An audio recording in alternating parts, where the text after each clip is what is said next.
To be fair, that's kind of an exciting song. It's a little exciting. It's a little exciting.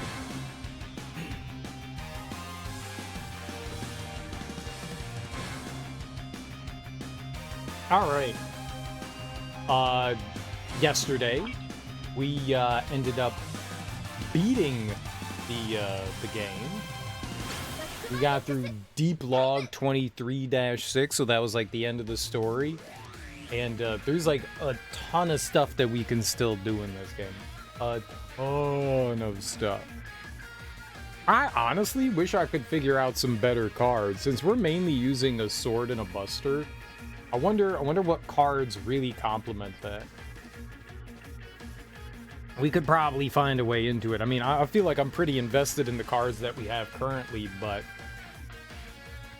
I think there'd probably be a way to find other ones that would be more beneficial for what we currently have. That said, I've had a good time. We started using some other characters. I got Bass and Treble and Tronbon, and then we got Shadow Armor. Black Mega Man just looked cool to me. I was just like, yeah, man, let's do that one. Dude looks cool as hell.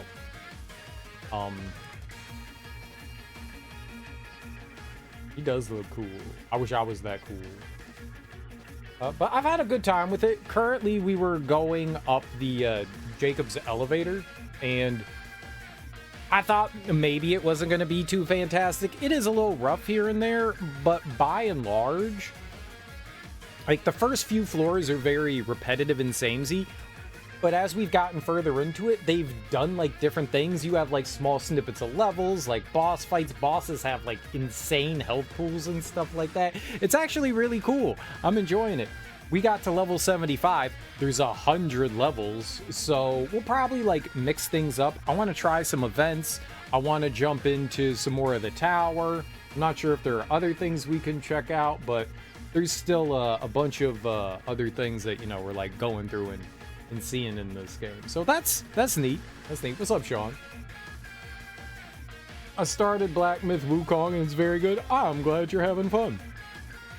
I'm glad you're having fun with it. I would like to play that at some point. The level up system is kind of complicated. I don't even know that I saw the level. Does it have like a skill tree or something like that going on in it? I did not watch much of it. I watched some people play a little bit of it just to kind of get a feel of like, do I want to play this or not? And then once I realized I did, I was like, okay, now I don't want to be spoiled. So I didn't see much more of it, but it looks cool. What I saw of it looked pretty neat. I hope you have fun. I hope you beat the game. Beat the game. Skill tree that you don't understand. Yeah, you know, just play around with it. That's the most fun part about like gaming is, you know, fucking around and finding out, you know. You just got to mess around a bit and see what works, you know? Like if you make a mistake, it's fine. It's fine. You know, you'll have an opportunity later to correct said mistake, you know. There generally aren't like poor purchases in skill trees, you know. If you're looking for like abilities and stuff that enhance you, I don't know what theirs are like, but I mean, there's like standard things that go along. You can unlock abilities, you know, sometimes you can unlock, you know, like things that like buff your stats and shit. And at the end of the day, there usually isn't like a bad road that you can take in those, generally speaking. You'll be fine. Whatever you end up doing, you'll be perfectly fine. Just keep pushing forward and it'll be good. It'll be good. It'll be good. I hope you have a good time, though. I do want to check it out. You just need a good strategy guide. You and your strategy guides, man. You and your strategy guides. I am sure that there are a lot of in-depth guides out there, you know, whether it's something that somebody wrote on GameFAQs or something, or whether people have now really moved to, like, the YouTube of like guides and stuff like that. Just go look some shit up. I am sure you'll find like a Reddit thread or a GameFAQs thread or, you know, a YouTube video that will answer every single one of the questions you have about Black Myth Wukong. I'm sure. I am sure.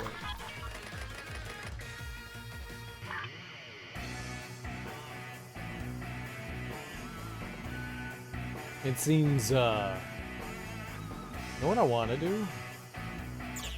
I want to go, I didn't need to do that. I just wanted to go back to the story mission.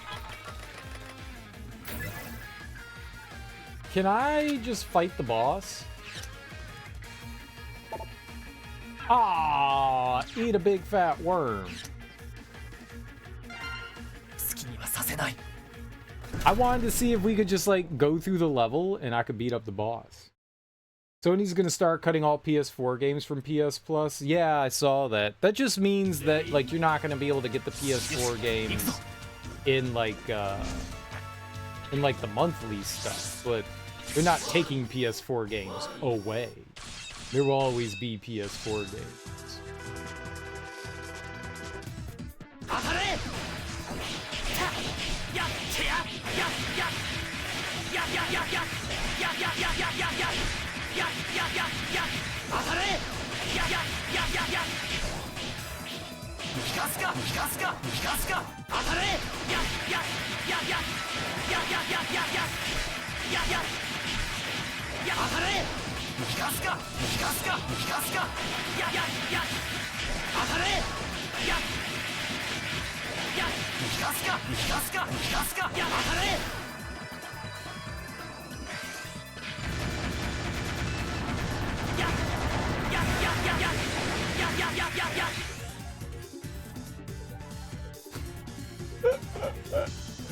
Most of your games are from the PS4 subscription, so basically I have a problem. Yes. The ones that you have aren't going anywhere. The stuff that you have isn't going anywhere. They're not taking stuff away from you, they're just no longer going to offer it. You'll always be able to access the stuff that you have.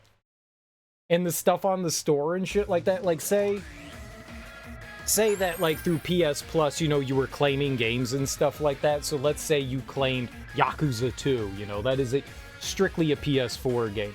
Yakuza 2 Kiwami is not going away from your account. They're not taking anything away from you.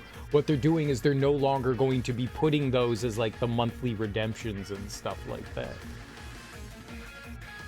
But like the PS Now stuff, that's not going anywhere. You'll always be able to use that service to play, you know, PS2 games and whatever, what have you. They're just no longer going to be adding those to your, you know, like pool of redemption games. That's all that is. They're not taking away PS4 games from the PS5. They're just saying that they're not going to be providing those anymore. That's all. You're safe, dude. What I'm saying is you're safe. You're safe.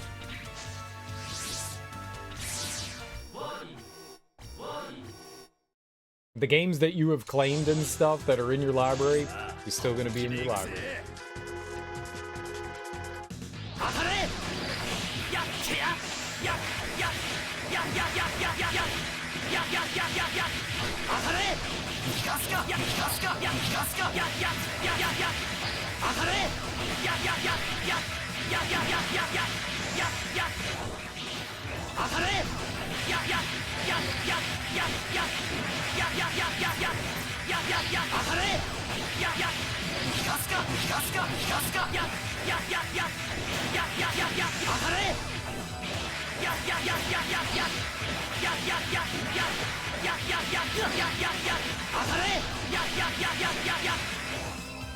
It does make my finger a little tired.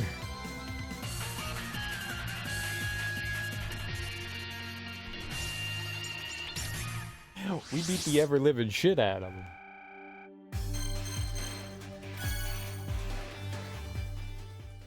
Okay, with the invincibility, like, you're kind of untouchable. Like, no one can do anything, dude. I'm just invincible. I am made of invincible. Alright, maybe Shadow is a little powerful. Maybe Shadow's a little powerful.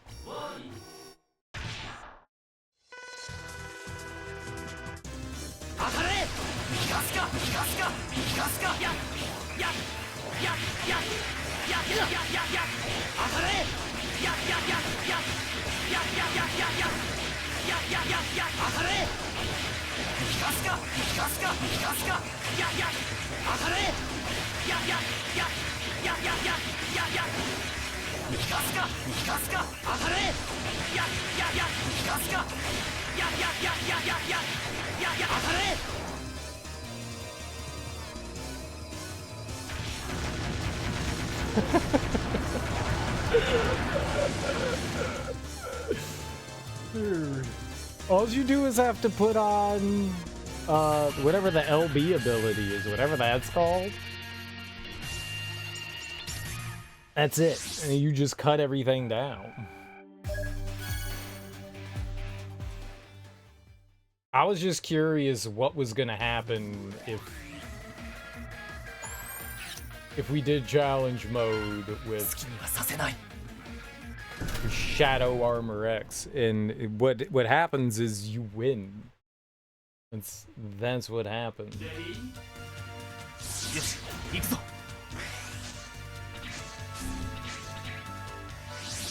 You gotta be careful when you dash and then jump, or dash jump. You don't get your double jump.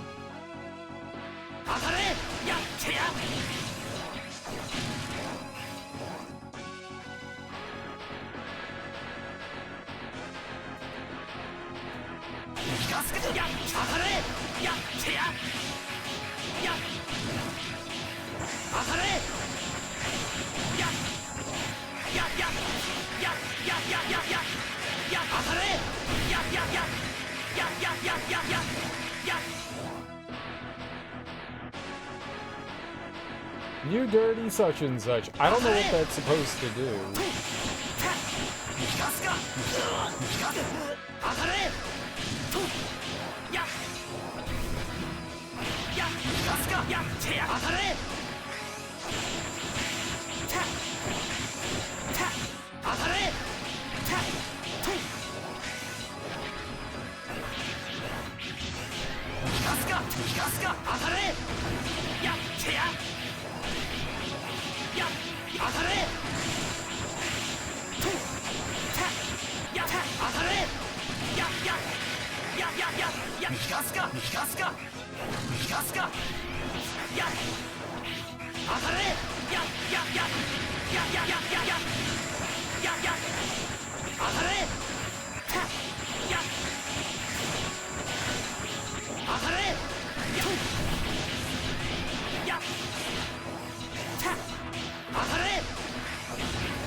Awkward, but I mean, we took some damage there because I was not paying attention to my shield.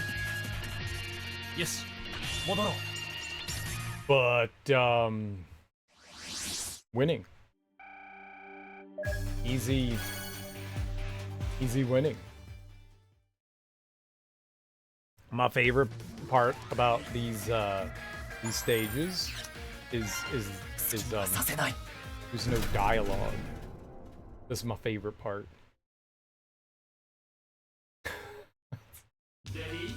If this was the game and it was just like go through the stages, I'd be like, yo, this is great.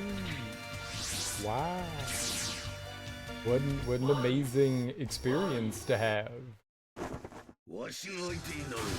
Oh boy.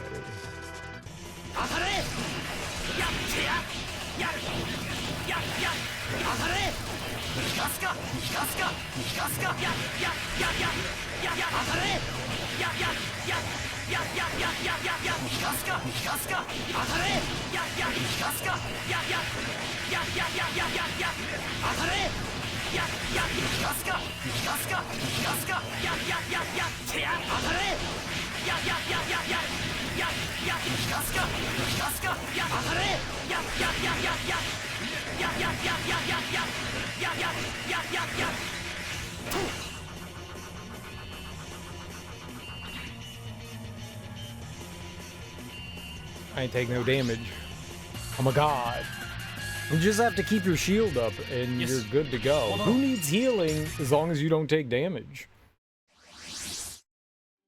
We're just a whirling dervish of pain and death in winning, but more death combined with winning.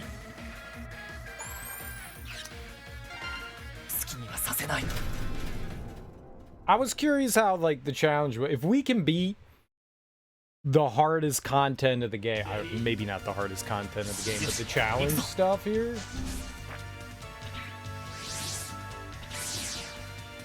More money. Now, this guy can, he can really screw us up.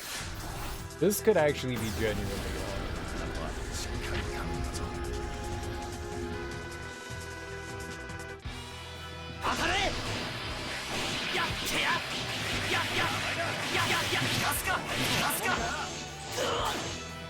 That's why.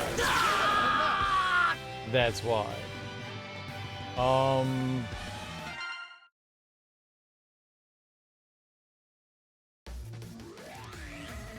Okay. So, the strategy that I had before is not great, mainly because if we get close to him, he grabs us, which is a bad thing. Him grabbing me. So, maybe we'll have to use the Buster instead. Still keep up shield, but we're gonna have to do a lot more dancing. You make me feel like dancing.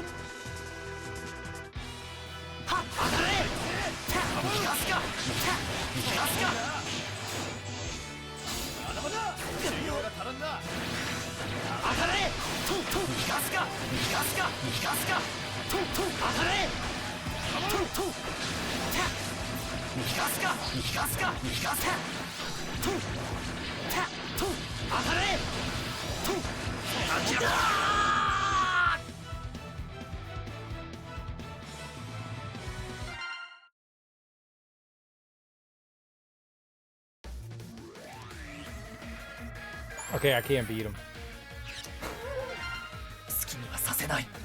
I don't know when he's going in for the grab attack. I can't, there's too much happening on screen to like see what the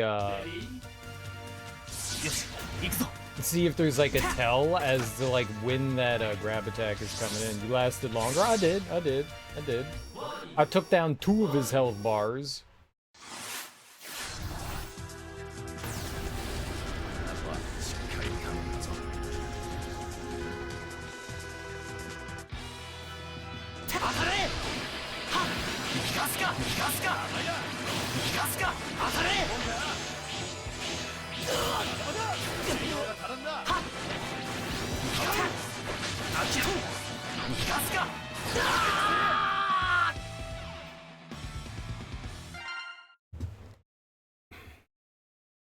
I hit the LB button and my shield didn't go, like my attack didn't go off. It was there.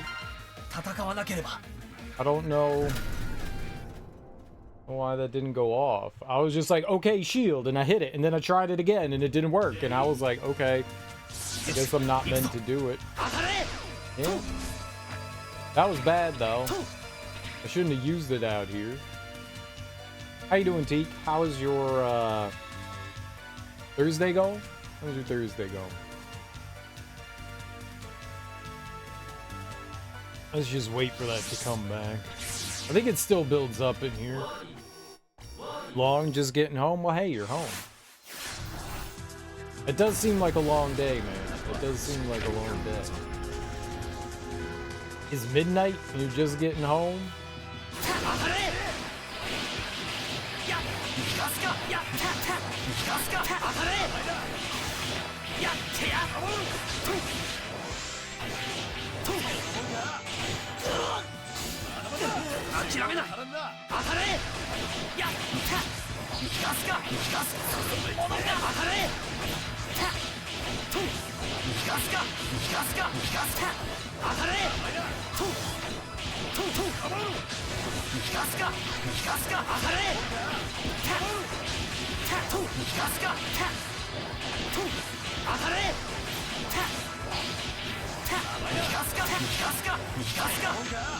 No! No!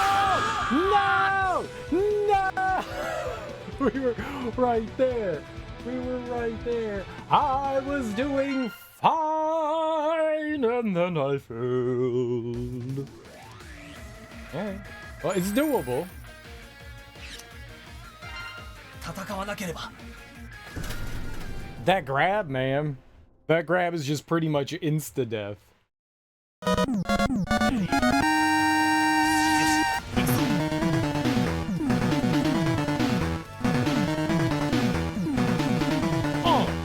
I don't know what I was doing with my arms, but I was doing something. Silly Solly. Thanks so much for that raid, homie. I really appreciate that. How you doing? How was your stream? What were you playing? What were you getting into? Let's get you a shout out, man. Get you a shout out. Booyah. Thanks so much for the raid, man. And thank you so much for bringing your people over to my people. I really appreciate that. I really appreciate that. If you're new here, hi, I'm Serial Killer, and we are currently playing through Mega Man X Dive Offline, which is sort of a Mega Man game. Sort of a Mega Man game. I'm trying to do a... There's like the story mode, and then you can go back through and replay stages on like a hard mode, and we're trying to beat the final boss in the hard mode, and he's got this like command grab that just like instantly murders you. So I'm trying to beat him.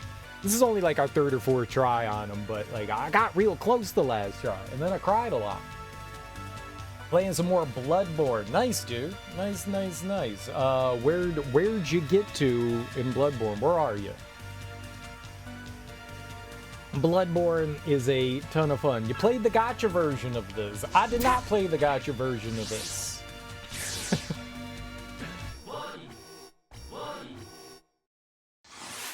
Just beat Koss, dude, man. That guy is hard as shit, dude. Orphan of Koss is rage mode. Rage mode. That dude is hard as nails. That dude is hard as nails.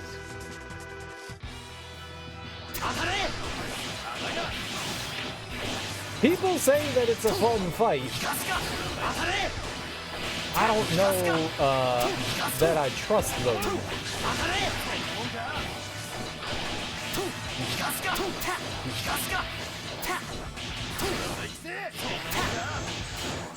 No, don't kill me! Stop it! I'm not trying to go near him. Guy's a turd. Guy's a turd.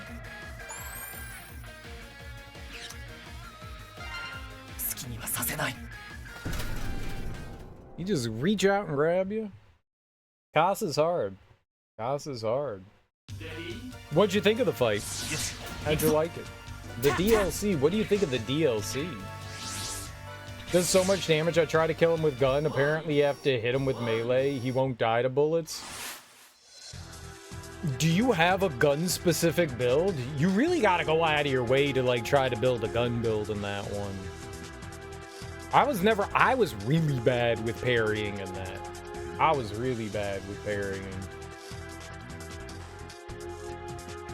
That one I feel takes like extra practice.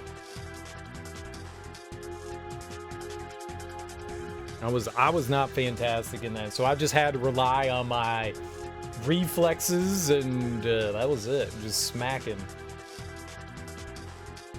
You almost choked with him at 1 health because of bullets. It happens, dude. It happens, you know. That's just like Souls gaming. You got the boss with 1 HP. You got no more healing left. It's you and him, and you just got to make sure that you get that last hit. And sometimes you get a little greedy. Sometimes you get a little greedy. You go in there and they just go thwack, and you're like, what the hell hit me? And you're like, ah, shit, man, the game cheated. I know that. I know that feeling. I know that feeling. Why is he not dying? I'm drooling him, dude. I was drooling him too. What are we talking about? What are we talking about? Shooting him? Oh, you were trying to kill him with the maybe the gun just wasn't doing enough damage to kill him.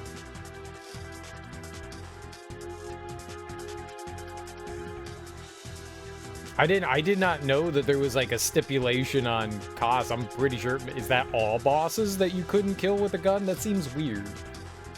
I know I killed an enemy or two with guns. I don't know that I ever killed a boss with a gun.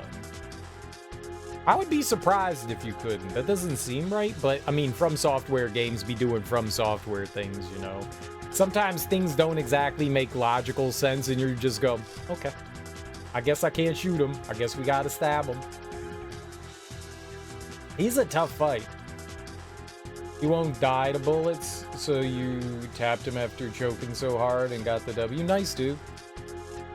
I fought him for I didn't fight him for an extremely long time. He's probably one of the bosses I spent the most amount of time on. Probably spent like 2 hours or so fighting him, which at that point for that game, I was just like, that's a long time to be fighting a boss.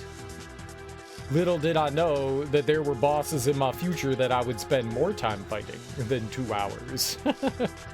Little did I know. Little did I know. A lot of rage. A lot of insta-deaths, too. You go in there, and, like, your health bar just depletes. Like, he hits you, like, twice, and you got caught unawares to, like, a combo, and you're just like, oh. I think the reason why I screamed so much in that fight was because he screamed so much. Like, Bloodborne is just screaming. That's all Bloodborne is like, everyone screams at you. Everyone screams at you. So I felt it was only appropriate to scream back at Orphan of Kos. Orphan is tough, man. Some people take days to beat bosses. Yeah, no, I know. Oh, I know. It took me like 15 hours to beat Malenia because I was fucking around. That was a bad decision. That was a bad decision. But yeah, they're constantly screaming at you. Constantly screaming. The game is screaming. It's kind of funny. It's kind of funny. But it can get a little annoying at times, for sure.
Yeah, just stay away from him. Keep your shield up.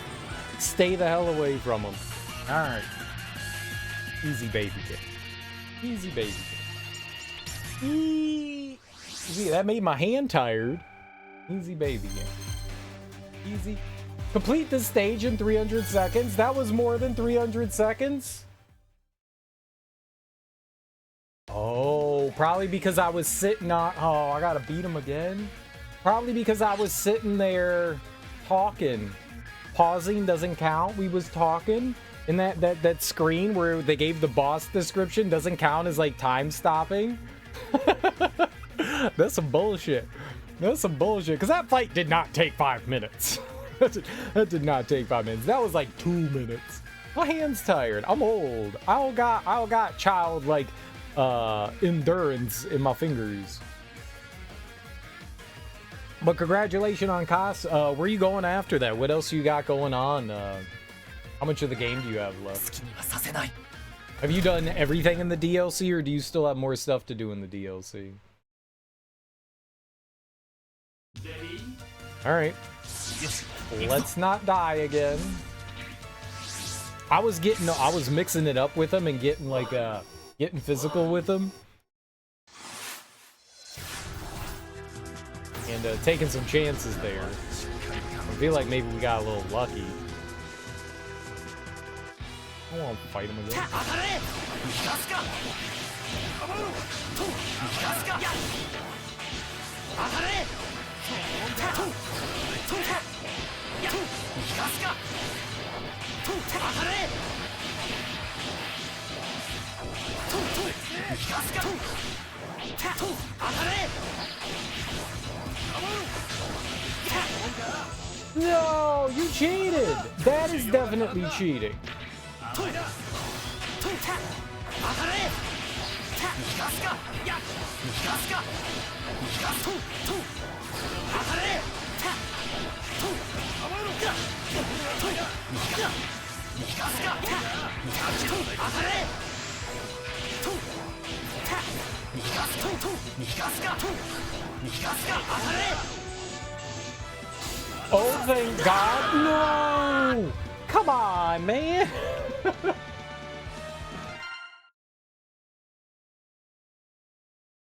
More bosses, so I'll keep going until I beat the bosses.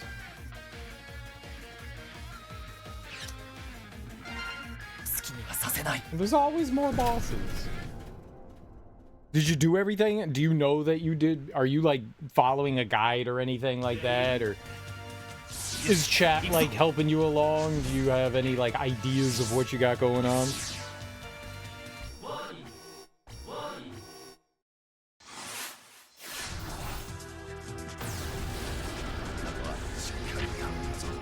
Alright, we got him this time. He cheated last time. Of course he grabs me at the end, the dirty cheater.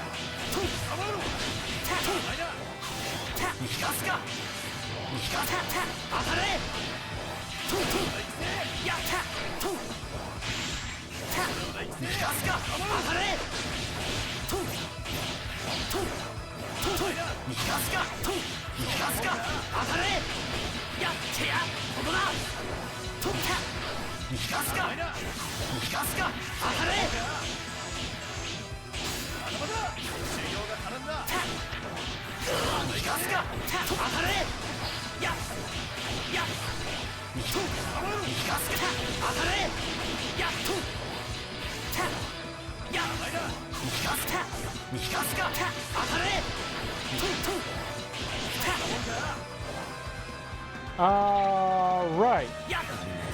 Little turd. Bubborn is so confusing. You chat guides you pretty often. It can be. It can be. There are definitely some like how to get into the DLC is not conveyed at all. Not conveyed at all. I remember when the DLC came out and people were so confused. And they were like, well, the DLC came out, but how do you get into it, man? Yeah, that's unintuitive. It's definitely unintuitive.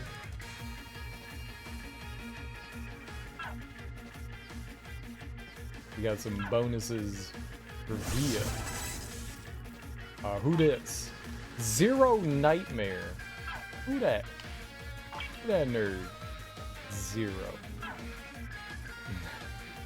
There's a handful of other areas that are kind of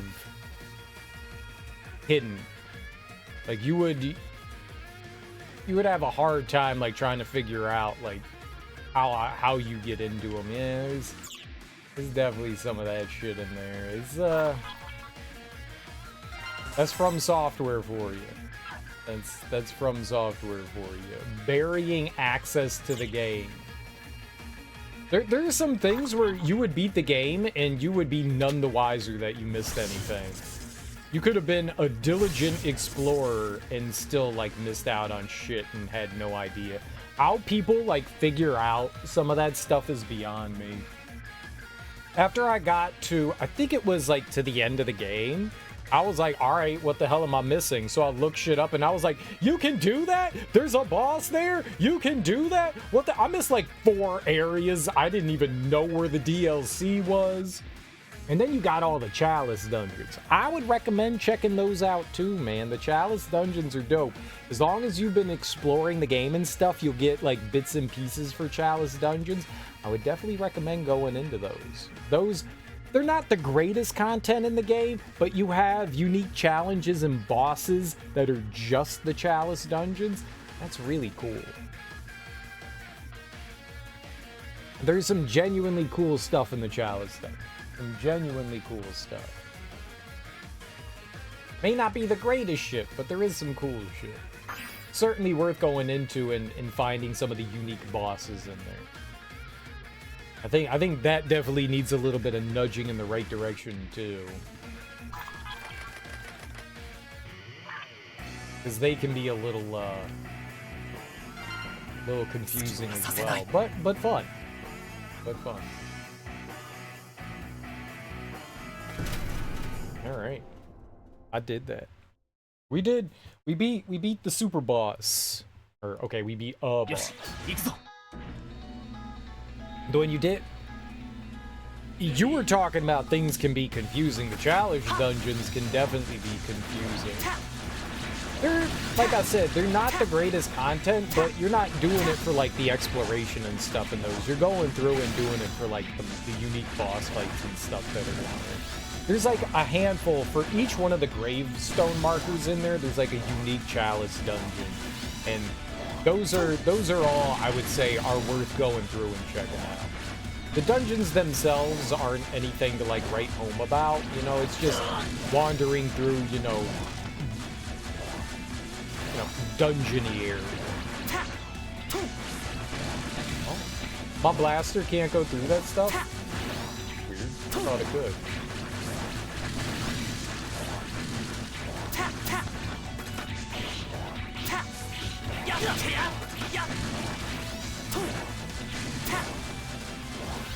But the bosses and stuff in the Chalice dungeons are definitely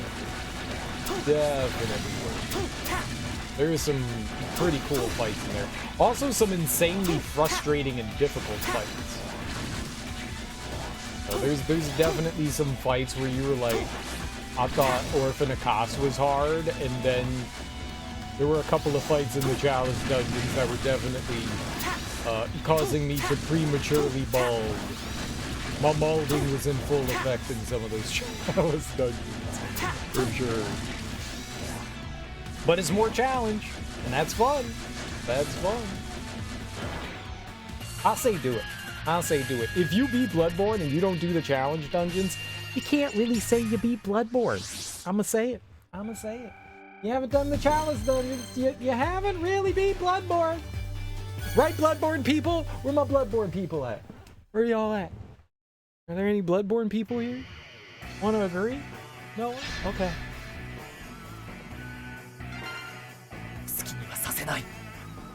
I might have to finish them.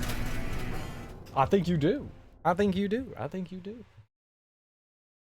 I've never played Bloodborne. Well, we should fix that. You should get a PlayStation 4 or 5 and play Bloodborne. You should play a Souls game, Teek. Teek's never played a Souls game. Teek says he's a gamer, but he's never played a Souls game. I mean, like, come on. Serial, are we gatekeeping again? Yeah, sorry. But it's fun. I just want Teek to live in the flames of happiness. We gotta get Teek on that challenge game tip. They're very satisfying. Very satisfying games. Well, they'll do one of two things. They will change the way you look at video games for either the better or for the worse. They'll do one or the other. They will definitely change your perspective of things. They definitely changed my perspective for the better, but I've definitely seen some people say, like, it's the worst game I've ever played, so, I mean, it's, you know, just like everything, it's a to each their own kind of thing, but they're really fun. At least worth trying. Diddy Kong Racing? Alright, well, I guess we're never having you play Souls games, because I'm never playing Diddy Kong Racing.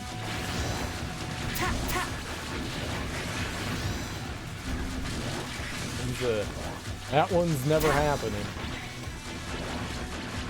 It was good while it lasted, right? Gotta head out. Got work tomorrow. All right, Silly Sully. Thanks for hanging out, man, and thanks for the raid. I appreciate it. You have a great and fantastic rest of your evening. I am physically incapable of playing Diddy Kong Racing. Physically incapable. I'm going to go to the grave never having played Diddy Kong Racing. It's my goal in life. It's what I was put on Earth to do. Sounds like weakness to me? No, my mission in life was to be put on Earth to not play Diddy Kong Racing. Not play Diddy Kong Racing. It's so repugnant and awful that I can't even look at it. You know how everyone reacted when they saw Frankenstein and they were just like, oh, the monster, he's hideous. Shun him. That's me and Diddy Kong Racing, my dude.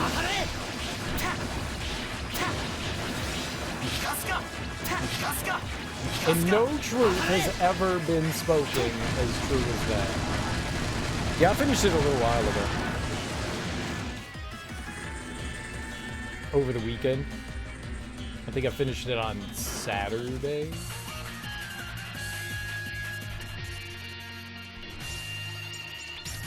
I did indeed finish it.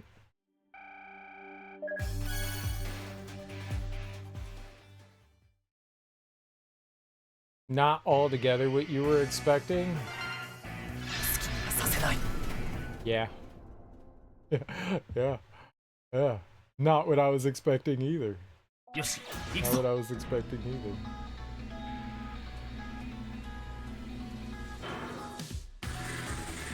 Fascinating. Okay, I can go in the lava, right? Yeah. Your environment means nothing to me.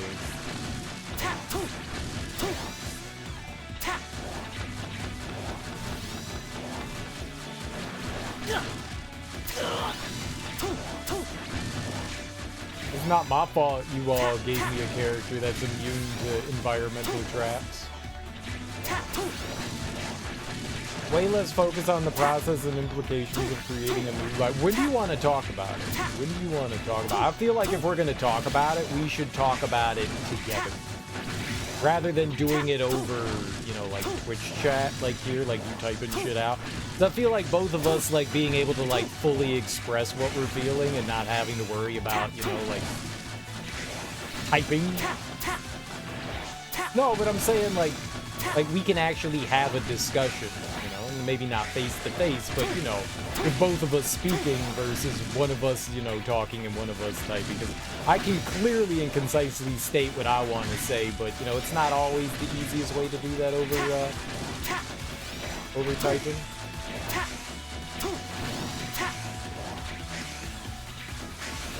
You wanna?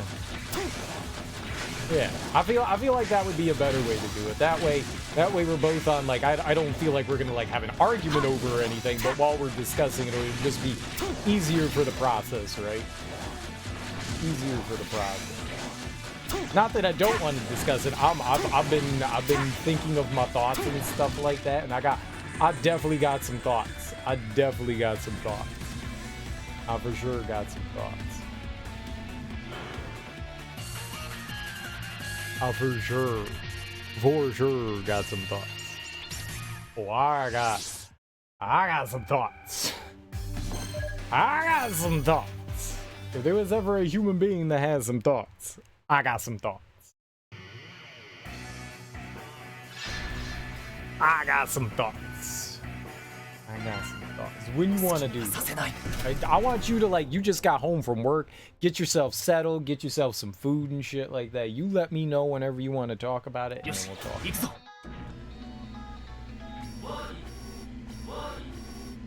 I did announce it to Discord, but nobody really seemed to, like, react to it or anything, and nobody ever said anything, like, in the stream when I was talking about it. So I think it's just you and me that were the ones that read it. So I don't think you gotta worry about anybody else's.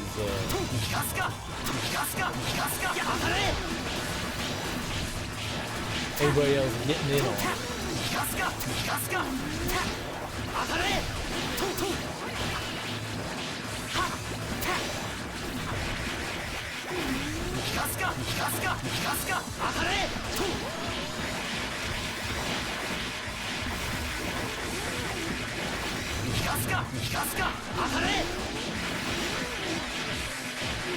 I don't know who we're fighting right now.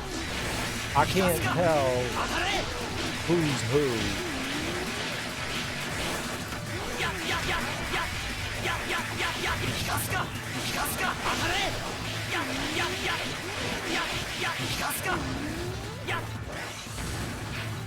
Okay, I got one of them.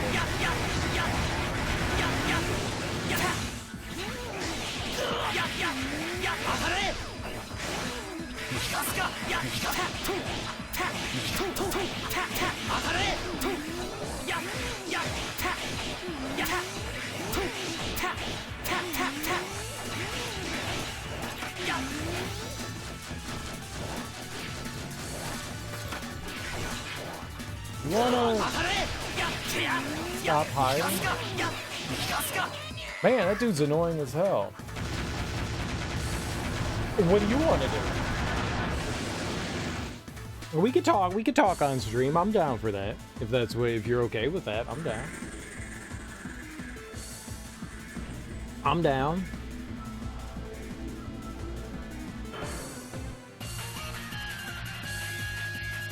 Maybe some people want to hear both of our opinions on a classic, a literary classic. I got some real opinions too. Real. I don't know if they're hot takes or not, but I feel like they might be hot takes. I'm sure this book has been discussed. I was reading it on my Kindle. And your Kindle basically tells you when somebody like highlights something. I didn't even know you could highlight shit on your Kindle, but there were like all these like lines and stuff like that, and I was like reading the highlights, and it was like 4,000 people have highlighted this, 10,000 people have highlighted this. I was like, this is important. I'm sitting there looking at it like, this is important. What? This doesn't seem that important. What am I missing?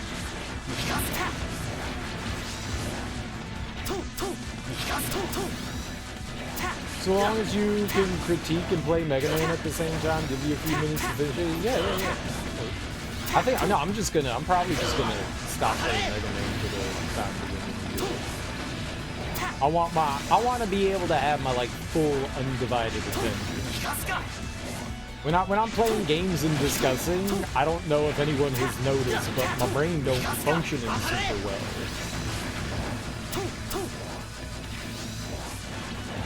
It's like chewing bubblegum and walking. I can multitask. I can have discussions, but when I need to have like my full focus, I gotta be full focusing.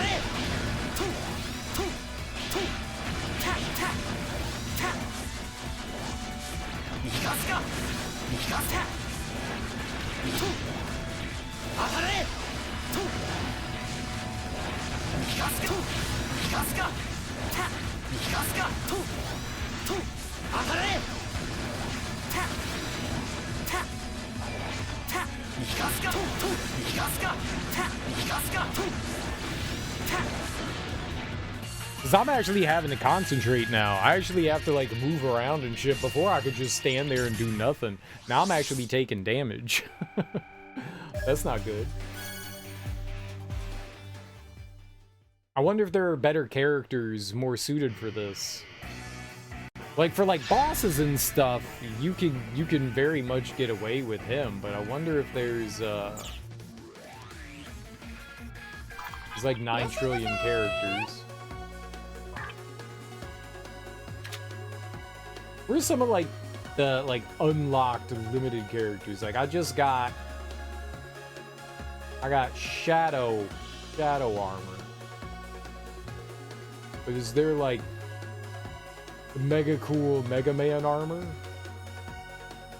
Is there one of those? Dive Cross Mega Man. What is the dive thing? Or, like, specific to this? Dive Armor X. Maybe I'm gonna get Dive Armor X. It's gotta be one of these things. Like, these are all the Ultimate Armor X. These are all, like, the... like, super duper characters. Alright, I'm gonna get Dive Armor X. I'm gonna get that. I don't know if that's any good. I need 370. We'll see what that's like. Dive Armor. It's gonna make me broke. This isn't money. These are the little coupon things.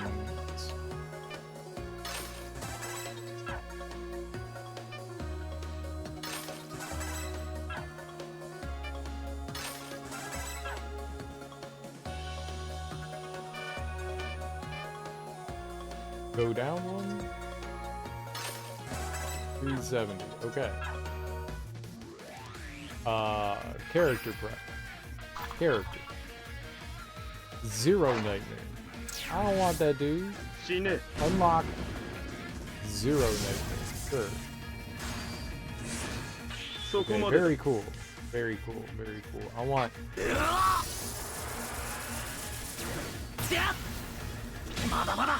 Mada! Sure. Whatever you say, boss. Rank up. Rank up. Rank up. Rank up. Rank up. Passive skill. Unlock. Preventative shield. Unlock. Dimensional explosion. Unlock. Buster Master. Unlock. Supernova. That sounds cool. What the hell is Supernova? The preparation time of Nova Ore is reduced by 20%. The distance between dimensional explosions is reduced so that it is easier to consecutively inflict damage. What the fuck? Dimensional explosion, preventative shield, armor protection. Okay. It all seems neat. DNA. I'm gonna get some of this DNA. Reduce damage taken by Buster. Reduce damage taken by 20% when equipping Buster. Got it. I got my Buster. When using Nova Aura, gain temporary invulnerability. Yeah, that's good. I always want to be invulnerable. Maximum charge shot will cause the first target it hits to become immobile. This effect can only be triggered once more after 3 seconds. Sure. We gotta cool down. We gotta chill. Use loadout. This loadout. Alright. That's good. Do I have any skin? I don't have any skin. I don't know where to get skin from. Where can I buy some skin? Oh, I gotta equip those chip things. What's this thing? A maximum charge. If the first target you hit survives the shot, you create an X field that continuously deals damage to the target within range. Okay, that sounds good. Put that on. Sounds real dangerous, like this one. When casting Nova Aura, remove all negative status you have. Increase damage by 10%. Restore own HP by 28%. Attack. Okay, let's get HP back. Why not? Okay, how do I... We also need to level them up. The maximum level of 2. Okay, cool. Let's level them all up. Perfect. We did it. Alright, I'm gonna try him. Oh, I just wanted to equip him. Where's the dude that I had? Dive Armor. I got a gallery him. Get galleried, son. Alright. Did I execute him? I executed him. Alright, let's see what he's like.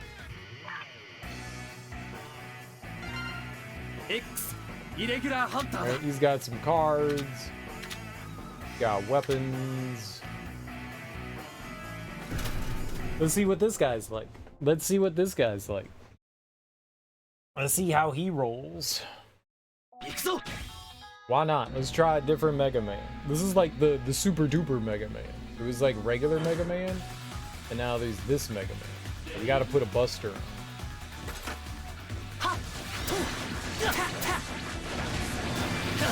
What is this thing? I did that.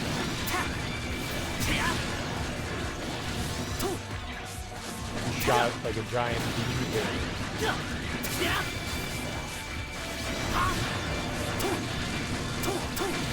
Special beam cannon!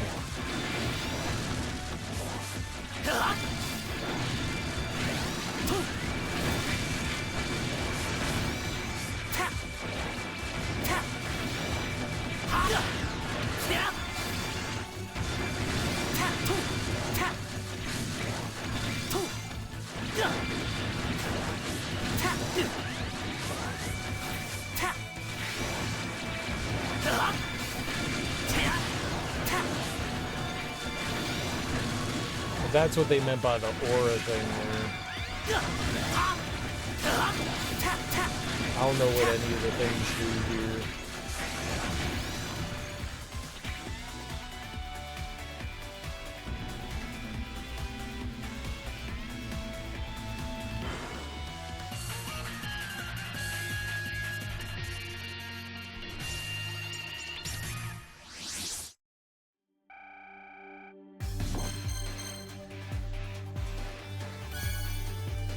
I don't know that I particularly feel stronger with that. I don't know that I particularly feel stronger.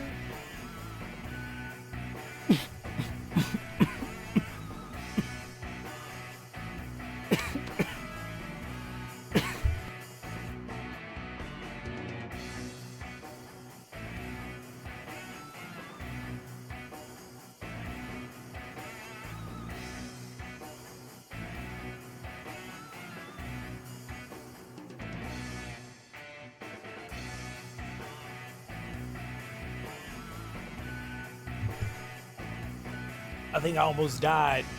I think I just like inhaled like an entire cup of coffee.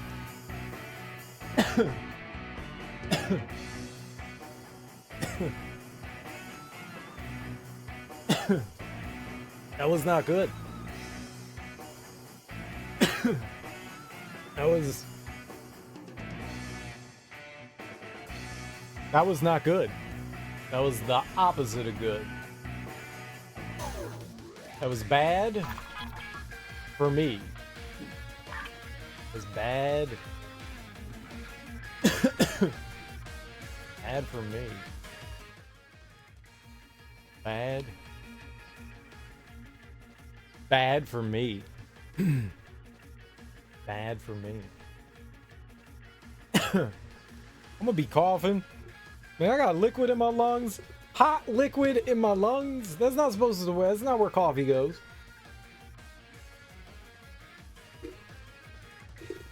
Advice to all you children out there. Coffee does not go in your lungs. Just remember that. It's very important to remember. Very important to remember that. Oh, Teak just went into hot dogs. Can I join hot dogs? Did I go into hot dogs too? I was just going to call Teak. Yeah, I figured this works. It might. It might. It might. Okay, so Frankenstein. Mr. Cereal, I understand you have thoughts. Oh, I do have opinions. I do have opinions. Can any of you guys confirm how Teak sounds? Do I need to, like, lower his audio level or raise it? I think it looks like you're okay. It looks like you're okay. I can hear you fine. Mic check. Voice test. 1, 2, 3. It looks all right. All right. Yeah. Frankenstein is a very interesting book. Not what I expected at all. You were saying that too. I my only experience with Frankenstein is like the old is Boris Karloff, right? Movies and Yeah, stuff, and those are two different things. Like Frankenstein the book and Frankenstein the movie are very different things. They have some similarities, but they have like their own kind of, allegory going on and story, and the stuff that happens is very different. It's a poor representation of the book is what I'm getting at. Yeah, it's like, and I wasn't under like the impression that that the movies didn't take some big swings on liberties and stuff, but like I was even surprised at just how different the whole thing was. Very, very From, so. like, And you had Canada. mentioned it before, but just how much they just kind of like pass off, the creation Yeah. of the monster, the Yeah. creature as nothing. Yeah, that's like the most wild thing. Yeah, it's like it's an afterthought practically. Like just okay. So should we just like kind of start at the beginning here and work our way through? I kind of got notes chapter by chapter. Oh, I didn't take any notes. I'm flying off the cuff, baby. Whatever you want to do is fine by me. But I got. All right. Well, I got. okay. So we'll just kind of do it like a little recap here. So the book starts off with the preface, with the normal heterosexual sailor writing a letter to his sister about just how much he wants a dude. Yeah, he wants a buddy friend. He's sad because he feels wants a buddy. alone in the world. He's a wanderlust which- without a companion. Which I guess I guess all the other people on his ship can just don't matter. But okay. He has what do you call it when you're looking for something very specific? Standards. He has extremely high standards. This dude is insanely high maintenance and extremely high standards. He wants a friend that, is his intellectual equal, and he is carousing with the lowbrow of society, right? Which actually I know for a fact isn't uncommon, or well, maybe not uncommon. It has precedent. Charles Darwin ended up going on his voyage because this captain dude, desperately wanted a friend. Like wrote Darwin a letter, got cold feet, turned him down. Darwin never got the letter. Darwin shows up, and it was like love at first sight. And it's like, oh no, never mind, you can come with. Just check out like the history of Charles Darwin and his adventures across the sea, and it's not dissimilar to this situation. Fascinating. Yeah. Right. So, I mean, well, a lot of Mary Shelley's writing is very romantic and flowery. So I think the way she like represents this guy's lust for friendship is maybe a little bit over exaggerated, right? Yeah, flowery. So Yeah, I mean, so we get our first kind of hint at the creature, and then we find Frankenstein, half dead on the ice, and that's where we get our first flashback. right. So they rescue Frankenstein off of the ice. They pull him on board. He is in terrible state. They nurse him back to health. He befriends the captain, and then Frankenstein regales his kind of life story, right? Yeah. So we got his childhood, his just in extreme fixation on the little orphan girl that his family bought him.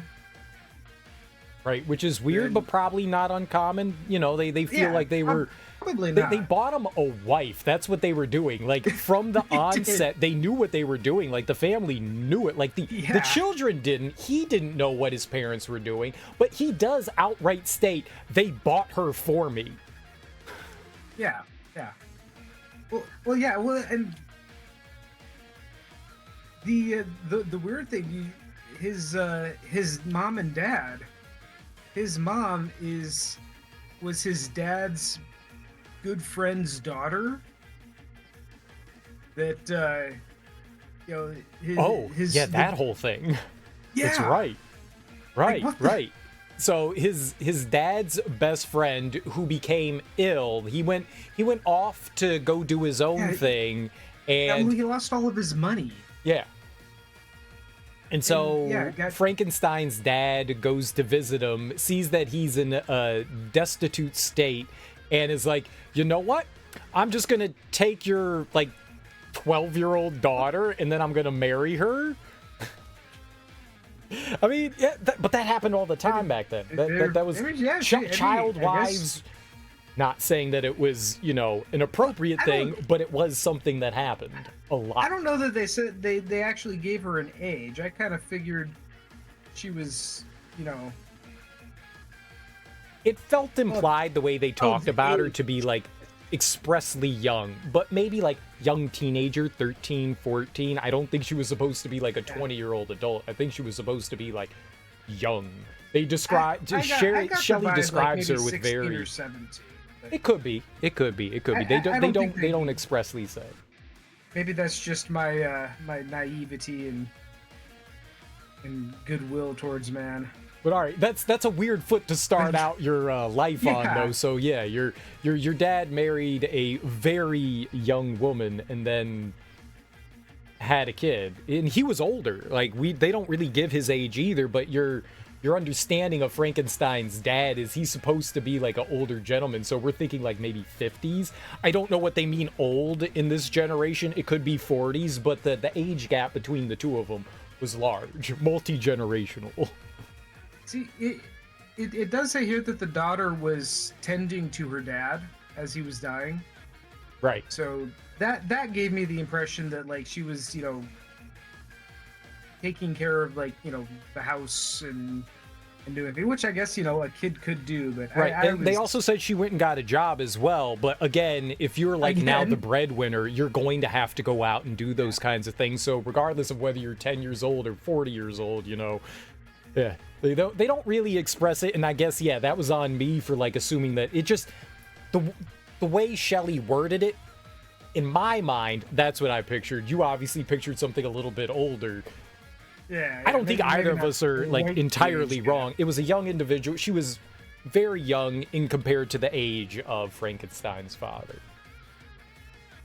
Yeah. So but what a way to start the book. Yeah. Yeah. So. Then we get there's 2 chapters. Let's see. Well, the next chapter is just Frankenstein like learning junk science and his dad getting mad about it. Then his which mom actually dies. is important. His study of like Agrippa and stuff like that, what they call the natural philosophers, is actually really important to at least my theories on what I have going for what the book was about. So I feel like they like he fixates heavily on these like what's the word, like previous era philosophers, people that are now like no longer modern age scientists. They have been like pushed aside and said this is no longer the science we're practicing. What was that? No longer outdated views, outdated theory. Yeah, and that comes up a couple times. It comes up like again when he's at school, where it's like, his teachers are like, "What are you reading this junk for?" And then, but you can see kind of the pieces where it's like, okay, I can. He's mixing modern science with ancient philosophies and science, and that's how you bridge the gap. Right, but it's also important to like Frankenstein's character, because this is like tantamount to how he like came about and the way he thought about things and stuff like that. It's very important to like his understanding of what you would consider the scientific world. Yeah, so, and then, see what? His sister almost dies, but his mom dies instead, and then he goes to school. And then chapter 4 happens, and he just decides to make a person. And, like, that escalated quickly. Like, they go into, like, detail about how he spent a lot of time, to a detriment to his own health, learning about what he was doing to create the creature. Like they talk about how like he's like completely he's obsessive, right? exactly. But then it's just like, okay, one evening I made a creature and then I went to bed. They spend a lot of time on the before and the after, but the whole process of everything they gloss over. Now, he said he didn't want to reveal the process to anyone, but because he didn't want others to make the same mistake that he did. But just the fact that it was like, fair. I made it and fell asleep. He literally, like, chapter 5, he's, you know, we get... I know there wasn't going to be a whole it's alive thing, but like what literally happens is he sees that the creature, you know, his eyes are moving and he's just like, oh, this is uncomfortable. He goes for a walk. When he comes back, the creature is gone, and then he just forgets about the whole thing for like a year until he gets word that his cousin gets murdered. Right. Like, yeah. Like, he just goes on and does his thing and lets the creature roam about for... Yeah. Yeah, so his cousin gets murdered, he goes home... His little brother, not his cousin, his little brother. Oh, no, yeah, you're right, his brother gets murdered. His youngest brother. So, in the meantime, while he's away... His cousin gets framed for it. She was not his cousin either. She was another individual that the family took in. And they just referred to her as a cousin, but she was just another like bought individual for the family. They explain her story kind of briefly when they start talking about the murder trial and all that, and so the family like stumbled across these people, and this young woman caught their eye, so they like basically took the girl from her family to now be part of their family so that she could have a better upbringing. And so he refers to Elizabeth and that, I forget her name, Eustace. Jin something. Janine? Justine. He refers to both of them as cousin at some point or another, just because I think it makes it easier on the family if they were just like talking to people and stuff. They just refer to as a cousin, because if you were just like, so this girl that my family bought that lives with us, it's just easier to say, you know, cousin. Makes it easier for polite conversation. Exactly. Yeah, so Justine, who ended up being framed for... So his family then he has two other brothers. He has a middle brother, one that's younger than him, and then another little brother who's like the baby, who's like 5 years old. Yeah, and that's the one that gets... So Justine gets framed for the crime, gets, tried and executed in like a day and a half. Yeah, and Elizabeth goes up to testify, and she makes it worse for everyone. But in the defense of her, the justice system is the real monster here. Well, I mean, it wasn't really based on much of like evidence other than, I mean, our courts are a lot of hearsay as well too. But I mean, you know, like they found a locket on her, which the young boy had that day. So it's like, well, how else would she have gotten the locket? And to be fair, how else would she have gotten the locket if she didn't murder the kid? It's pretty damning evidence. It is. And she had no like real good alibi. She was out of town because she was taking care of her sick parent who had passed away, and she was coming back to go be back with the Frankensteins, and for whatever reason their villa was locked down, so she couldn't get back in, so she had to sleep in a barn. She was like, she like took a nap in the attic. So nobody knew where she was or what she was doing. She didn't have someone, like she went to try to stay at an inn, but they were full or something. So she had, do the whole Jesus thing, right? And so, so she has no like solid alibi where like people knew where she was at the time of the crime, and then she had the locket. So, yep, she did it. Yeah. So there's that, and that's, I forget. I think Frankenstein like suspects the monster immediately ahead of time. Immediately, he knew. Which immediately. Is weird. He knew immediately.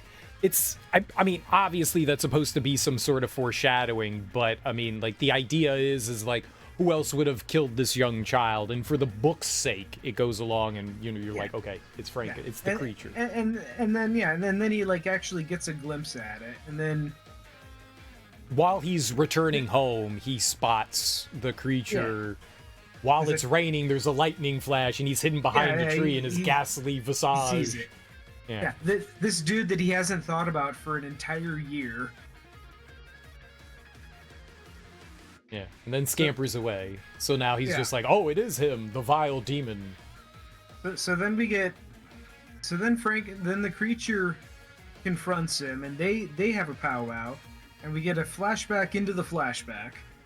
Yeah, it's a story within a story. It's storyception. So you got Frankenstein's telling his story. Now you have the creature telling his origin story, so to speak. The creature is telling his story about him stalking this impoverished family. Impoverished family. He has a couple of adventures. He has a couple of adventures along the way. I did love, like, just the sheer irony of the creature's, introductory chapter, and just how much emphasis that chapter puts onto him just developing an immediate and deep appreciation for fire. Yeah. Like he stumbles across, so that's even before he meets the family.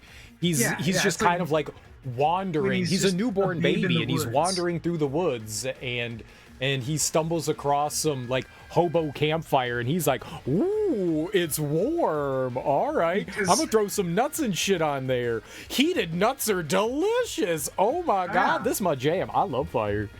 Yeah, because if there's one thing that has permeated through Frankenstein and all of pop culture, it's how much he loves fire. Exactly. He absolutely loves fire to his own detriment. Like, he obsesses over it. Like, he wears it. Yeah. That's always been the thing that is just like, it scares him and spooks him out. He doesn't like fire. Yeah. That was a strange one too.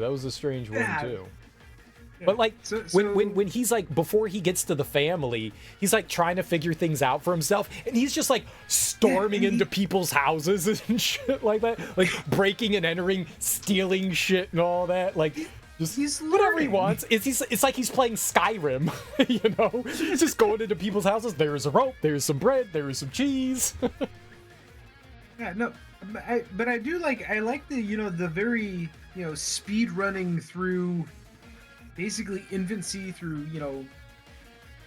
relative cognitive function. Can we speak on how quickly and how eloquent he is? Like, he went from being a bumbling fool to being like fucking Shakespeare in like the blink of an eye. He refers to himself as a dumb creature, but he's clearly not dumb. He's highly intelligent, at least as intelligent as, his contemporary in Frankenstein. Yeah, which... you would think, like, I mean, it shows pretty blatantly, like, he learns fast. Very fast. He picks things up very fast. He speed runs, decades of intellectual development just by watching people. Yeah, it picks up on things very quickly. Yeah. Well, I mean, that's the whole idea behind him, is that he's like a superhuman. He has superhuman strength, superhuman speed. He's larger than every human being. He looks freakish, but like everything about him is enhanced, by like 10. So I guess it goes he's to bigger, larger, stronger. He can survive on a handful of nuts and bark. He has a different constitution that allows him to eat berries and nuts and bark and survive on very little. Like, what? Okay, all right. Yeah. So while he's staying with the family, quote unquote, he's not staying with them. He's squatting, unbeknownst to them, and watching them teach. They give a whole backstory to the family too. Yeah. We get a flashback in a flashback in a flashback, because we get this whole other story about this impoverished family and their how fall from grace. Yeah, they what, it was like something. They were from like Constantinople. German. They were German, and the person that screwed them over was Turkish. Yeah. The child Felix of the family, for whatever reason, was enthralled with this merchant that the family had dealings with, and the merchant ends up getting arrested for pulling like a scam on people. So the son Felix breaks him out of jail and finds the guy's like, how can I repay you for this? And he's like, oh shit, your daughter's hot as hell. Give me her. Yeah.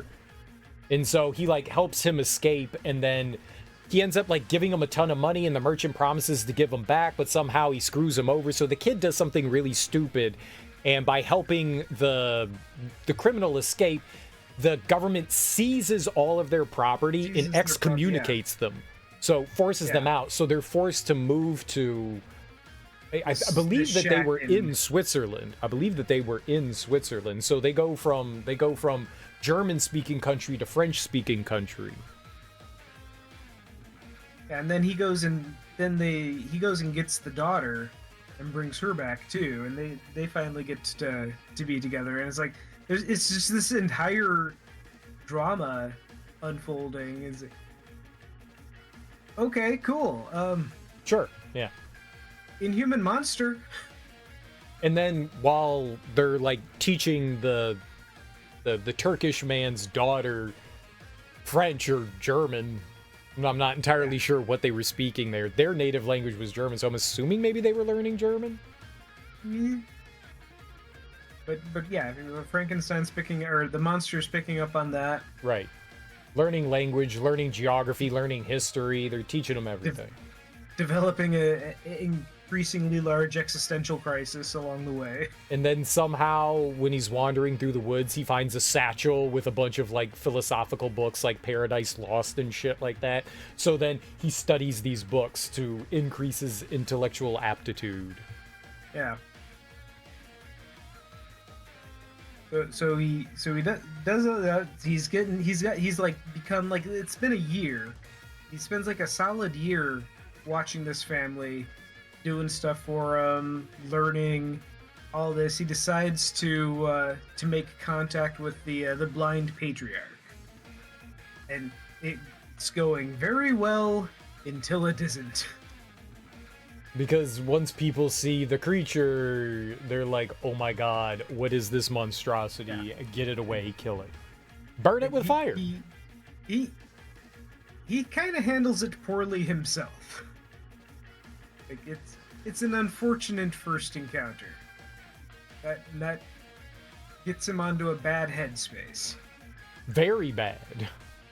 And this is where, you know, I'm gonna criticize this book here for this part, because this entire time you're thinking that, you know, he's like been out to get Victor. Like he's out for revenge against his creator. Chapter 16 rolls around, and he's just wandering around and just happens to cross paths with Victor's kid brother. Right, so after he like ends up being like kind of forced away from these people, they leave. Like the next day he goes in the woods, he comes back, and then that family leaves, so he's like, what do I do? So then he's like, okay, well, I'm angry at my creator for creating me. I know he said he was from Geneva, because when he left the laboratory, he took like, I guess his like lab coat, and his lab coat had his journal, all his like how he created the monster in the first place. So he was able to study his material, and he remembered one day that he had mentioned he was from Geneva, so he was determined to go to Geneva to find Victor. So then he just happenstancely just comes across the kid who he was going to abduct. He was like, you're going to be my friend because you're small and naive. You won't know about like anger and hatred towards things that are different because you're a child, and I will teach you to love me. That was his thought process. Was I am going to abduct this child and teach it. I'm going to raise it to love me. And then he finds out the child is a Frankenstein, and chokes him to death. Wait, does he? Yeah. The kid says, "Do you know who my dad is?" my dad owns a car dealership. And Frankenstein was like, what the fuck? And he was like, yeah, my dad's gonna crush you. You'll never work in this town again. Oh, yeah. Frankenstein, you belong then to my enemy, yeah. Yeah. Yeah, and he's like, my dad's Frankenstein. And so then he makes the connection, and that's when he cracks the little kid's neck. Bad luck, kid. Yeah. Yeah, and then he just happens to find the girl. Justine sleeping in a barn, and he was like, I gotta set somebody up. Yeah. I got a plan now. But it's just the idea that all of this just happened by happenstance. It's a little too on the nose. It has to be, but it's a little too on the nose. It's a bit much. Like if he, because he did spend a year like stalking this other family. He knows how to stalk people. Yeah. That. Yeah. But then he's like randomly hiding in a cave, murder. and it just so happens that one of the Frankenstein children come into the cave. Yeah, and then he's he just doing happens all to this stumble on the across fly. Justine sleeping in the barn, and is just like, perfect. Yeah, it's a little too on the nose. Yeah, It's a lot. it definitely is. I thought the same thing. We get through. See, that brings us to his history to that point. And then the creature's like, hey, look, I'm turning blue here. You got to make me a girlfriend. Right. And Frankenstein's like, yeah, this fucking guy. Do you believe the audacity? I mean, yeah, I guess I got to do it, but Well, they have like this like long conversation. So that's when Frankenstein was like going into the Alps to kind of like clear his mind. That's when he stumbles across the creature, and that's when the creature kind of like makes his case. The creature's telling him his origin story, and then at the end of the origin story, he kind of gives him like an ultimatum. It's either 'cause create he's me a girl, or I'm going to make your life a living fucking hell, and I'm going to murder everything you care about. I'm going to destroy you. So Frankenstein sits there and goes, you know what? You make a good case. I'll make you a lady friend. Sure, why not? So he goes back to Geneva and immediately gets distracted because his dad sends him a letter about marrying his sister. And then he goes to London on vacation.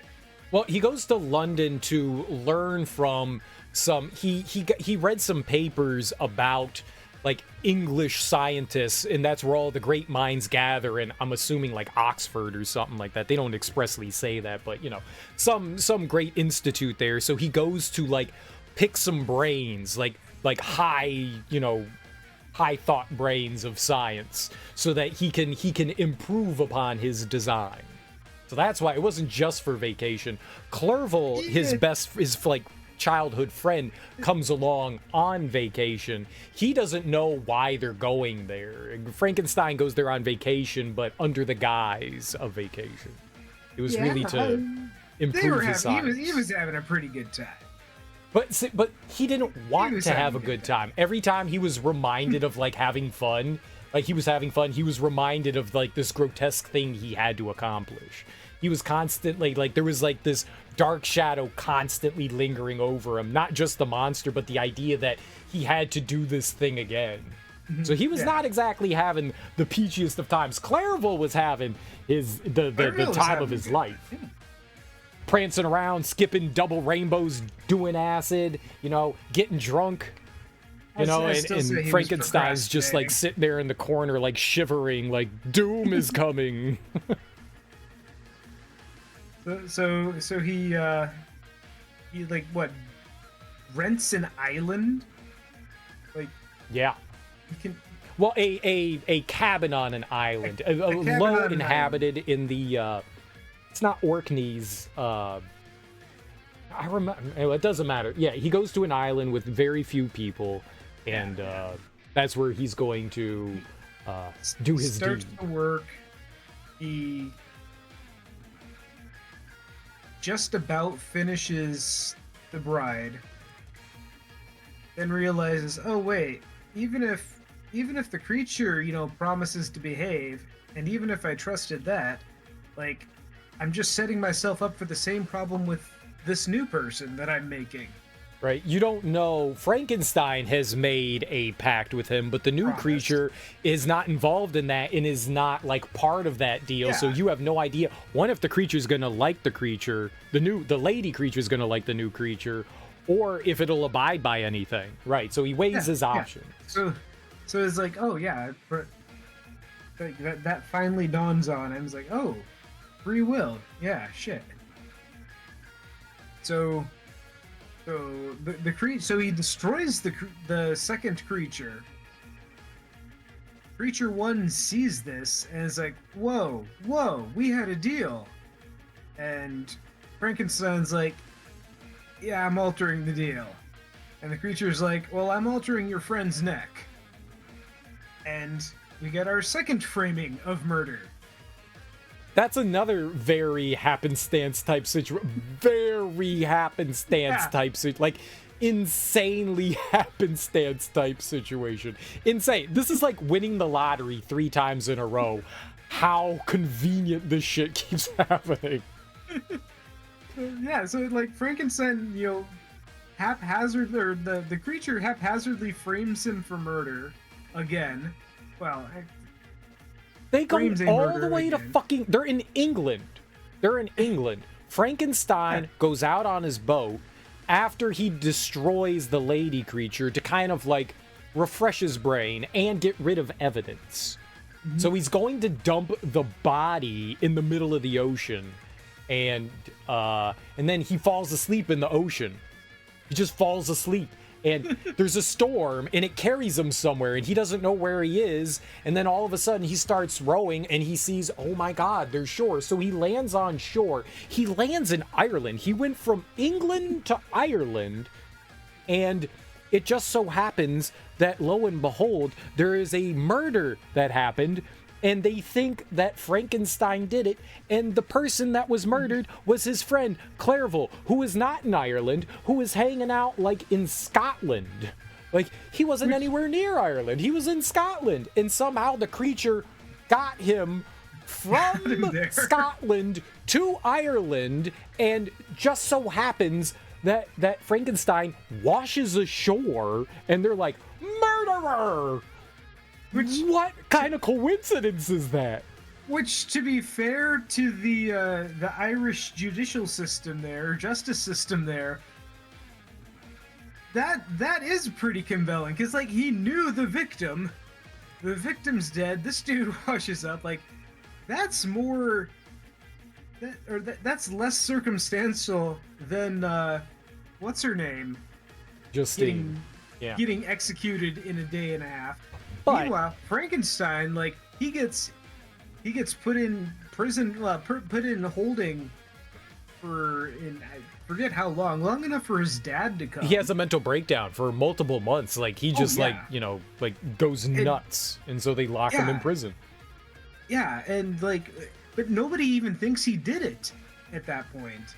They're not They're like, sure. yeah, no. The townspeople still think he did it. The magistrate actually goes and does his due diligence, goes back to where Frankenstein lived or was renting, Yeah. and talked to the people there. They found out that, oh, he was on the island when all this transpired, so it couldn't have been him. So he's Yeah, it free doesn't and pass clear, the smell but test. yeah. But the people on the island he's- were convinced that he did it. It didn't matter. He's free and clear, but he's already, like, his health is just Waned. collapsing. His mental state is just gone. So, he does the only thing that could bring him out of his funk and marry his sister, The woman that they bought for him, exactly. the woman that they bought for him. Which he didn't want to do. So Frankenstein made a threat. He was like, I know you're going to marry Elizabeth, and on your wedding night, I'm going to be there. Yeah. Frankenstein didn't know how to interpret that, so he assumed that, like, when he married Elizabeth on their wedding night, that, the monster was going to come and kill him. So he wanted to marry Elizabeth, but he was afraid to do that because he was didn't afraid to want, do so. more tragedy to befall. But yeah, after his breakdown, he's just like, fuck it, let's do it. I need some happiness in my life. I'll marry Elizabeth. And his I gotta dad, have something. they like to very often, I have found, like gloss over people's like condition, and they're just like, yeah, his dad was in a really weak state. You don't know what that means or what that constitutes, but his dad's in a really weak state. So he wants to please his dad. The more stress that Frankenstein keeps causing his family, you know, the death of the kid, the death of Justine, the death of his wife, all of that's like building up in like Victor Frankenstein's father. And so he feels, or his dad is now very distraught. You know, he's got the fifis, and the fifis are hurting him, almost pushing him towards the point of death. So his dad isn't doing great. So he wants to marry Elizabeth to kind of like mend his father's condition to an extent. Yeah. Don't worry, be happy. Right. So so they get together. They get a little bit of time together. They get a boat ride. Then, yeah, and then what happens? You know, the obvious happens, and the monster catches up with her. Dude, can we talk about like how did Frankenstein get a gat? That's what I want to know. Why has he got his Glock with him? He was just like, and I held a gun to my breast, and I was like, where'd you get a fucking gun? Oh, I assumed that he'd had I had assumed that he'd been packing, like, you know, since the first time he met the creature. I was just like, dude, man, he's got heat. Like, all right. It's not All like you right, need Vicky permits Franks, or anything. let's go. It's not like they do background checks. No, they don't. Dude, They don't. dude, Frankenstein Bob- got shot already. Dude While he rented was off himself having an his island. adventure, can he afford a got pistol. bust. Yeah. Like, all right. dude's not hurting for money. No. They don't really talk about the wealth, but you can clearly tell his family has something because he is not for want. Like, everything that he does is just like he goes off to Ingolstadt in Germany to get an education. You know, he travels at whims. Yeah, I mean, they're fine. So, yes, him coming across a gun, I was just kind of shocked. Never had a job in his entire life. No, never worked a day. Which, That's privilege, baby. That's privilege. He got to read all the time. Sit out in lakes. Realizing now, like, we do get like his entire life story. Yeah, pretty much. In this book, like from childhood to his inevitable end, which the rest of the book, like, you know, after Elizabeth dies, is pretty much kind of just going through the motions of where we know we're ending up, is chasing the monster into the Arctic until he finds the ship where we started the story. Right, so Frankenstein made a mistake with that threat that the creature made him. He thought the creature was coming to kill him, and instead the creature was like, no, you didn't give me my lady, so now I'm taking your lady. And that's what drives him to go from beyond of like kind of like a more self-defensive approach to an aggressive approach. So that's when he snaps and goes, now I'm hunting your ass down. And it's on now. He tries to get a posse together, but they won't do it. No. Like, he tries to convince a magistrate. Apparently, Elizabeth's family, like, they were wealthy. She got put in with a poorer family to help raise her. That's where Frankenstein's family, like, buys her from.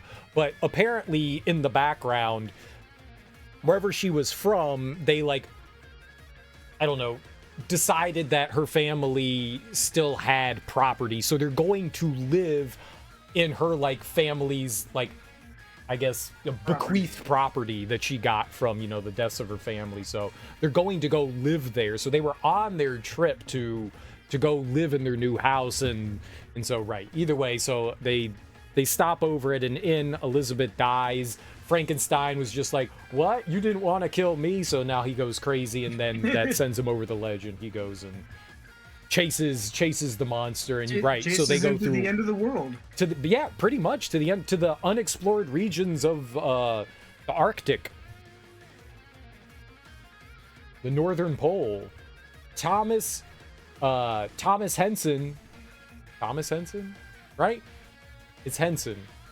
The hadn't even gone there yet. No, I was actually thinking of the explorer. He was a black explorer and one of the first people to actually get to the North Pole. It's Henson. I don't remember his first name. I thought it was Thomas Henson. Whatever. Right. So yeah, the guy that had at the beginning of the book who's writing his sister, who Frankenstein was telling his story to. Then it kind of like takes back over from his perspective again. So, wait, so how many flashbacks does this story? So, like from a meta perspective, you've got this whole story is being narrated through a letter from this what's his name, Marlowe, to his sister. So Yeah. Marlowe's conveying the story that Frankenstein told him.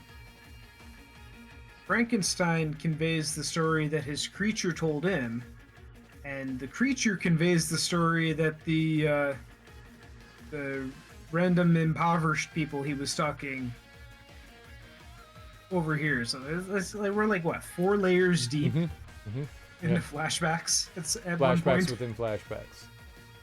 It's an onion. It's an onion. So okay, so we're chasing the monster through the Arctic. Frankenstein's health is just getting worse and worse, and he just dies. Like, Exposure, it. Yeah. a soup concoction of a bunch of maladies. and even I mean, like the ship itself is like the crew's on the verge of mutiny because they don't want to be up here anymore. Well, they're stuck in the wanna take- ice. They were they're stuck in literally the ice. frozen in ice, and the ship wasn't moving, so they didn't want to continue their efforts to try to find a passage through the northern pole. Yeah, so they want to Arctic go Circle. home. Frankenstein's like, but no, the monster is like, yeah, but no, we're going home. And that's just kind of it. Frankenstein dies. The crew continues going home. The creature shows up. Kind and of give his condolences give somehow. his condolences, and the captain just calls him out on all of his fake bullshit. And then that's it. The creature runs away, and the end. Yeah. The creature says, I'm gonna like sacrifice myself in a funeral pyre back in the North Pole. And you're like, wait, what? Okay, sure. Okay, goodbye. And then it ends. Yeah. Kind of So there we go. kind of a wet fart of an ending. there's no Yeah. real kind of Yeah, I mean, I guess you could call it, it's kind of a tragic end yeah, oh definitely. where, just nobody gets what they want. Except for the sailors, they get to go home. It's very cyberpunk. Yeah. But, okay, question. Now, there are apparently kind of variations on this book. In some of them, Elizabeth gets a more proactive role. Was that in your take? Proactive as in what? Like she gets more to do, she gets a bigger part. I don't know what that without knowing what it is, I don't know how to Yeah. say whether it happened or not. Yeah, I mean, she didn't have much of a role other than being sweet and dying in my printing, so I'm guessing not. I don't But, from what I understand, I don't recall anything in particular. There's very few interactions, but again, like, I don't know what that means. Without knowing what it was, I have no idea how to say, like, whether she did or didn't. Like, did she go up in court and, like, while Justine was on trial?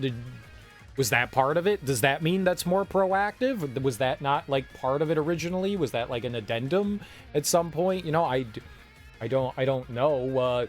There's a handful of instances when Victor returns back to Geneva with the family, and he's talking to Emily. Her name was Emily or Elizabeth? It was Elizabeth, right? Elizabeth, yeah. Elizabeth, right? Yeah. I don't Emily know. Elizabeth is I don't know. from She Clifford. did not have a large role. She did not have a large role, as far as I could tell. No one did. It was all Frankenstein. Like, the father had like a little bit in pieces. Clairville had some small bits and pieces.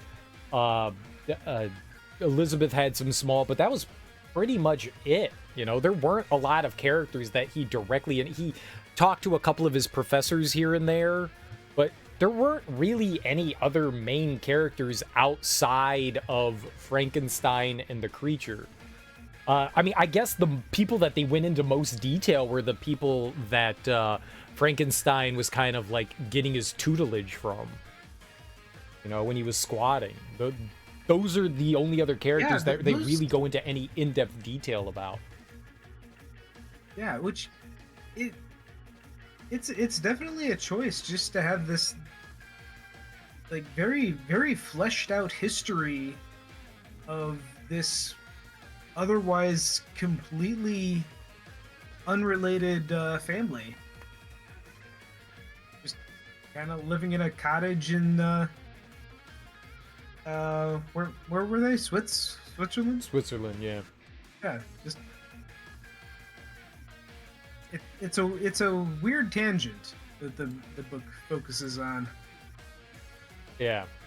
But, okay, so we've gone through the story. What your thoughts? What what sticks out to you? Well, the first thing that really popped out was how the book was written, and I said it earlier. She kind of writes almost in a poetic way. Like you couldn't convince me that people talk the way that they did in the way. So my look at it is that you can tell that Mary Shelley is like, there's no way she isn't highborn and well educated. Like, she has a massive lexicon. The way people speak in it is very flowery and very romantic. You know, it's it's not in a more kind of like casual talk that you hear a lot. And a good example that I would make of it is that Bram Stoker's Dracula came out at a similar time to Mary Shelley, within about like 20 or 30 years. And they were both 18th century pieces. And the writing in Bram Stoker is extremely different than Mary Shelley's writing. Like, it very much more feels like long form poetry versus just like standard writing. It's much more like, yeah, like more poetic. It's not quite prose, but it's like on the cusp of. Yeah, it feels very flowery and romantic to me. Yeah, there's a lot of words that may not necessarily always say a lot of things. There's also a lot of I'm glad I read on my Kindle, because there's a bunch of like antiquated word usages that I was unfamiliar with. So being able to tap the word and getting like the old definition of it was like super helpful, because there was like a couple of times where I'm like, that's not how that word's used. And then I clicked on the definition and I went, oh, like it would have like two definitions, and then it was like old unused definition, ye old English, here's the definition of this word. And I'm like, interesting, okay. I mean, it was written, 250 years ago, so sure. That makes sense. My copy is just littered with asterisks next to words, and then down at the bottom of the page it'll tell you like, okay, this is what this word means. Oh, it was annotated. That's nice. Yeah. That's nice. Yeah. Well, I guess I sort of had that myself, but like I was just highlighting words, and I was just like, interesting. It's nice to be able to do that. That was nice. That was nice. But yeah, lot of uncommon word usage. A lot of. Gee, Mary Shelley had a massive lexicon, man. There's no doubt about it, man. I mean, like,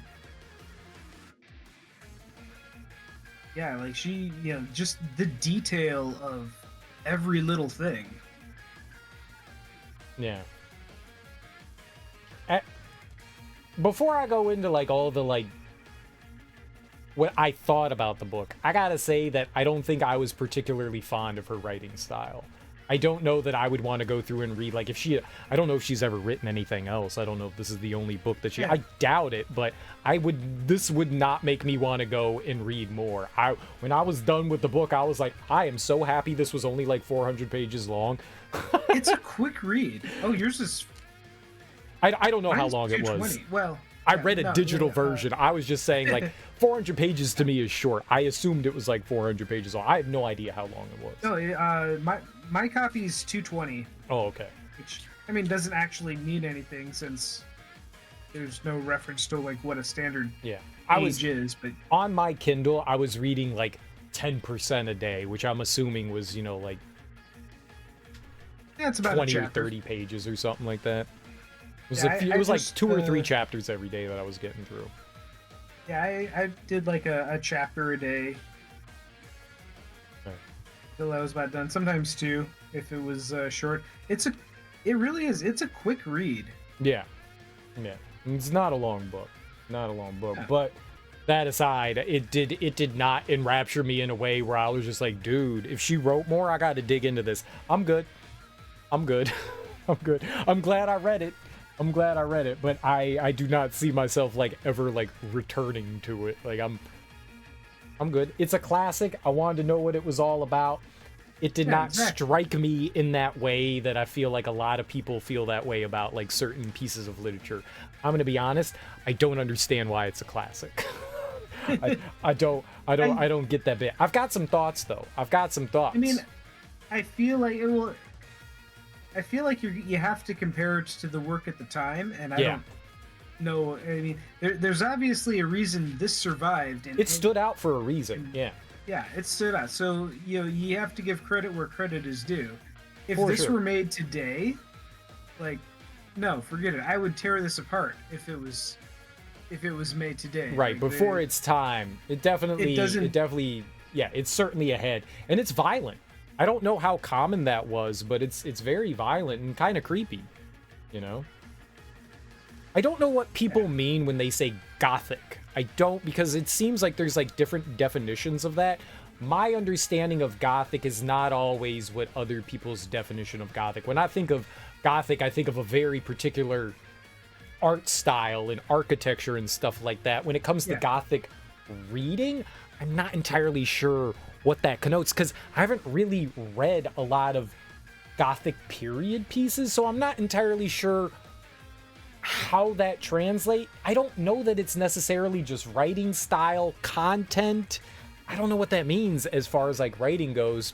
People refer to this book as like one of the penultimate gothic pieces of literature, and I don't know what that means. I mean, just if I were to, the way I associate the word, I mean, I would say that's probably right, because like the entire book, there is this kind of just ever increasing darkness and Encroaching darkness, but Loading- there's also yeah, romanticism in the way it's written inevitability. too. Yeah. Okay. I mean, if that's purely what they're going for in that term, is just like its bleak outlook and stuff like that, and just the writing style is, like I said, like very romantic, then maybe that's what they're in reference to. But like I said, I've not really read much of that style, so I don't have like a baseline to compare to. This is now my baseline. This is now my baseline. It would Yeah, be I mean, interesting to know. That makes sense, because like, yeah, I think you're right though. Oh, and there goes my keyboard. You're right there. Like the gothic, I envision, you're saying, it's romantic, and I've always kind of gotten the thing that, gothic things romanticize the morbid Yeah. and the dark, the Addams Family, basically. Yeah. Yeah, very much so. That's the epitome of when you think of like gothic. I mean, not only their Yeah. architecture and art style, but you've got like Frankenstein's creature and Dracula's and whatever everything else is in there. Yeah. So yeah. a romanticism of the dark and the distressing. Twisted and disturbed and all that. Yeah. So, And this is definitely that twisted and disturbed. checks out for me. Yeah. Okay. Now that we have discussed things, I've had some clarification. Hopefully what the answer we have come to is the correct answer, though. Yeah, I have no idea. I have no idea if that's what people mean or not. That's just like me working backwards from the word goth and to this. Yeah. I can see it. All right. Well, let's now go into like some analysis here. And Okay. I would say my perception of this is definitely an allegory. Like, there's no question about it. And I feel as though it's an allegory for what could have been considered at the time as modern science. And it's like trudging along blindly, full steam, with no like real like checks in place. That's the way I perceived everything is. Here you have the dangers like, of yeah, you have this young creator who is enthralled with the world and goings-ons, but has a fascination with overcoming death. And it was inspired by ancient philosophers. And then you have him like going through and like combining like older science and newer science and creating something fantastic and new, but then that fantastic and new goes out of control, and the thing that they created they no longer have control over because they didn't think. It's like Jurassic Park, they never stopped to think if they should. They only thought if they could, you know. And that's very much what this is. Frankenstein, no matter what it is, his science created something new and he didn't think of the consequences of it, so it gets out of control. And I can't quite tell if it's like talking down about like new sciences and saying, look at what happens when you do, you know, evil science outside of like what the standards are, you know. Is this like trying to say that like new science is evil, it's good to stick with like the tried and true, don't try to make advances? Is this like chastising it all? Because that was kind of my interpretation the way when I was reading it, but I'm not entirely sure, you know. Is it that actually? No, that might make sense. If I'm remembering, I'm just now realizing I actually know more about Mary Shelley as a person than I do about Mary Shelley's work. Because I have never seen analyses of Frankenstein. I have never read anything about Mary Shelley. I know nothing. So this is me going in completely blind and just trying to make my own, you know, perception of this. And I'm curious to see what other people have said, but at the same time, like, this is what my brain saw, right? Let me do a quick Wikipedia. Her father, I believe, was on one side or the other of like one of the major kind of philosophical shifts of the era, and was very big into that. And let's see, here we go. Child William Godwin. Okay, so yeah, her father was William Godwin. Godwin's most famous for 2 books that he published within the span of a year: An Inquiry Concerning Political Justice, An Attack on Political Institutions, and Things as They Are. Blah, blah, early mid, blah, blah. Attacks aristocratic privilege. So, in the conservative reaction to British radicalism, Godwin was attacked in part because of his marriage to the feminist writer Mary Wollstonecraft. Well, I mean, based on just that little bit, you would think that their parents were like more open. Her parents were like the I guess, what would you call them? Like, hippies of the time. They wanted to lead the charge. So I mean, maybe my interpretation is wrong. Almost then, but assuredly informed her work. More than likely. More than likely. But that's the thing. Like, I don't know. Like, my perception here is if it's right or not, because it very much felt to me like, okay, new things bad, old things good. New things cause bad things to happen. Don't be happy with like your station. Don't try to push beyond that, because that's when things go bad and then they get out of control and then you die. That was my interpretation for the allegory. And it very much felt like there was like an agenda in that. Like, it seemed like they very much were talking about very specific science and stuff like that. There's some other interpretations that are underlying in there that you could totally pull out, but like on its surface level, that's the way it felt to me. There's also the whole thing with like the creature itself and how like society is not always open to accept new things as well, which is why like I was kind of conflicted on it, because now you have like this new science going around introducing itself and everybody is like very scared of it, and so it kind of has to destroy its own self at the end. You know, people are adverse to change, but at the same time, it made me feel like new science also is bad. Not just like, okay, it's scary and we're moving forward, and the only way we make progress is through doing science and getting better and learning more. It didn't seem like it was making that point. It very much seemed to be like, okay, people aren't open to new things, so you shouldn't do new things. Yeah, it's interesting because like the traditional the pop culture take on Frankenstein is that the Frankenstein was the real monster and the creature was tragic and Innocent. and innocent and yeah. humanity just was ignorant and couldn't understand it. But like in the book, the creature is really not that sympathetic a thing. Like You kind of feel for him. You Like, he's a kinda feel bumbling for him. child that doesn't know right from wrong. So, like, when he, like, first gets introduced into the world, he's just trying to figure things out. He doesn't know what he's doing. He actually helps people. He, like, he saves a little girl from drowning, and then he gets shot for doing it.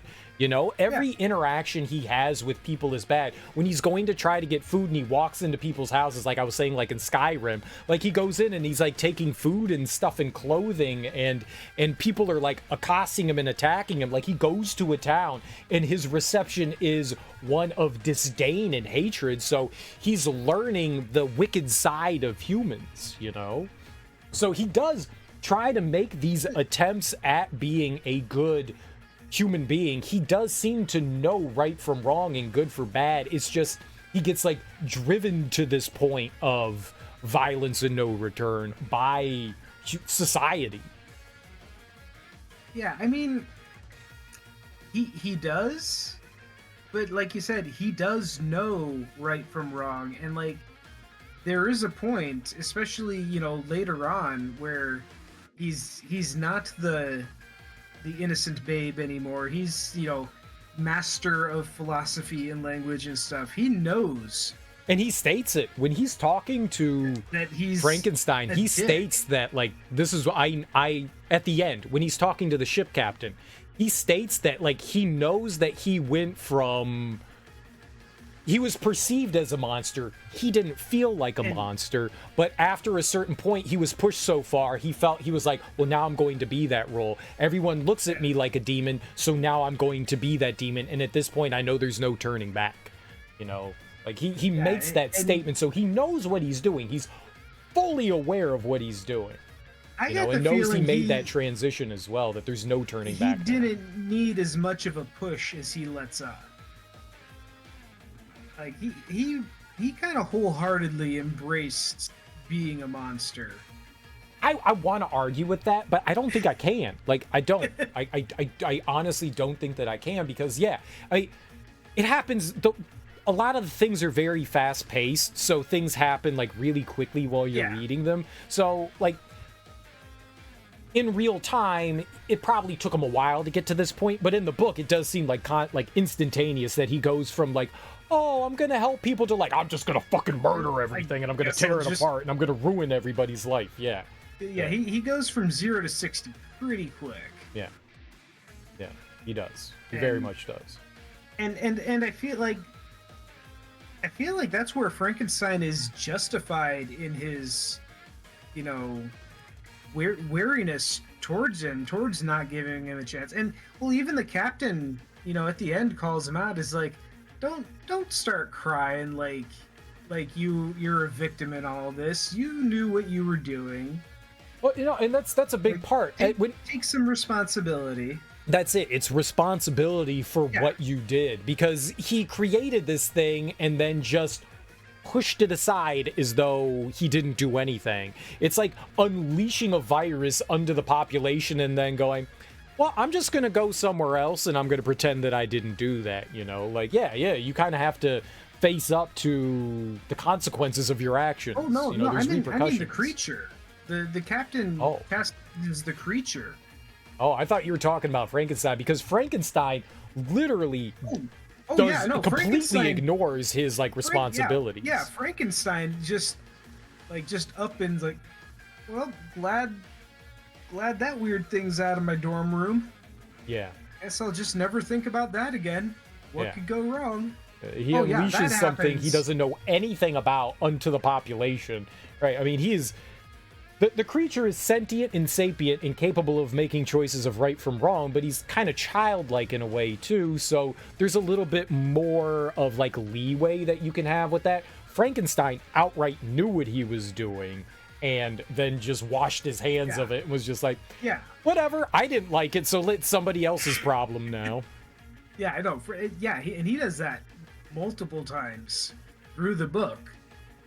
Like I said, It's very much a promises- teenager's reaction to things. This is going bad. I'm just going to close the door and pretend nothing is happening out there. You know, like, I started this, but I'm just going to walk away now. It's a very much teenager reaction. You can tell that he's young, you know, not quite ready to take responsibility. And that's why, like, as the book goes on, I don't know how many years is it from, like, he's like 16 or so when he goes to Ingolstadt, and then, like, it's a handful of years, yeah, right? and He's got to be in his like early 20s at that point. So he goes to adulthood and he eventually learns to take responsibility. It's just way too late. It's just way too late. wait, yeah. Yeah, Like 'cause you he's, would pass the event horizon. still pretty. Yeah, he's like, well, he's still in school. He's still pretty young. Like, I guess is it? I mean, he's. What kind of school is it? I couldn't tell if it was like a boarding school or if it was like university. I think it may be a combination between the two. I think it might be a little bit of A, a little bit of B. I think it's higher education, but not how we perceive higher education nowadays. You know, maybe like bridging a gap between the two. Yeah. There might be more education afterwards, but yeah, something in between like college and high school. Something around there. Regardless, he never makes it much past being like a young adult. Yeah. Like, Yeah. I doubt he lived past 21 or 22. Yeah. When they over the course of the introduced story. him, when he gets on the boat and the way the captain was describing him, I was like, oh, he's got to be like 60 years old. Okay. Yeah. Yeah. All right. Dope. No, he was like 22. Yeah. Yeah. which it does show, like, you know, he does grow up, Yeah. you know, over the course of the story. Like you said, it's kind of too little too late. He makes a lot of late realizations. a lot of late ones. But, you know, maybe that's what being young is for. Very Except naive. for Very naive. he doesn't get a chance to come back from that. My first reaction when he didn't go forth and carry out the monster's wishes about creating him, you know, the bride of Frankenstein, right? And the monster threatens him, I was like, he's gonna kill Elizabeth. Like, that's what he's gonna do. Like, that's pretty obvious. He threatened. It seemed like that was the threat that he was making. But Frankenstein was like, what I thought, he's too. coming for me. No, that's his naivety. He thinks a lot of it. He's very selfish. Again, he's a kid. So everything that happens, he thinks is directly happening to him and not those around him. He's very careless in things. He is not aware of, like, he lives in this little bubble, and there's a lot of things that he's not aware of his actions, that they affect other people.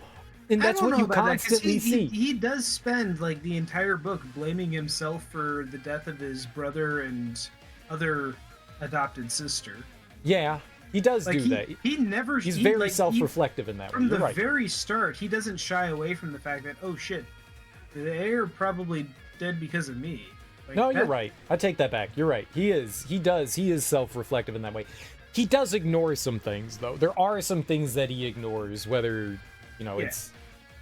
so it's a mix. All right, fine. It's not as steep as I was saying that it was. You know, the cliff wasn't as steep. It's a low roll of a hill, but still, he is a bit naive in some of the things he does not take responsibility for. There are some things, and some things he like kind of chooses to ignore, like that threat where I was just like, that's very clear that the monster is saying that he's going to kill your wife, and you're just like, no, it's me. All right, dude, have fun. have fun, because that's not going to go the way you think it is.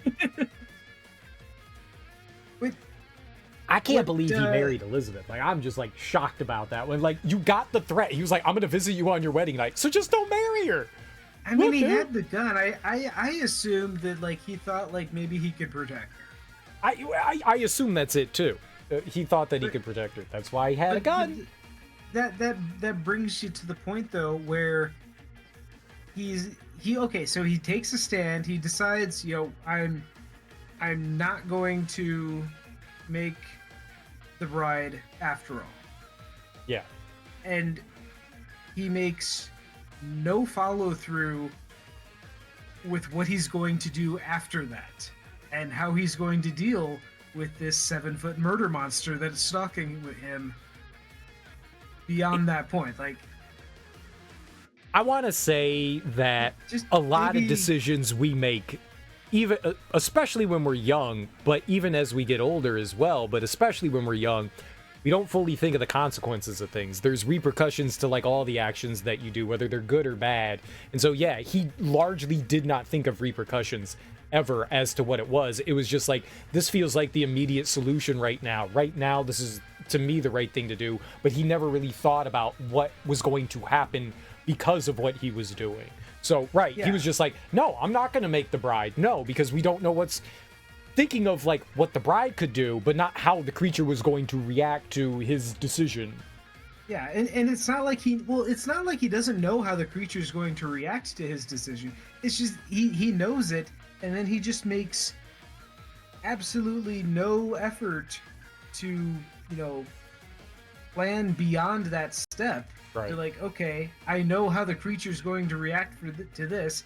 How am I going to react to mitigate the creature's reaction? Fair. Yeah. And he doesn't. He just kind of like lets things happen. He tries. He comes up with it, but they kind of feel like half-ass plans. Yeah. He never comes up with like a legitimate plan. The closest thing he gets is trying to rally the village people to chase after his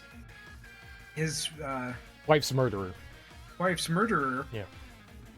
And that's as close as he gets to, like, And they do. Trying to take action to achieve a goal. Yeah. They trowel the lake that the creature jumped into.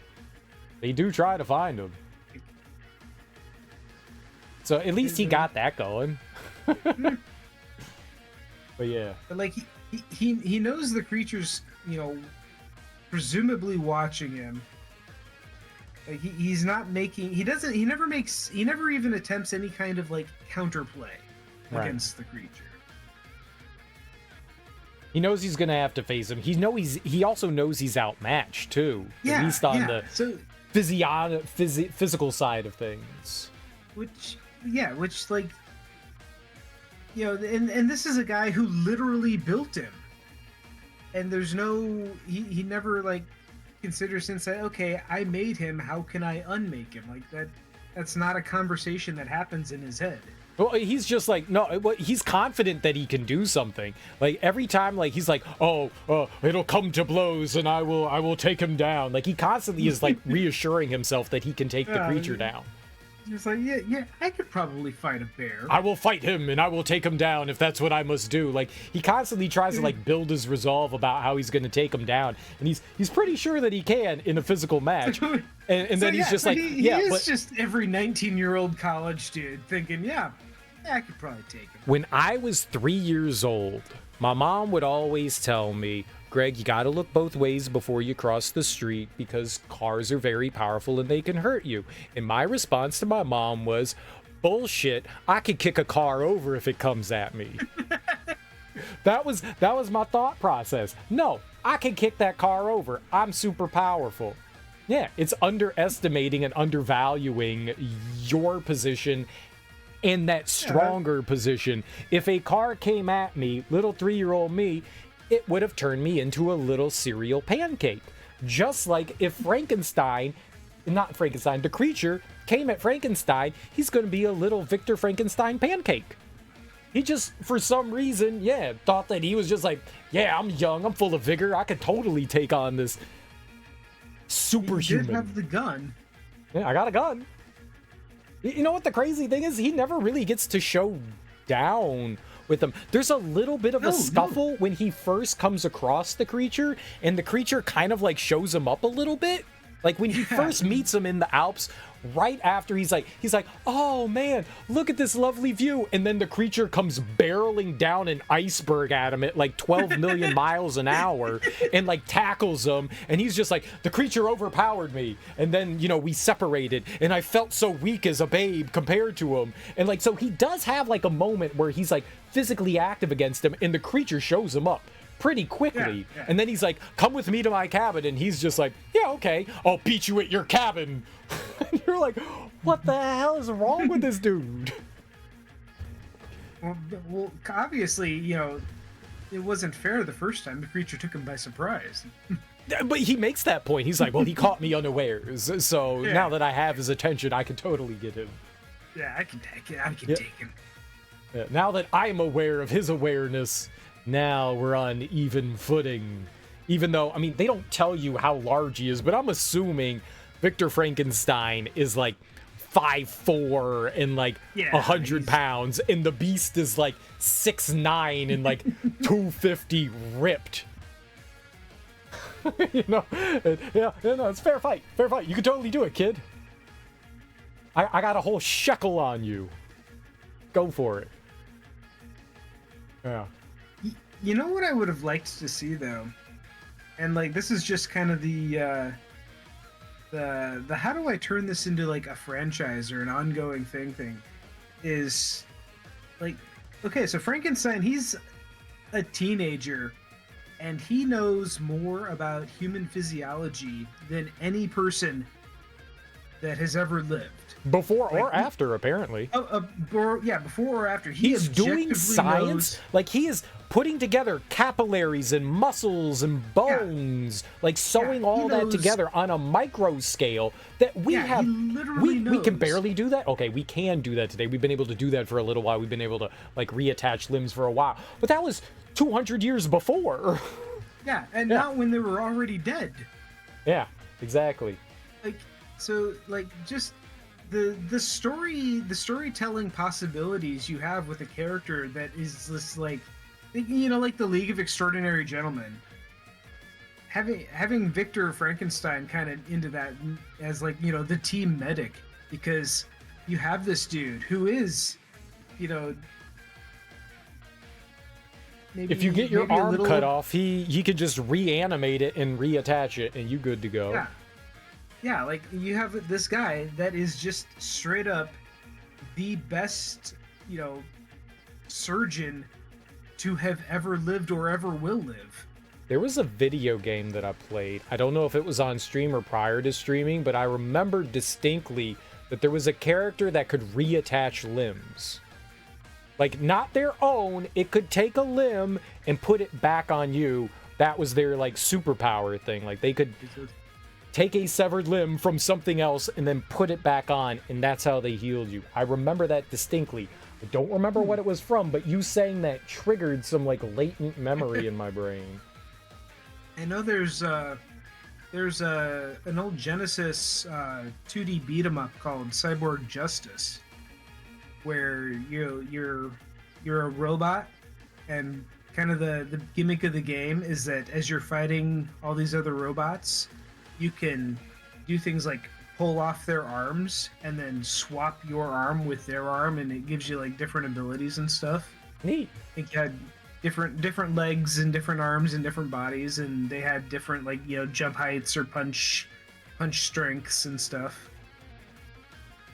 All right, what was your interpretation of the story? We talked about my interpretation. What was yours? Mine, I mean, like, the overall, like, you know, message of the story, I feel, you know, it's pretty much, you know, where you are, where it's about a guy learning responsibility, albeit too late.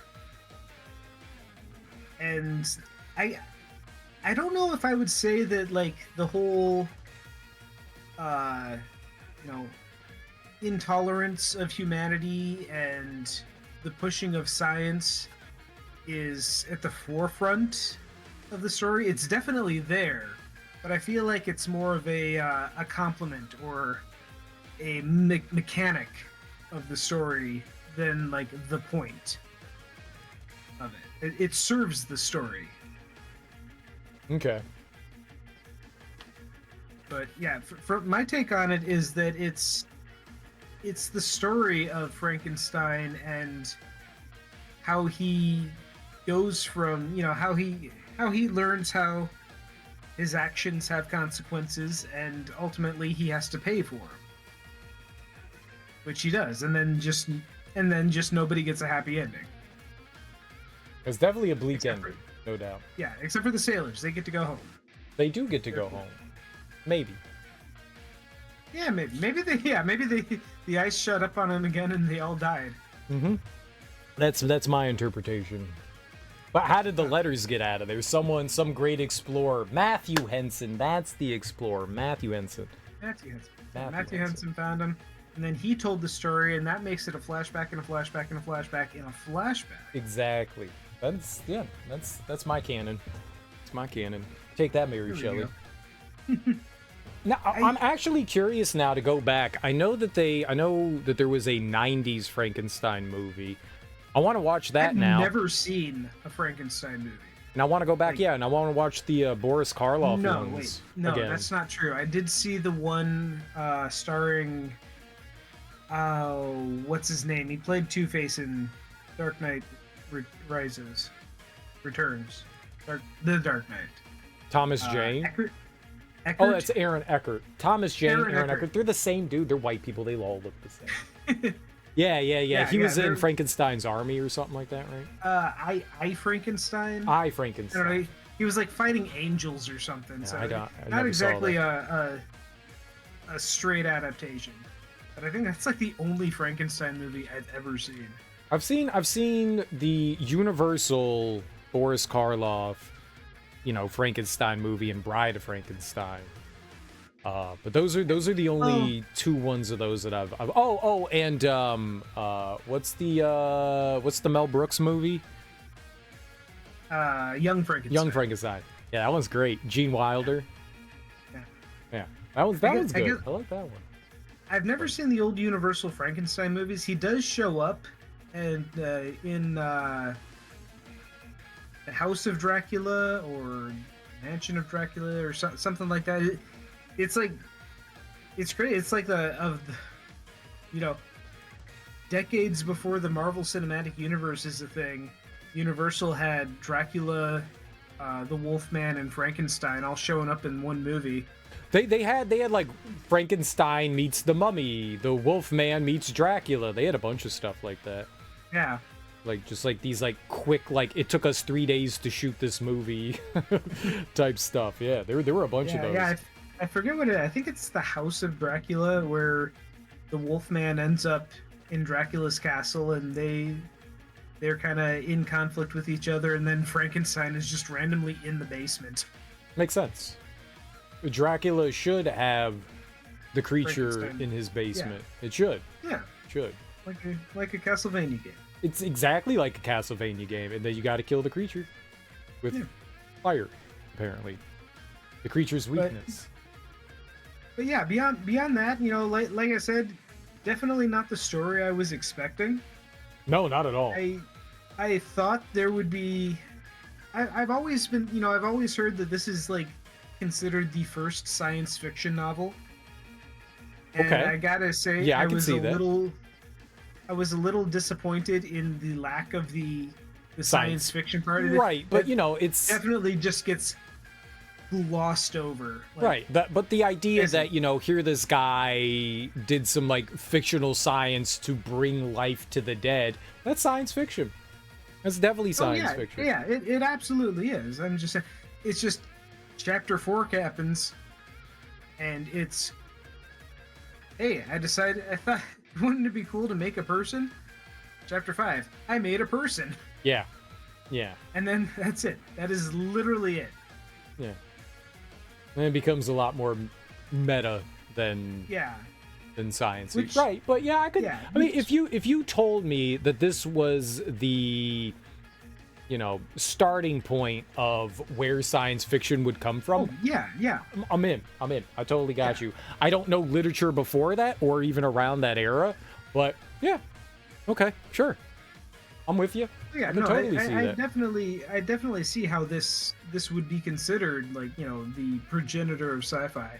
It's just, we get chapter 2 and 3 are basically all about Frankenstein's scientific education,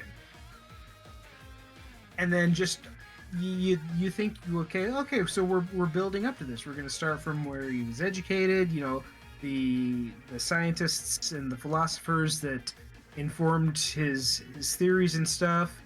We're gonna get a progress towards this, a build up towards him. Oh nope, he's already made it. Okay, cool. He's like, I'm going to go gather my scientific tools.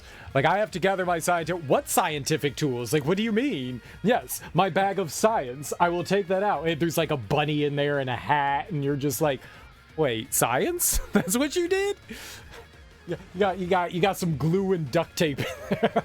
His scientific tools was duct tape and Elmer's glue. He was just jamming pieces together. The breakneck pace of it. I mean, chapter 1 is his early childhood. Chapter 2 and 3 is the kind of the start of his education. Chapter 4 is chapter 4 is like just more of his education and him deciding to make a person. And then chapter 5, he's done it. And then the rest of the book is just the fallout from that. It's like, it started off kind of at a normal pace, and then it just jackknifed. Yeah, I mean, obviously it wasn't going to be the sole focus of it. Mary Shelley was just like, it's the repercussions of your actions. That was her focus. Let's get this show on the road. Yeah. Her science was, every action has a reaction, an equal and opposite reaction, Yeah.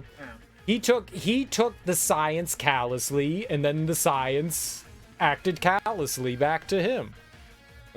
That's what it was. It was a science experiment. It's the perfect example of fuck around and find out. Because that's what happened. Frankenstein messed around, then he found out. You shouldn't mess around. That was some wrong messing. I am curious whether, like, sort of like that underlying current is new science is good or new science is bad. I still can't quite put my finger on that. Like, it's somewhere there. I feel like it was leading me towards new science is bad. I feel like if there is a message, or if there is, if there's an intent of a message here, it's just that new science is here. So, ready or not, here it comes. And that's fair. That's fair. New science is here, right? And yeah, are people willing to accept it or not? Yeah, I mean, there's a few ways you could definitely whatever you want your that's why my problem is that, like, whatever you want your conclusion to be on either side of this is that you can easily pick examples from the book to validate that opinion. That's why I was saying, it's just not like as cut and dry as I would like it to be, because I would want like a more definitive yes. And so I am leaning one way, but I could totally see the opposite. Absolutely. Yeah, like if the creature represents, the product of new science, well, the creature is at every turn rejected by a population that doesn't understand it. Yeah. Exactly. Which in turn ends up being bad for everybody. So is the message here, hey, maybe have a little bit more of an open mind. And your new science won't destroy you. Yeah. Be more willing to accept the different and change and all that progress. Yeah.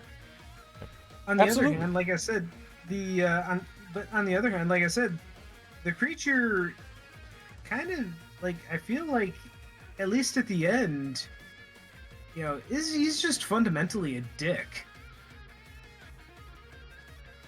And maybe like it feels like towards the end, especially like once he gets on the idea that like he's deserving of he really gives off like big incel energy. Self-righteous, very self-righteous, very self-righteous. Yeah, where he's just like, I am owed this. I am owed companionship. And just the creature itself is just lacking in self-reflection and acceptance of responsibility for its own actions. The creature blames all of his woes and all of his troubles on everybody else around him, to whether perhaps some level of fairness, but not a complete level of fairness. It's not entirely Victor's fault of what the creature does. The creature has to take responsibility for its own actions. Oh, absolutely. Absolutely. At first you can go, well, it didn't know anything, but eventually it learns and understands and goes from just being a living creature to a fully understanding sapient creature that knows the difference between good and bad and chooses to ignore what it knows to be correct and goes and does the, evil thing because it feels like to itself it's the right thing to do. Yeah, there's a point where it is just actively choosing to be a dick and just not taking responsibility at all for its choices. Groovy! Yeah.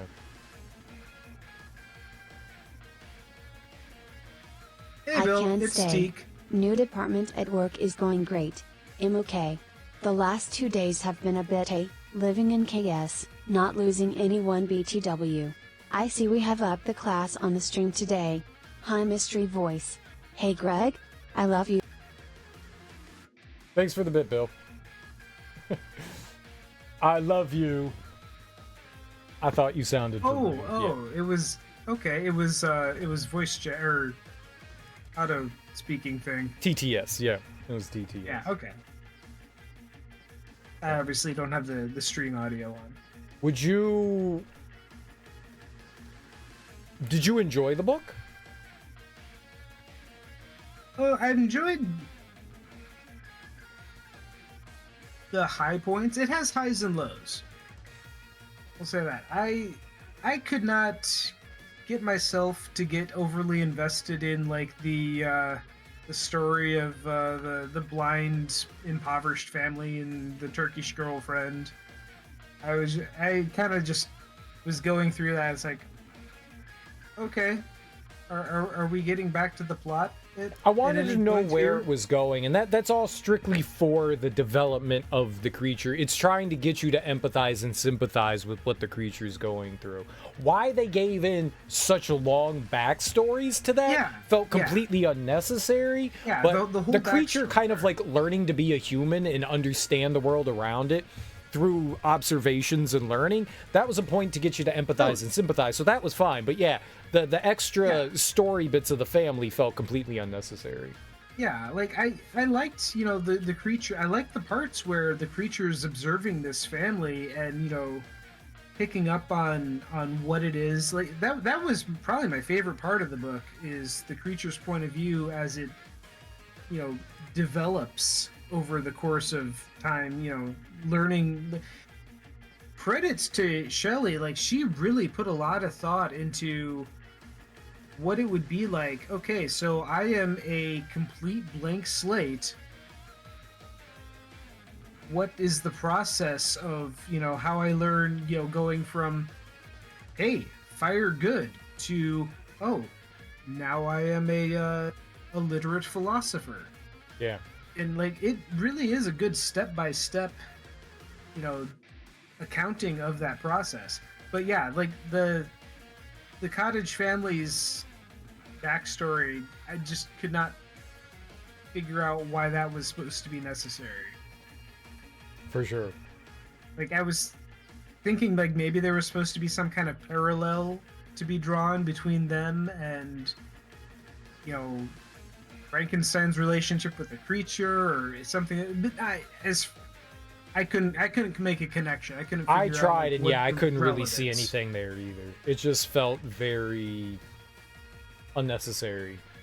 Just for the sake of, you know, like, we're just gonna expand some story here. Have fun with it, you know? Alright, sure. Shelley just needed a better editor. Well, I'm doing my wikiing here, and it looks like this book did get like 5 revisions. So Interesting. Yeah, I don't know what I got. Whatever was on Amazon is the thing that I had, so I have no idea. No idea. I couldn't find my physical copy. No idea where it just vanished.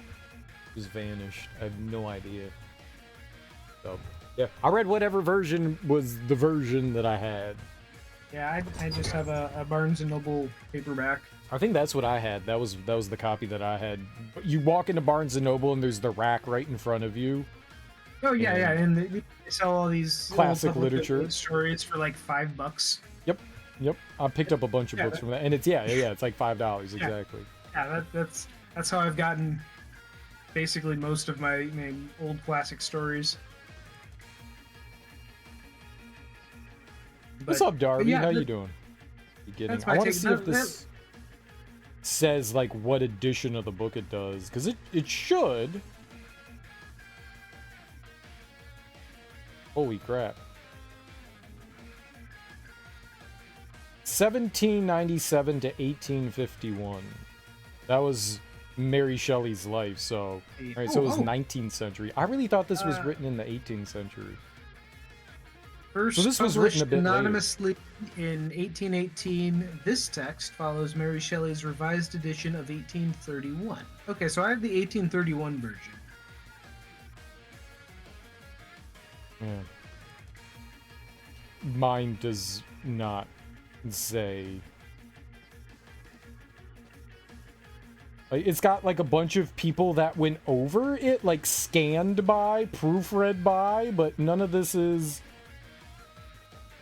None of this says like what versions. Chapter 1 through 6, mostly scanned by David Meltzer. What the hell does that mean? Like they obviously scanned the book in, but like where's the information about like There are no like copyright info. no, it goes right into the book. It says like who like scanned this book. Margination and last proofing by anonymous volunteers, and then it's like, okay, here's the book. Yeah, no, there's nothing as far as that. And at the end of the book is just like a blank page. So no, I got no idea. I got no idea what version it is. Whatever Amazon had on their website is the Amazon- one that I had. So I guess it Amazon's doesn't matter. just like getting like volunteer groups to like just scan in public domain works. Well, and then- it is a what do you call it when it's like royalty free public domain? It's public domain, Yeah. so anybody Yeah. can do whatever they want with it at this point. So yeah. Look, it's an interesting book, and I'm glad that I read Frankenstein. Like I'm happy. Like I love horror. I like horror literature, and this is one of like maybe not the first, but it's one of the more famous and one of the earliest ones. So I was like, I gotta read this, you know, like I want to read this. And apparently it's on like a lot of high school curriculum, but you know, our high school never read it. But you know, like after reading Dracula, I was like, dude, I gotta read Frankenstein. So I'm happy that I read it. I don't think it's bad. I just don't think it's like, holy shit. But I can Yeah, understand it based does on our feel- discussion, I can at least appreciate and understand why this would be regarded so highly. It's just the way that it was written just didn't really like speak to me on a great level, but the context, the content, all of that, it bears something. And if this is one of the first of its kinds, that does make it important. Yeah, I mean, to be fair, we're reading this with 200 years worth of development on Yeah. horror literature. Yeah. To expect. So because like it does feel like it goes. There's a lot in the book that's pretty much by the numbers. Which is Yeah, by the they- numbers by today's standards, right? Yeah, by the numbers by today's standards. I have no clue at the time if this story was as predictable as it is now, with, like I said, 200 years worth of iterations. I mean, this built off this of definitely probably shocked people. Yeah. It gave some people the vapors. I'm sure people were aghast when it came out. They murdered a child in the book. Can you believe it? There was probably some shock and all, I'm sure. I'm sure it probably was not common. Can't imagine. And I do agree, like you said, the ending does kind of peter out. But I really did like the very last chapter after Frankenstein has died and the creature comes to kind of pay his respects, and just that whole scene where the creature and the captain are talking, and the captain is finally holding the creature to account for his action. That I felt that did make a pretty strong ending. Yeah. So the creature gets to defend its actions and explain why it did what it did to a second party, though. Yeah. Like, dude has secondhand heard the story, a one-sided story, but he has now made up his mind. Like, he's like, don't try to rationalize with me, creature. I know you are evil. And the creature's just like, screw you. You're not going to let me defend myself? And he's like, no. Yeah, because What's the there to defend at that point, though? And the creature comes in, and he's like, you can tell he's got he's got this whole scene scripted out in his head, and he wants to be the so dramatic and like, oh, my hated villain, you did this to me and blah blah blah, and like he just wants to revel in his own. I don't know, what would you even call it? He wants to make himself the center of grief. Well, he broke of this onto the drama. ship to yell at a dead body. yeah. He's like he's just living for the drama at this point, and the captain is just having none of it. He's like, who do you think you're kidding? Yeah. Get off of this ship. Yeah. And that I feel like that kind of breaks him. Which is it's a worthwhile. A worthy conclusion to him. At the end of the day, the only thing the creature wanted was shattered. vengeance on Victor Frankenstein for bringing him into a world that was unwilling to accept him. That's all that he wanted. He just wanted vengeance. That was his... After he made that decision, that was his pure onset goal, and he got it. Like, he got it. He drove him to his death, Whether he wanted to murder Frankenstein or not, we're never gonna know that, like his true intention. But I think he wanted to torture the hell out of him. I think he got it. I don't. Yeah, no, he could have killed Frankenstein whenever he wanted to. Yeah. He dragged him along when the creature went running up north. He put breadcrumbs down so that Frankenstein could follow him. He wanted Frankenstein to chase him to Frankenstein's end. He wanted to watch Frankenstein slowly kill himself. Yeah, and that's not a happy way to go out. The way he goes out is probably one of the worst ways you can go. Yeah. That's horrible. So yeah, the creature got a lot of vengeance going on there. Got a lot of vengeance. Got his little brother dies. His wife dies, one of the caretakers that he cares about dies, and his dad dies. Kind of all direct effects. His best friend. And his best friend. That's 5 victims to all of it, and then leaves the one son orphaned, who's just 12 years old. Yeah, completely destroys that family, takes it down, and it's all Frankenstein's fault, to be honest. And whether you want to say that's that's hubris, whether you want to say that's hubris or not, because it kind of is. He was the creator of his own undoing. It's a little bit of hubris, but yeah, no, the creature kind of gets what he wants, and there's no comeuppance for him. There's nothing for him. He's just like, all right, I did what I wanted. Peace out, guys. There's no repercussions for him.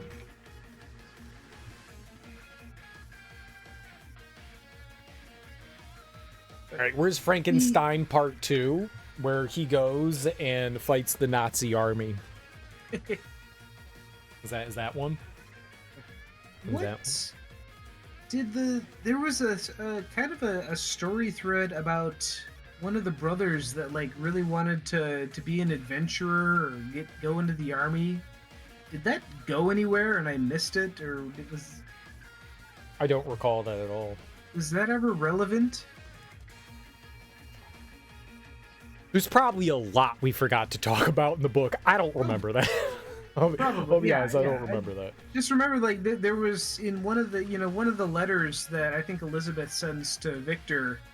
They're talking about like Victor's brother and how he's, he has such a thirst for adventure and physicality. He wants to be a soldier, and I don't think that ever goes anywhere beyond that, other than I guess we're just talking about family drama. They barely mention the siblings. It's always in passing. So yeah, you knew very little about the little brother. You knew very little about the middle brother outside of the letters. That's pretty much all they're talked in. Or if the father's talking to Victor and he's just like, oh, think about your brother, what he's going through, and then that's it. It's just always in passing. No, I don't believe that they ever went anywhere with any of that because it wasn't important. Yeah. It's just flavor. Yeah, it's a little extra flavor. Here's some salt. Yeah. Okay. But well, there we go. We read Frankenstein, and now for the rest of our lives, whenever anything about Frankenstein comes up, we can be the person that says, in the book. I wonder how much now that I've read the book. I wonder how much now I can notice things.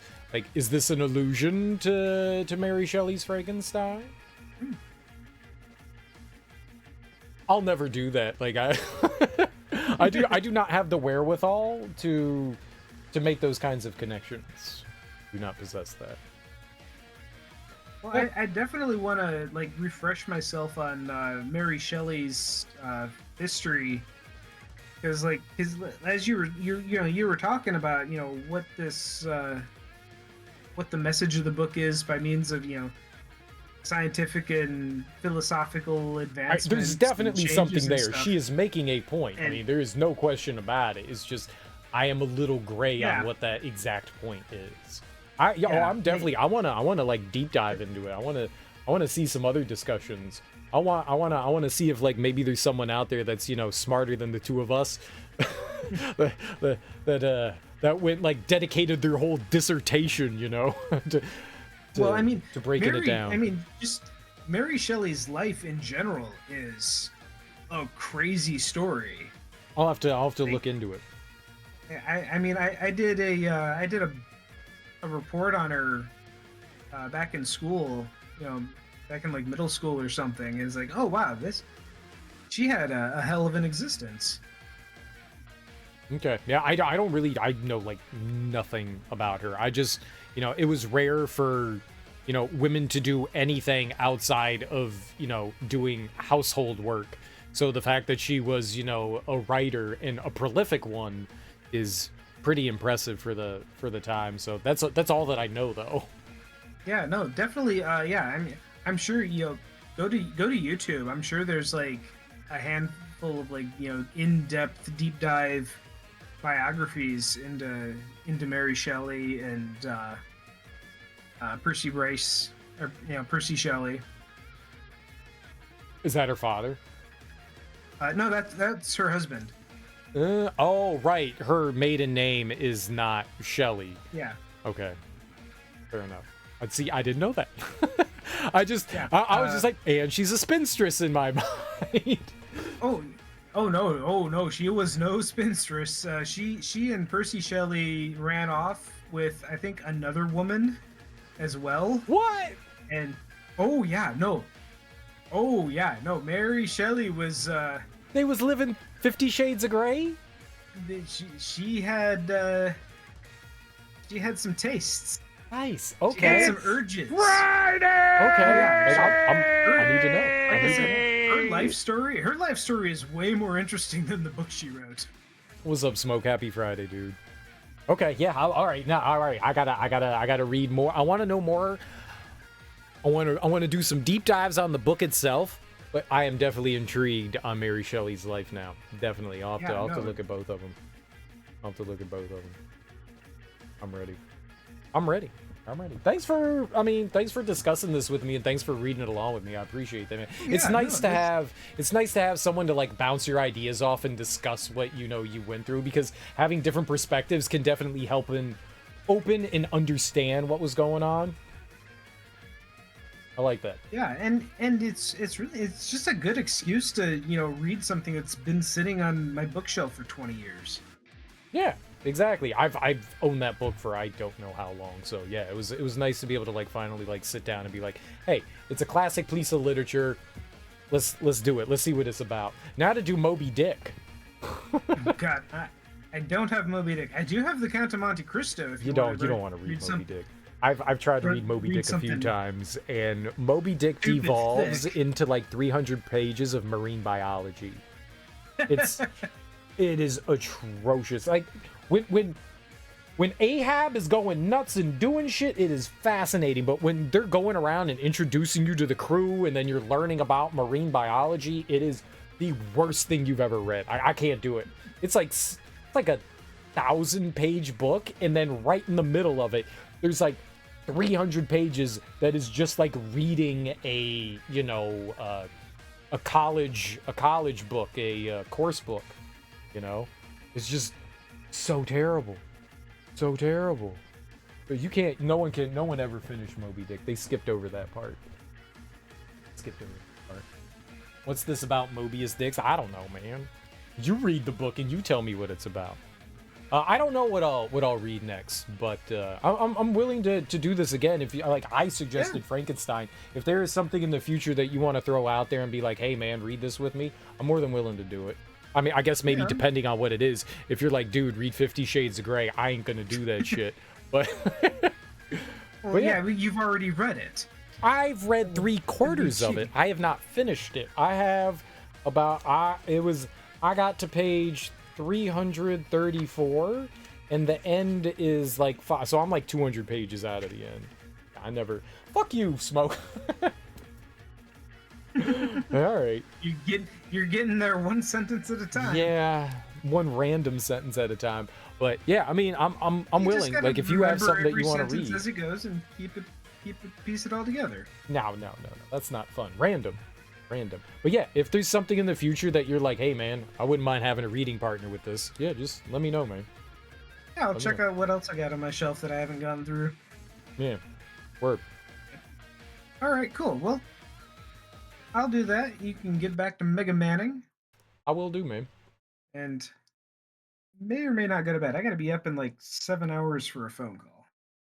7 hours. 6 hours. 6.5 hours. Enjoy, dude.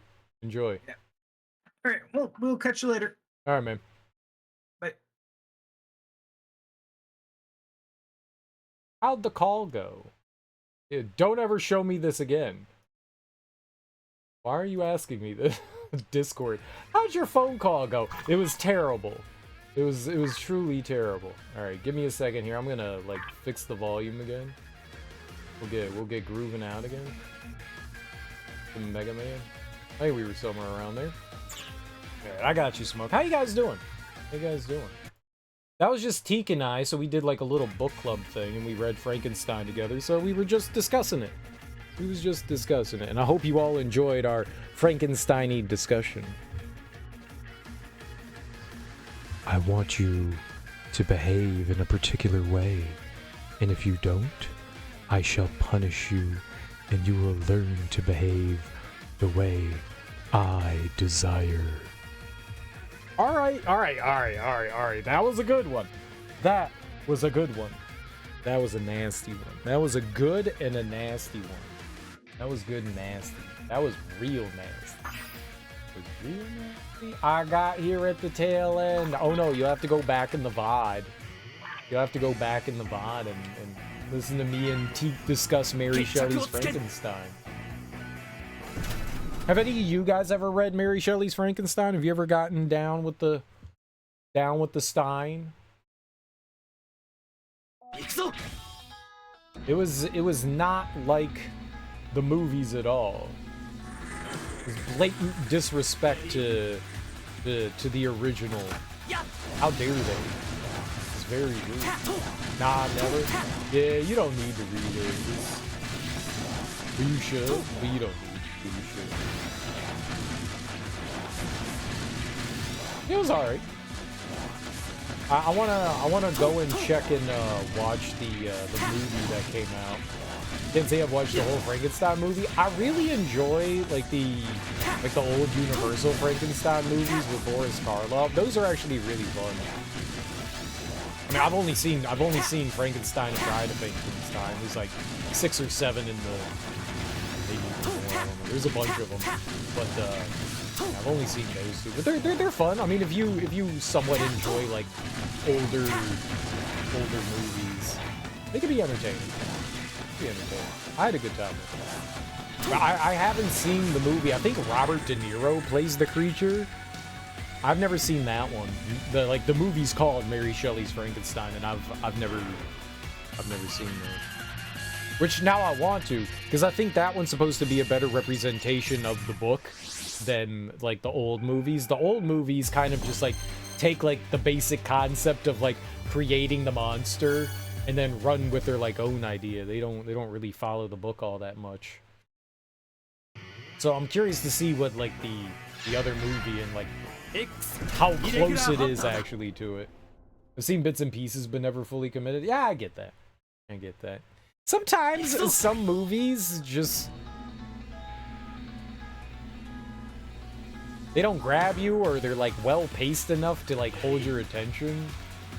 I totally get that.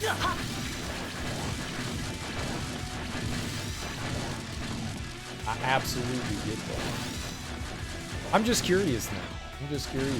Whenever, and I do this all the time, where like, okay, I'm interested in watching a movie, so I read the book first, then I watch the movie, and then I get angry at the movie for not being the book. How dare you? How dare you not be the book? I'm offended. I'm now offended.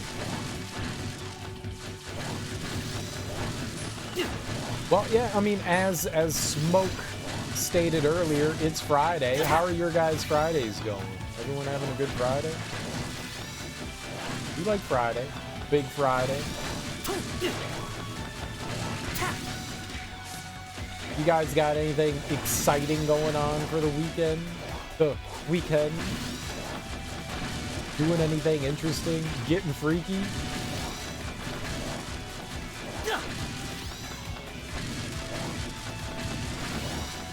You know what I'm gonna do? You know what I'm gonna do this weekend? I'm gonna change my sheets. Get out of here. I'm living life on the edge, man. I'm gonna change my sheets.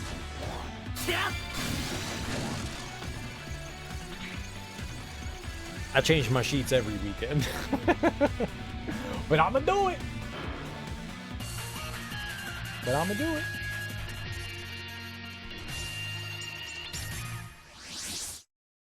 Every Sunday morning, new sheets.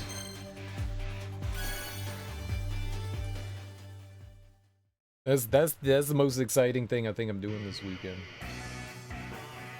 New sheets. That's something to be excited about, though. I like new sheets. I had on some wool sheets because it's been like super cold. So I had some wool sheets. I'm gonna go back to my cotton sheets. The wool sheets is warm. I got a new blanket too. I didn't have a blanket for a really long time. Now I have a blanket. It's been real cold without my blanket, which is why I was using the wool sheets. But now I got a blanket. It's also like 55 degrees outside, so I don't need the blanket or the wool sheets.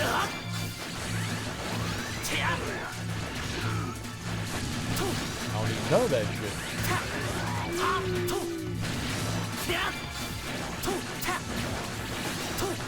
I don't know what the LB button is,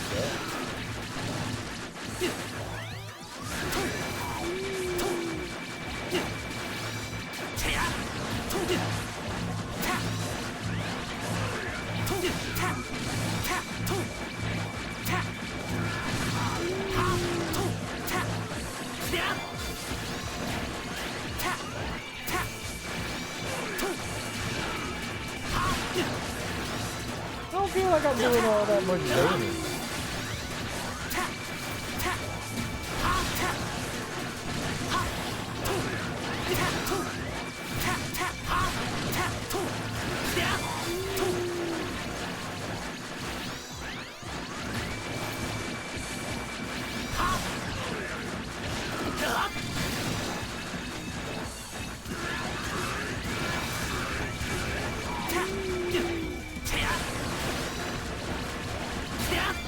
Am I?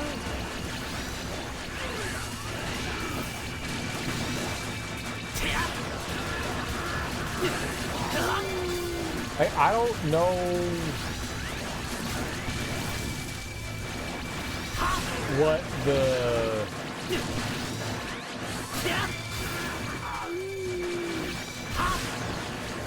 what the little shield thing is that I have. I mean, I got it. I think it hurts things.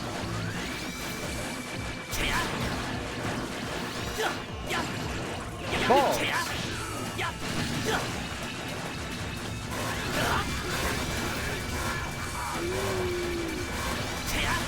We did not get him.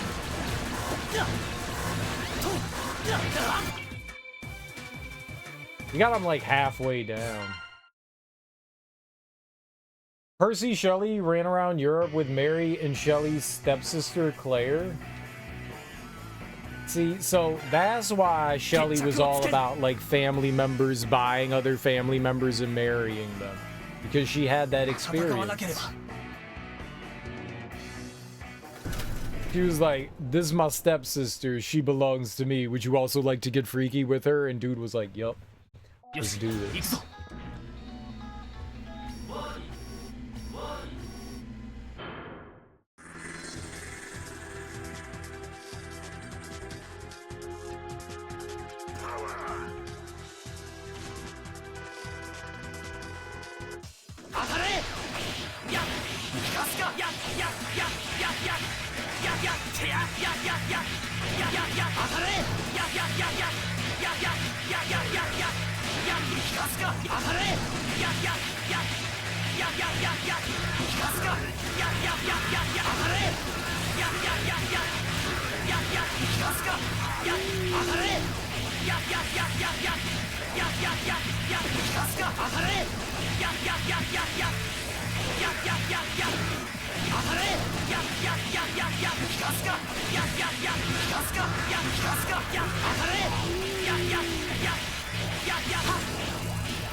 Okay, yeah, so you need to be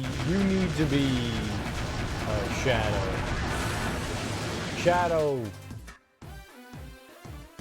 melts bosses. Shadow's the boss killer. Shadow's the boss killer. Like, we got about halfway through his health with the dive armor, and Shadow, in less amount of time, took off that. Shadow's just stupid strong, man. He's just insanely strong. So much more so than any of the other. There might be better characters out there to use, but I don't know what they are. I don't know what they are. You know, that might have been a good idea. These where are these challenges? Can I go back down to that one? So if I put on the launcher in this fight, we would have done more damage. Which one would have that been? Okay. That one.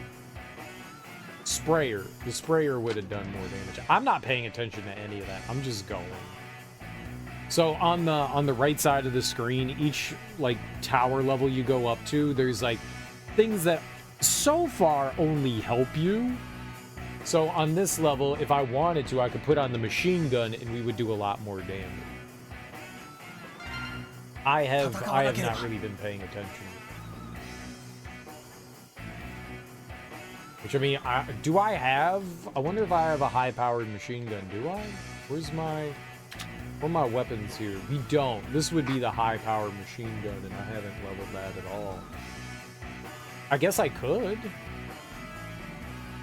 It might drive us broke, but, like, what else am I doing, right? Let's see what happens if I put the machine gun on. Let's level up the, what is it called? The Deconstructor? Why not? What else are we doing? Right? Max that bad boy out.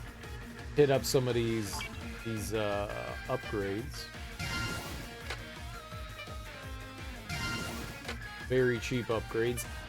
I don't know where we get more money at this point. Like, I was getting all my money from story missions, and they were giving me like 300,000 a story mission. But now we don't have any more story missions, so...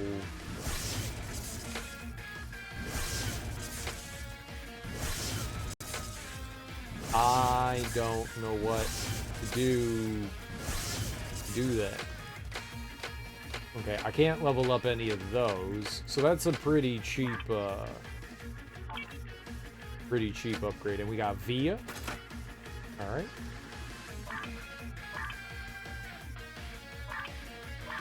Yeah, I don't think that there's anything else we can do here. I think that was it. Yep. So that's a fully powered, at least up until now. Everything can only be at 70. I don't have anything that can go up higher. What are they saying that I can do? I can crank these up? Nice. Yeah, let's do it. I got enough memories to, like, push that up. That's dope. That gives us a little more power. That was cool. Okay. Needs a baby amount, but more is good. About here. You. Nice. And sure. That helps. Alright, let's go back in. Let's try the deconstructor here.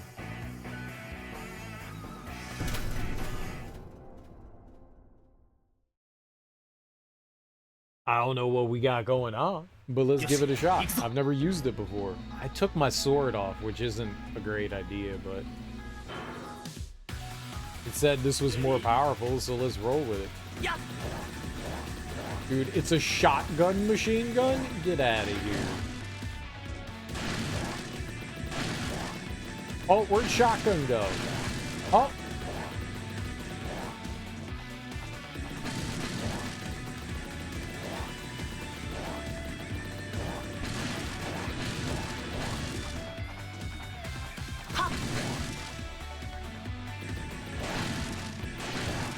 I don't know why sometimes it does the shotgun and other times it doesn't, but it's pretty cool. It seems like when it gets low, like the last few bullets become like the big spray. Or not. Maybe it depends on like how much you've killed with it.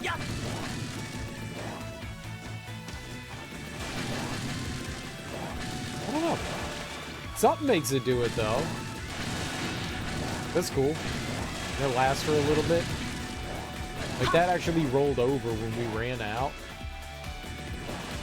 Yeah, it rolled over. Okay, yeah, interesting. I went to -1. I shot up to -1 bullets. That's a choice.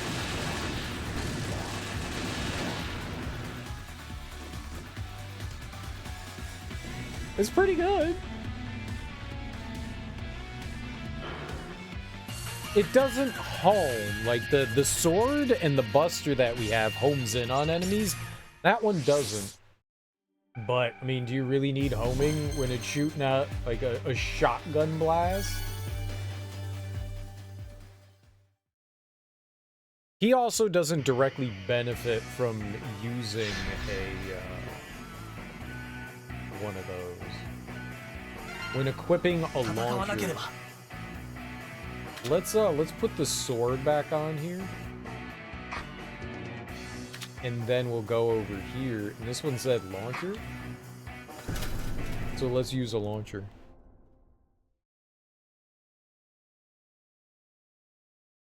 We do have a launcher.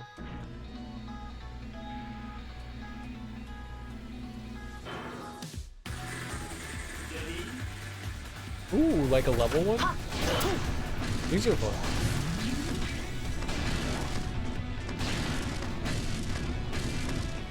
I'm doing 500,000 damage in one hit. It's my jam.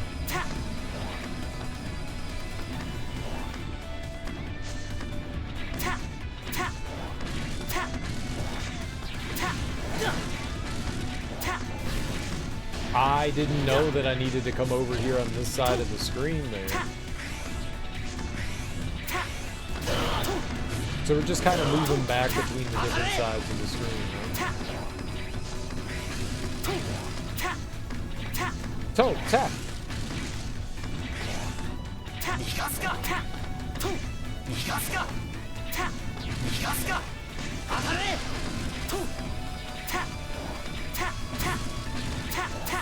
We doing it? Are we victorious? No?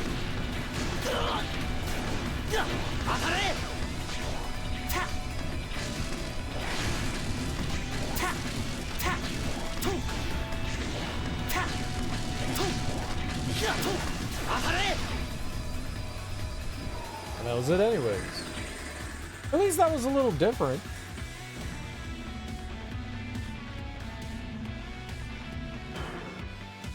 I do not know what that second gauge was about, though. There's a gauge below our health bar on this. I don't know what that was. Is that my winning gauge?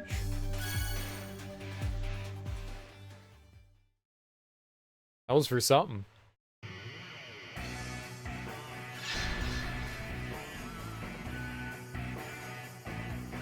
Buster action.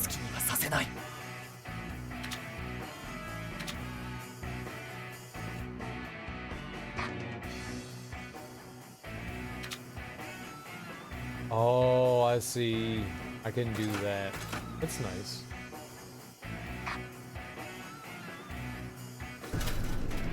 I wanted to switch their positions and I didn't realize the little icon in the middle did that for you. That's convenient. I like that.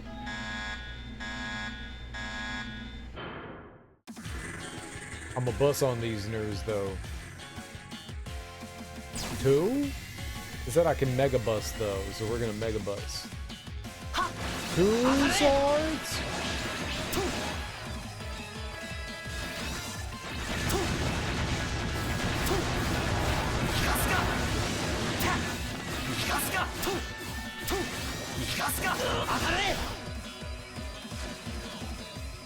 I did 2 million damage there. I don't know what did 2 million damage, but something did 2 million damage.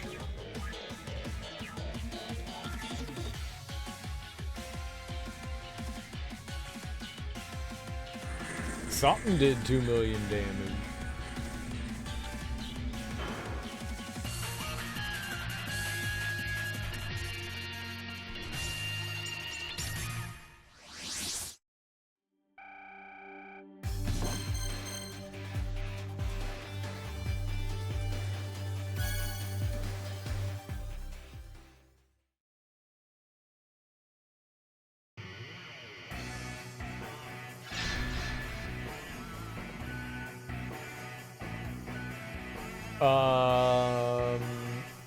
So that one wants us to use a sword. Thankfully, we have a sword equipped.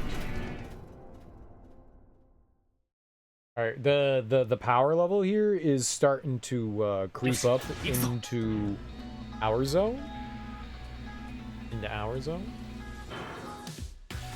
We don't get any experience for anything in here.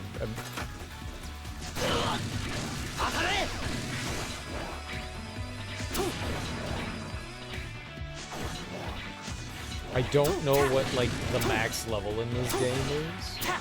Whatever it is, it's beyond 120. I kind of thought when we got to the end of the story mode that maybe we would have been at the top level of everything, but it turns out that's just not true. And there's more levels beyond this. No idea what the max level is. Maybe 150? I can see it being like 150. I don't remember what the recommended power level is for some of like the like harder content. I think I remember seeing something over 1 million, which I have no idea how I could possibly. No, cheating! I don't know how I could get my power level that high. It's just gotta be rude.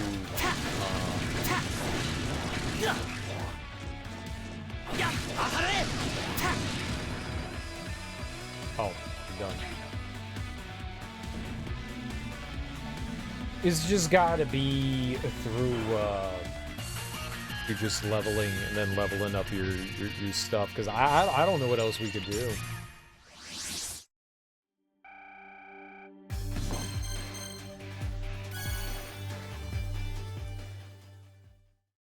Like, my character, even though we're at 120, everything is maxed out that we have. Like, I can't, like, level things any higher than what they are. And we're still not at the level of what the end of the game suggested. Now, that doesn't mean that I can't do the content. By no means. What's a sprayer? I don't think I have a sprayer.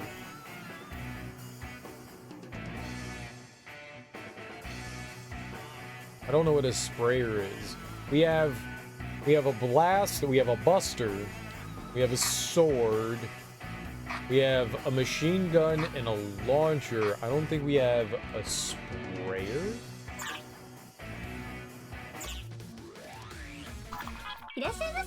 What is a sprayer? What would be like the best thing in here? Lightbender, maybe?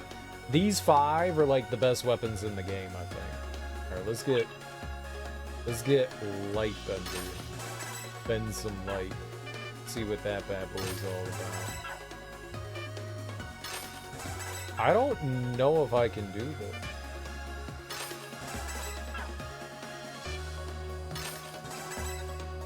I cannot. This is the most I can get.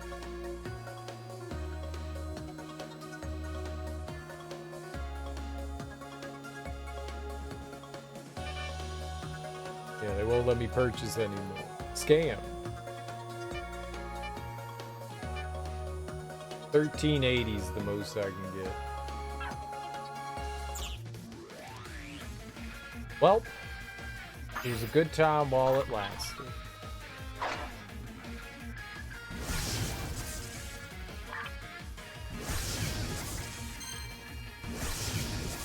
I mean, I would need like a significant more. It's a chainsaw, dude. I want that. How dare you not allow me to live my chainsaw dream? How dare you?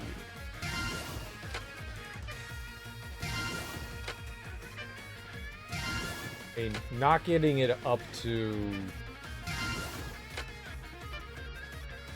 whatever that level is a big hindrance, because we get to unlock like a bunch of skill things here.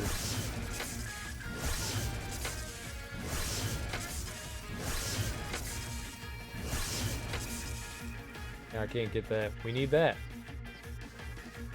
Ultimate streak. I want a streak, baby. You gotta let me streak. Right? Gotta let me streak.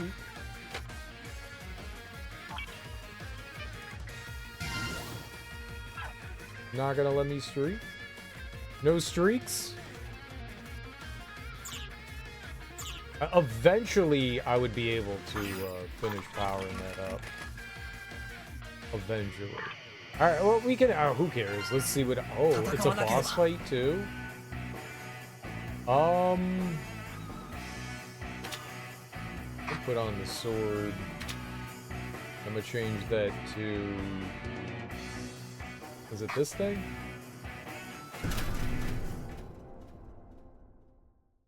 We can see what kind of damage. I don't know what this thing will do.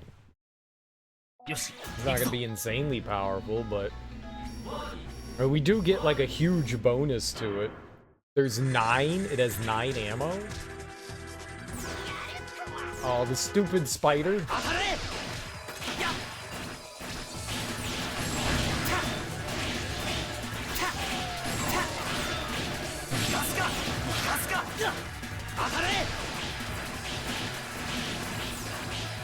So I'm just like hitting up in their face with chainsaw. Is it doing anything? Like, is this value?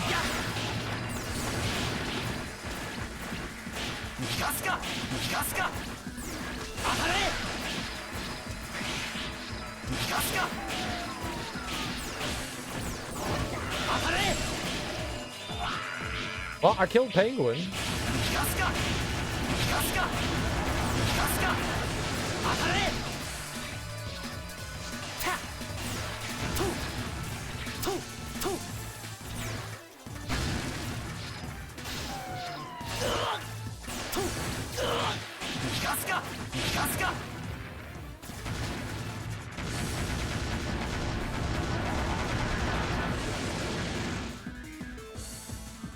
It's a big ass chainsaw. He just holds it out and things die. That's kind of funny.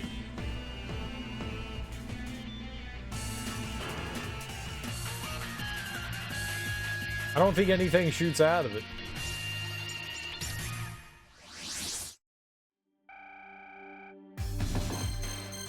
It's a weird one. I'll be honest. It's a weird one. I guess it's another melee.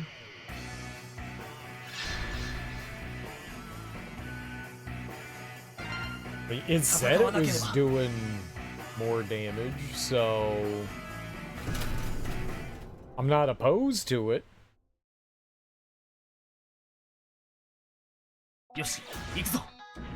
It said it was doing more damage.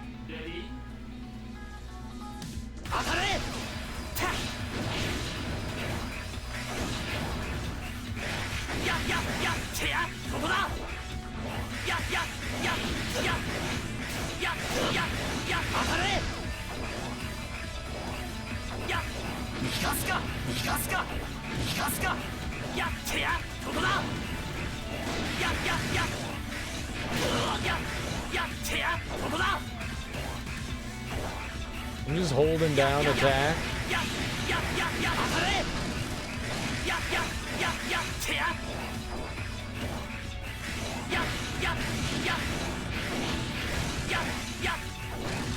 Dashing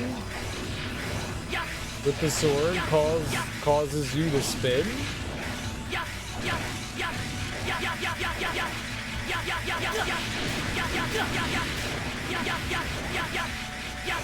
Yeah.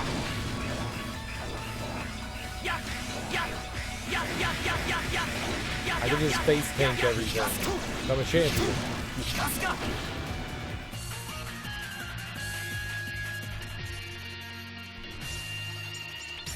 Some of the tower levels are just your standard arena stuff, but then some of them actually have like interesting stuff going on in them.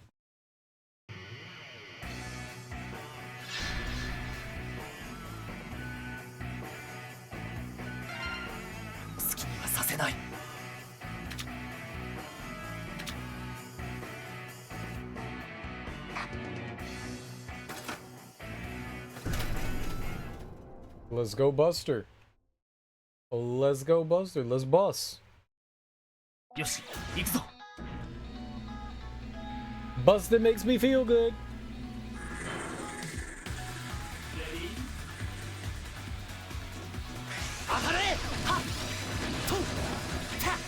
Oh. I was kind of excited. And I became less excited. I thought we were gonna go through like a little bit of level or something here, but we don't.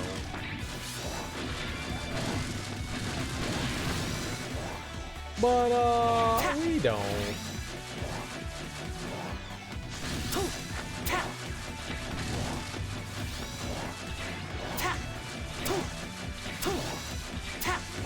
I think once the platforms get to a certain height, they just like despawn.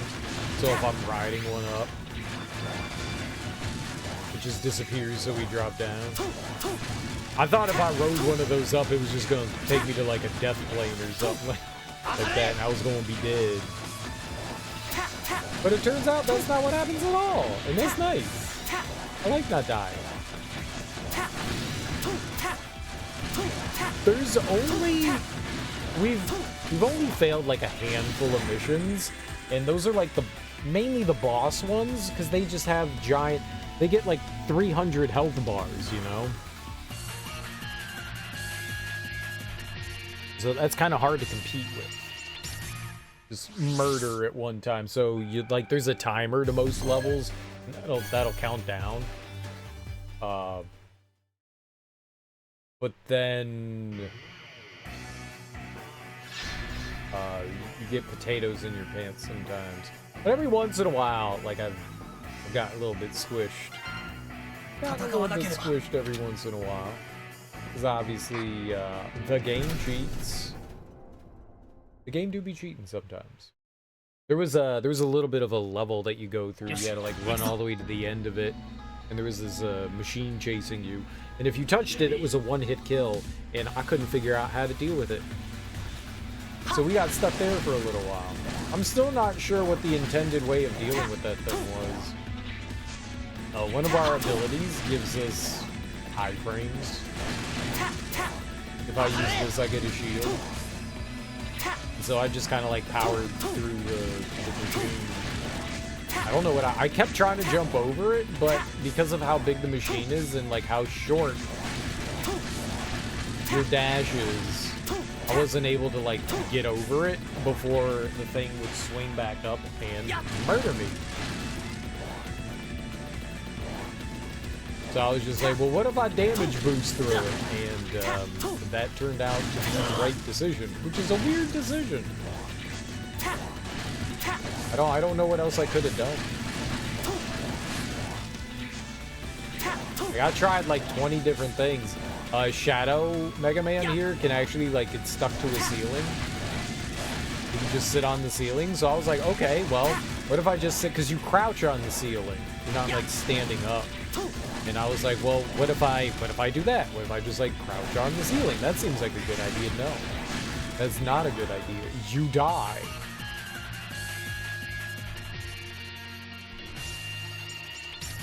If ceiling, then crouch and die. So I was like, okay, well, that's not the solution either. So I don't know what it is. I'm hoping and praying and wishing and hoping and praying. What was the sprayer? I think the sprayer was the chainsaw, right? That bad boy. One thing I wish is that this game made it clear what weapons are what. Because it doesn't tell you anywhere that a weapon is a machine gun, a sprayer, a launcher.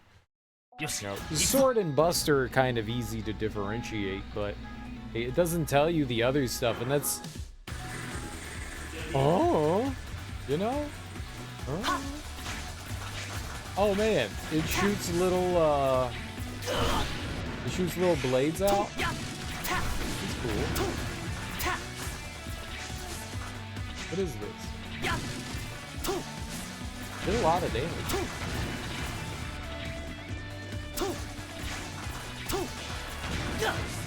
What am I doing here?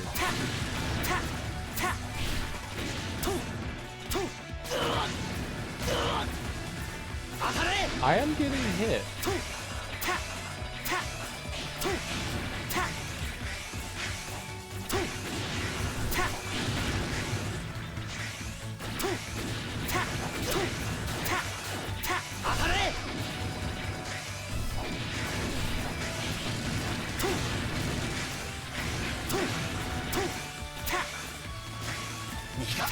逃がすかタトゥ当たれタトゥ Oh, we taking damage.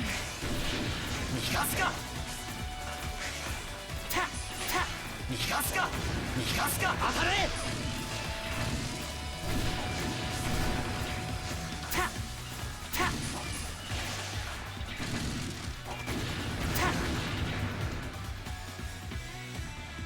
I don't know if these levels are like survive a certain amount of time, kill however many enemies. There's not a good explanation on like what's happening.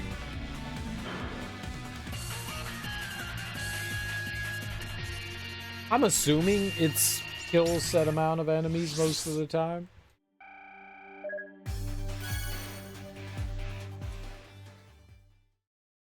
I'm assuming. Is the rule thing here say?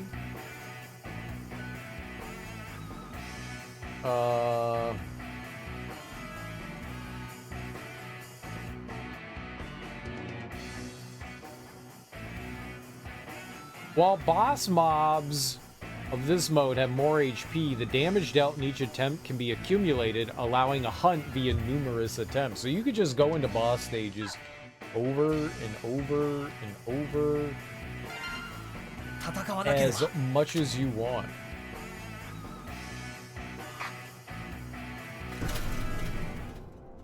And just like whittle their health down. So if you made it all the way there, I think everything that we're doing is like a damage check. Except for the bosses. Like, are you doing enough damage?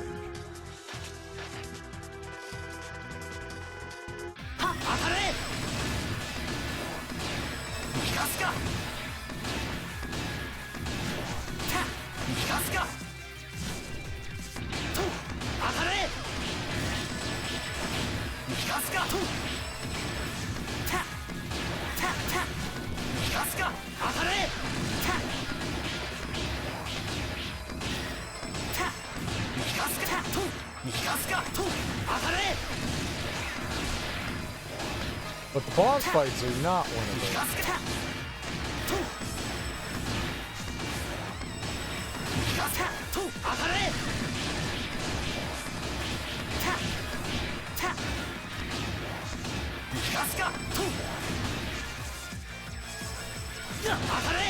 Oh, how dare you!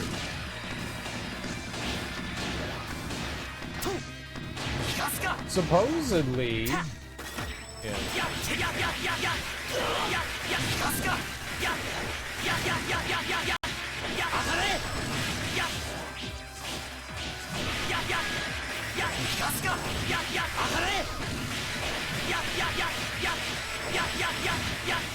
Supposedly, the sprayer that I put on is supposed to do more damage.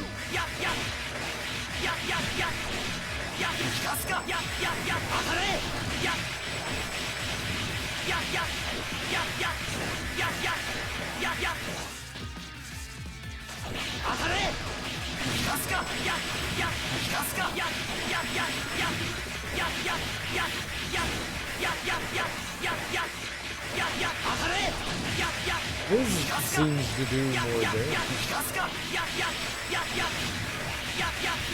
Oh, we're not winning.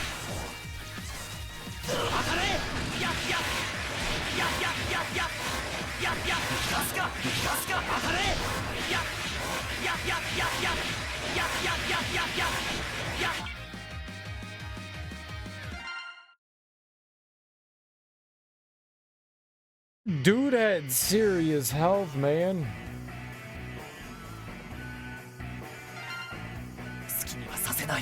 Oh, that's why health carries over, right?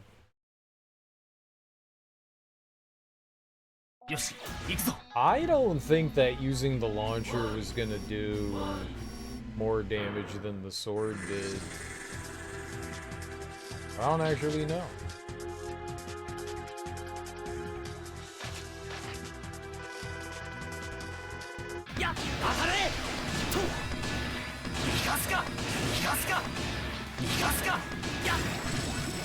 Balls!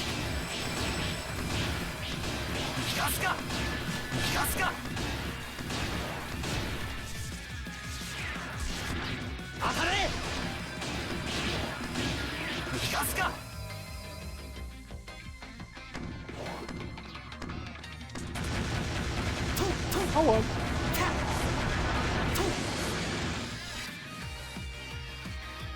There was 86 there, and we got through that pretty quickly. I don't know why it wasn't going down faster last time.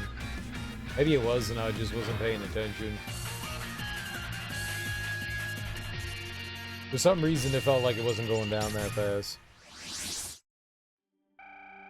If we could take 100 bars of health away in 30 seconds, I mean, that should have killed it.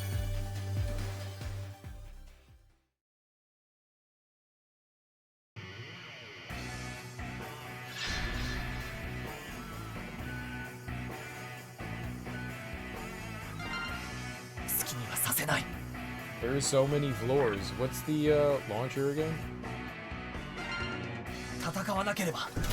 There's so many floors. There's 175 floors. If there were just 100 floors, I'd have been like, that's cool. 175. Like, this is our home. If anybody has ever had a home, it was this.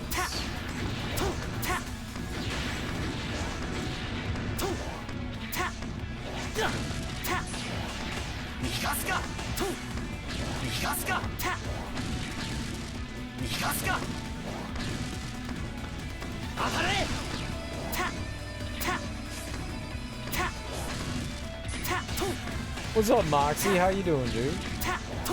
Happy Friday.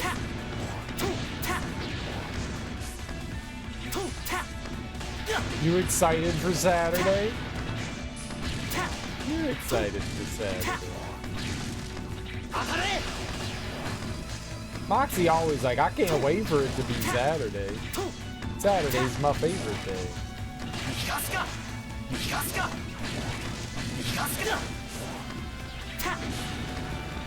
That's the day when I eat 400 roast beef sandwiches. Moxie always eating roast beef sandwiches. All mayonnaise, too. Nasty. Nasty. Moxie and his mayonnaise roast beef sandwiches with pickles and lettuce and tomato on rye bread. You rye bread and some bitch. I know you.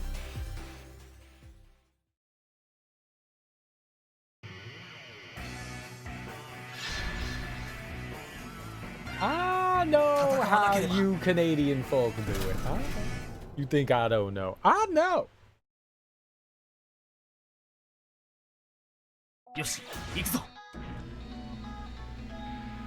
Dipping that nasty sandwich in au jus sauce. I work every day, so no. Aw. Not you.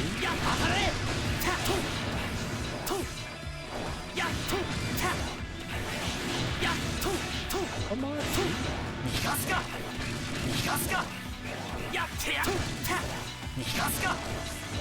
No, that is the life of the baker. That's a rough. The baker life is a rough existence, man. Baker life is a rough existence. But as long as you're happy baking, or you bacon person bacon.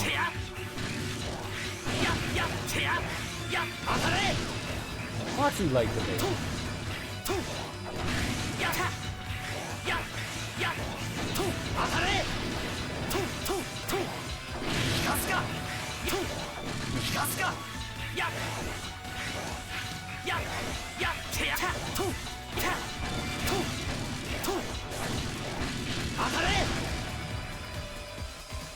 But I do love the net. Get out of here! You and your nades. Ew. It's all creamy and white. Ugh. Ugh.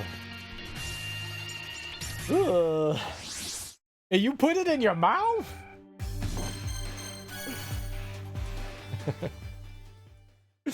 Oh my gosh. Oh my gosh. 戦わなければ Like, wow. 好きにはさせない Don't mind me, I'm gonna go use my sprayer. Sprayer.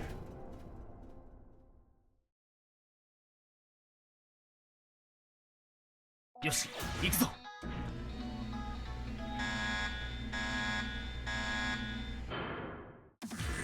Oh, you're aching for some bacon. It's so cute! I'll murder you! ガスか Yo, but it was so cute. I love this little hat. If I could Mega Man cosplay, I would choose to be Rolled. No, I'm like Wily, but I would choose to be Roll.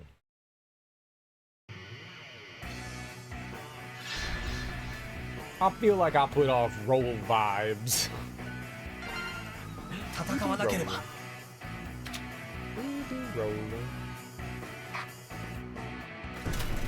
Roll can be my spirit animal. Can robots be spirit animals? That a thing? Do people say that? Like, RoboCop is my spirit animal. Terminator is my spirit animal. Wally is my spirit animal. I'm like, Roll is my spirit animal. That's fine, right?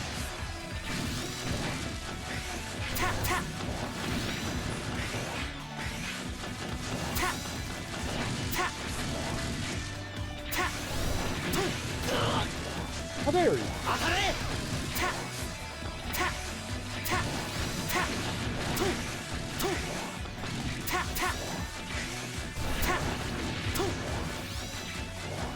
逃がすか逃がす当たれ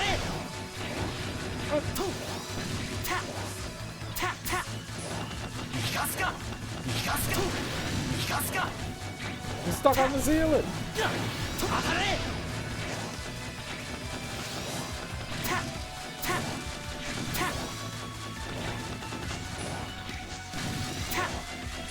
逃がすか逃がすか当たれ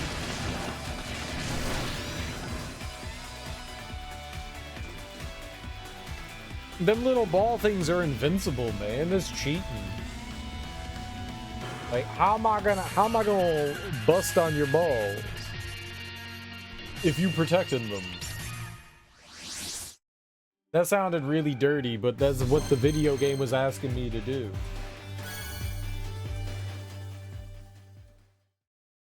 Like, that was literally what was happening in the video game.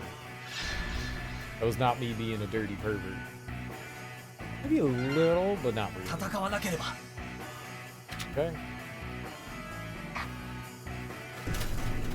Okay.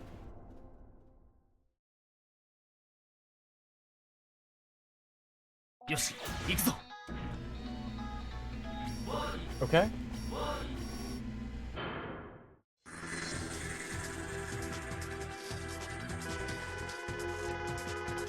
The devil. Ah.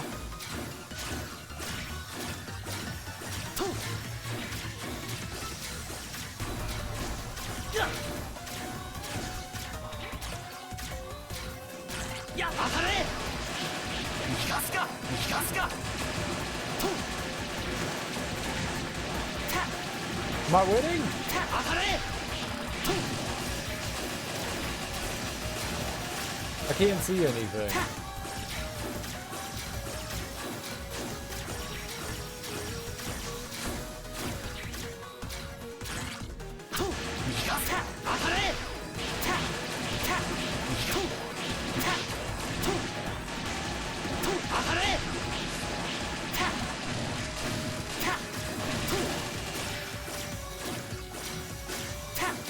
Oh.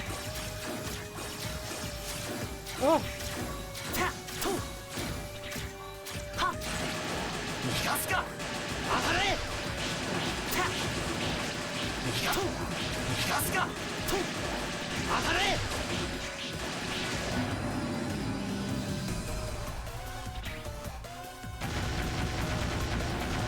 I beat up that dirty devil.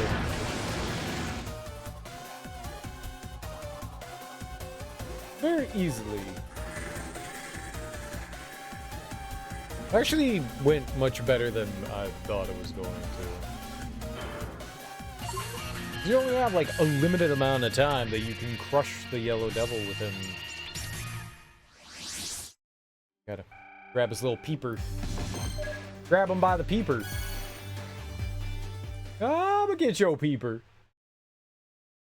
You ever taste a peeper? You guys ever taste a peeper? By the way, I'm deeply saddened by that tragedy that happened in your neck of the woods. Yeah, it's really depressing. That's really depressing. What makes me extra sad is that, like, during a press conference, our president, instead of being like, yo, man, like, you know, we're gonna try to, like, look forward to make sure these tragedies don't continue to happen. You know, instead, he blamed it on former presidents. He blamed it on DEI hires. When somebody asked, is he gonna go visit the site of the crash, instead of being like, yeah, man, I'm gonna go down there. I'm gonna thank the workers. You know, I'm gonna make sure that, you know, all the people can, you know, we can retrieve the humans that are in there so that families can, you know, give their goodbyes and have something. This is a deeply tragic moment. Instead, no, he was like, you know what? I'm not going to go swimming in there. It's cold in the water. You know, just the way he handled it was like the, like, most absurd way possible. And I mean, I'm not saying this could have been avoided, but some of the first things he did was he fired the head of the FAA. He fired senior officers of the FAA. They were firing ATC, which are air traffic control officers. They're gutting the system that we need to have safe flights. Gutting it, and then saying that they're not responsible for it and pushing the blame on people that have nothing to do with it. Now, at the end of the day, it seems that it was the helicopter pilot's fault, which sucks. You know, he was flying way higher than he should have been. But, like,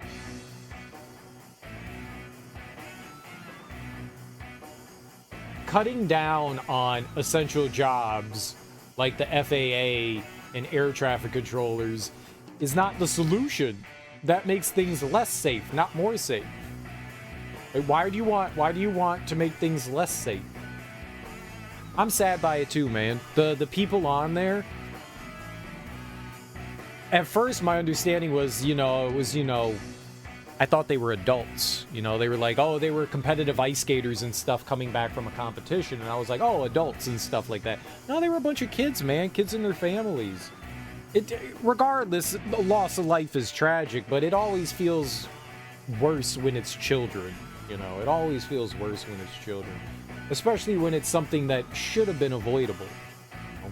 And that area around Reagan is so heavily trafficked. The air traffic around there is nuts.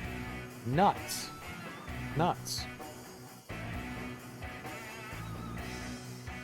So you need people on point, you know? You need people doing their job and on point there, because that is a heavily trafficked airspace. Yeah, it's horrible. I feel terrible for it, man. Very, very, very sad by that. Very sad by that. And I wish, like, our president, who's supposed to be a role model, would set a better precedent as president. Like, at least you can, like, give some empathy and sympathy.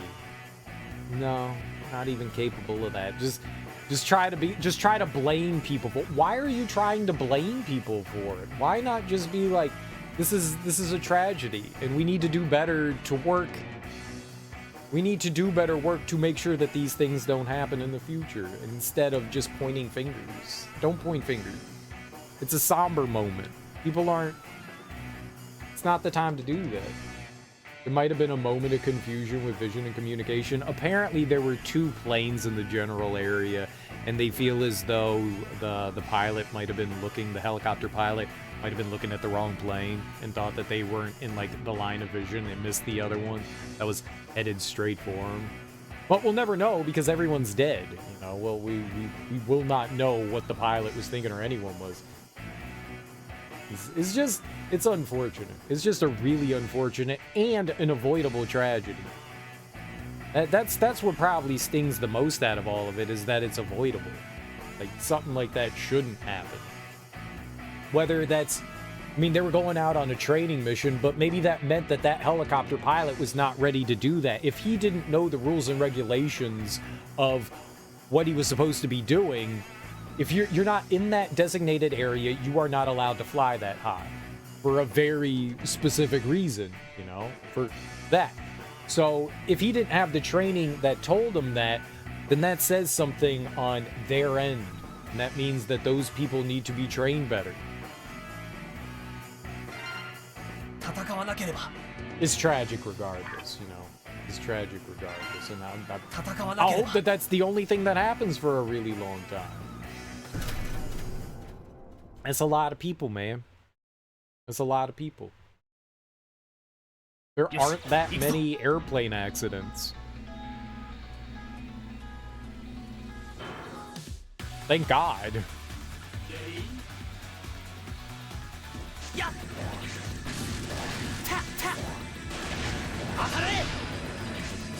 It's super tragic, man. Super duper tragic.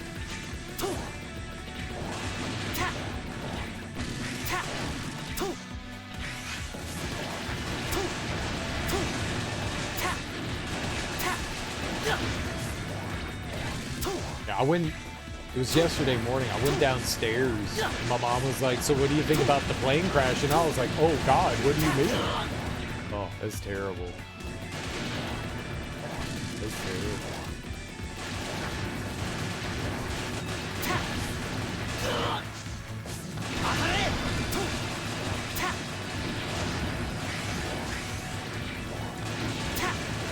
I mean, that's not far from here.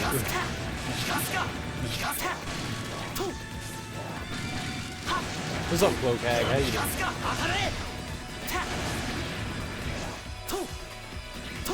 I mean, that's what we do. Yes, I have X guys to make a I literally have.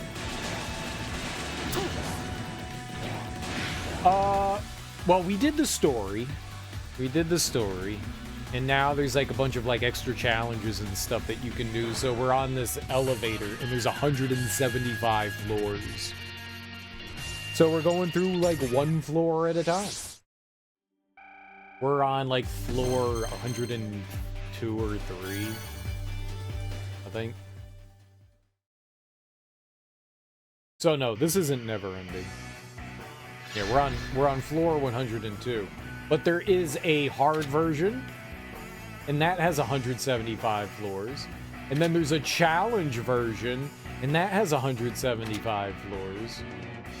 I'm not gonna do over 500 floors. I'm not gonna do that. That's insane. I do want to finish this normal one, but... So, this was not meant to be played like this. Like, all this content was like slowly drip fed over the years that this mobile game was out. You know, they didn't expect people to like sit down and play 175 floors at a time. Like, every day you'd play like 1 or 2, you know, over the course of, you know, however many years this game was out, 3 or 4 or something like that. So yeah, I'm kind of doing this in a very unintended way. But this is the game that we have. So for a lot of this, we have, since we beat the main game, we have a lot of end game content gear or end game gear. So A lot of these earlier levels are kind of like cakewalks, but I'm sure once we get a little bit higher up, it'll get a little bit harder. I should not be using this weapon here.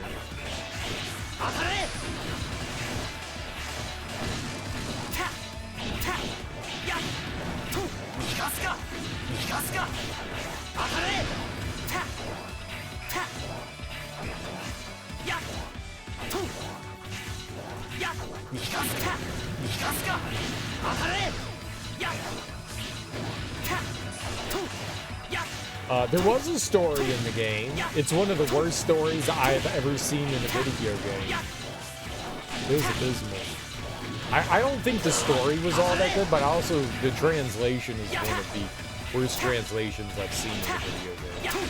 I think they used like machine translation, like AI shit.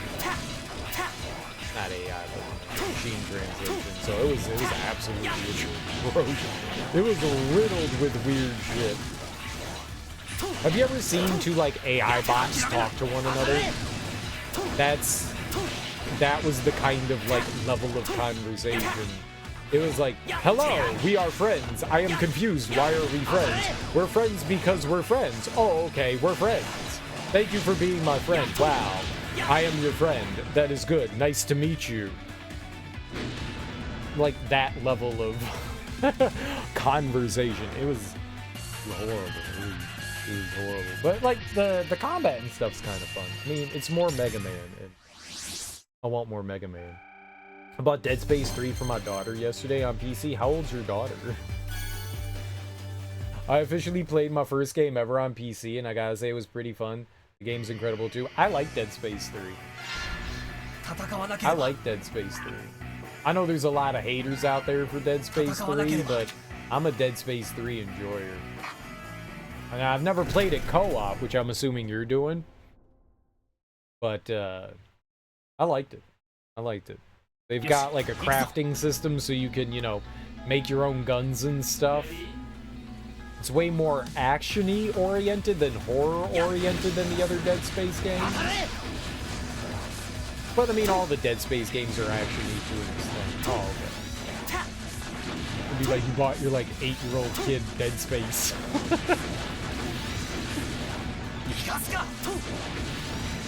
Yeah, man, we're just Dead Spacing. I wouldn't say anything. I would judge you. I would totally judge you.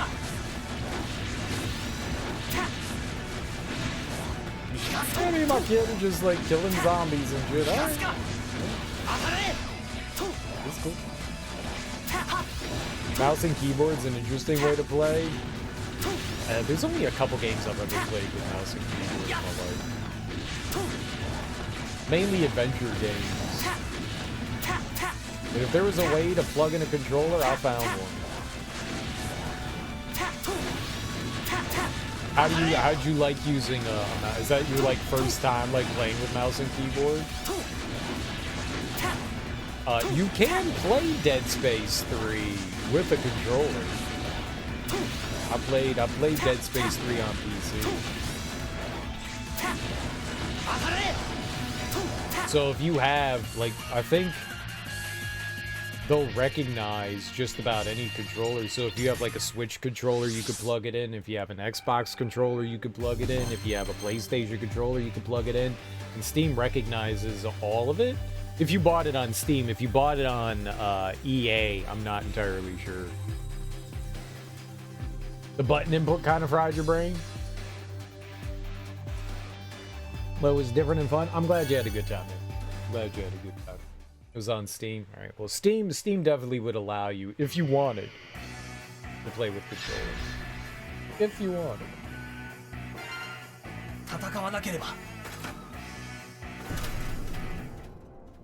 If and you wanted.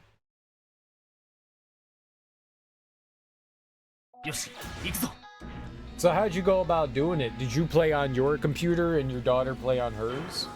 Is that what it was? Or did you guys try to like couch co-op that shit? I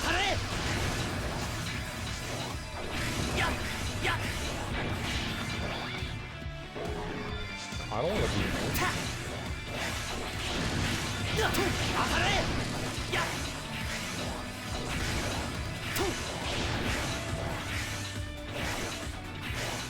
I want to get through this as quick as possible. I want to be in the ride armor. Ride armor's cool, don't get me wrong, but I want to get through the level.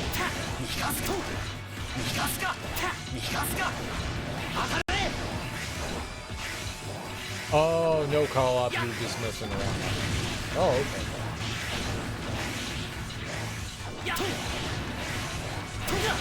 The first time I played Dead Space 3, I sat down and I was like, dude, I used to actually test out games before I streamed them. Now I just find it more fun. Dead Space 3 stopped me from testing out games before I played them on stream. I sat down with Dead Space 3 and I was like, alright, I'm gonna play this for a little bit. I'm gonna see what Dead Space 3 is like, just to get a taste of it, see if I want to stream it or not. And then I beat the game. And I was like, okay, I can't sit down and test out games anymore because I'm gonna just sit and fucking play them. This was back when I was just like starting to stream. I was just like, alright, yep, I can't do that anymore. I love Dead Space 3. Like, I sat down and I beat it in one sitting. Okay, not one sitting, but like 2 separate ones, but I got through like maybe half of it, and then I was just like, okay, more. The beginning of Dead Space 3 is different from what you'll see later on. Very different. Very, very different.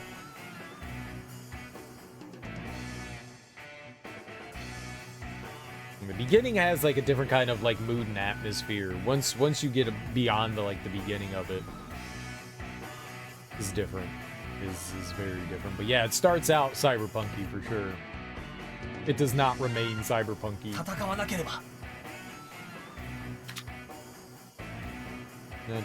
Not to ruin your day or anything.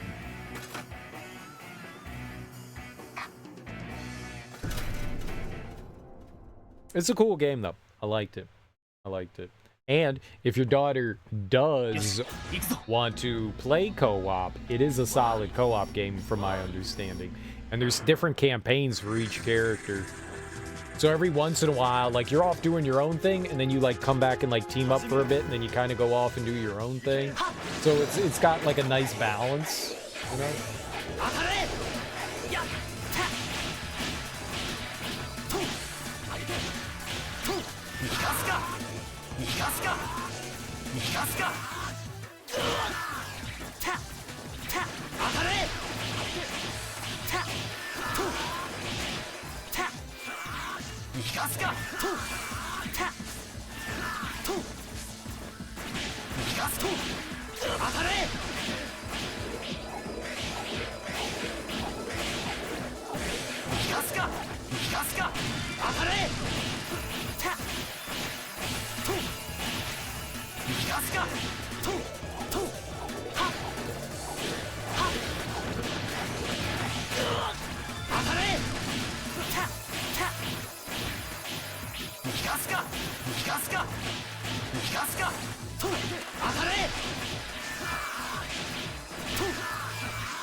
Alright.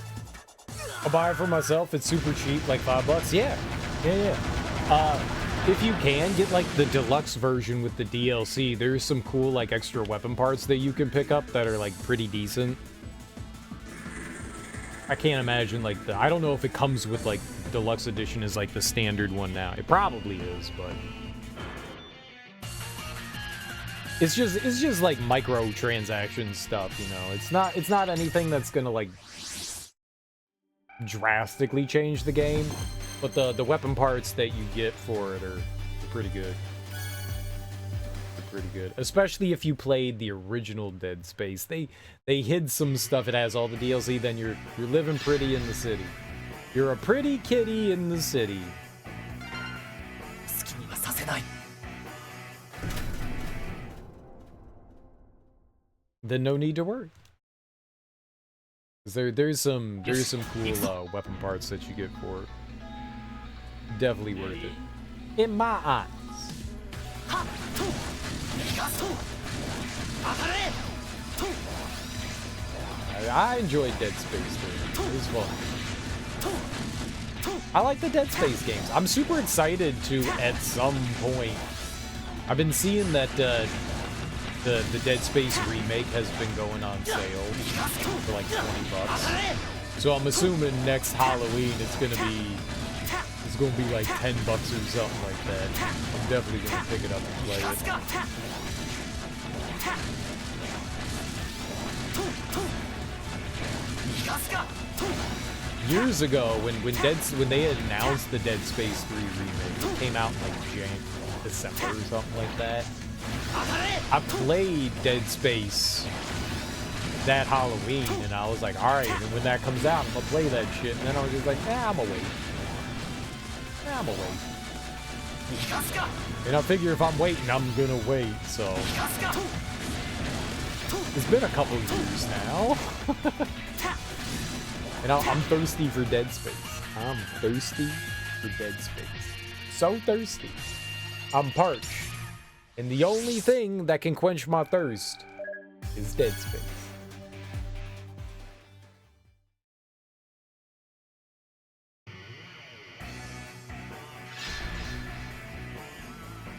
The first Dead Space is one of my favorite horror games of all time. It might be one of my 戦わ favorite なければ games of all time. It's so much fun. It's so much fun. Cool weapons, spooky atmosphere, clunky as hell.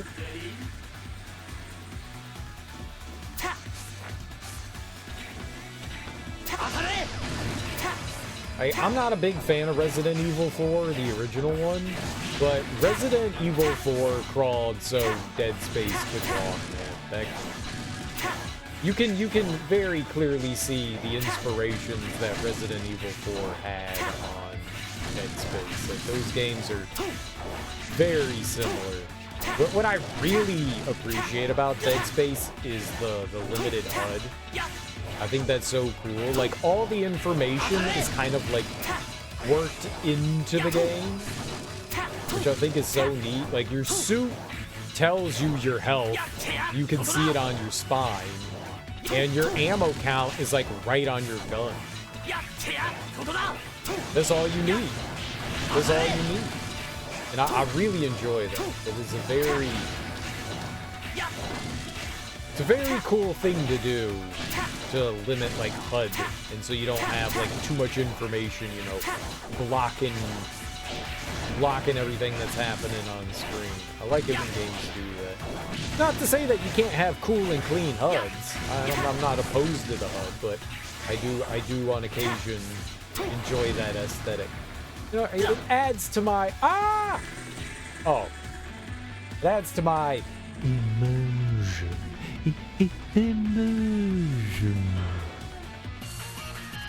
The Ghostbusters game, Ghostbusters the video game, that game is very heavily influenced by Dead Space, and that game also has a limited HUD, which is really cool.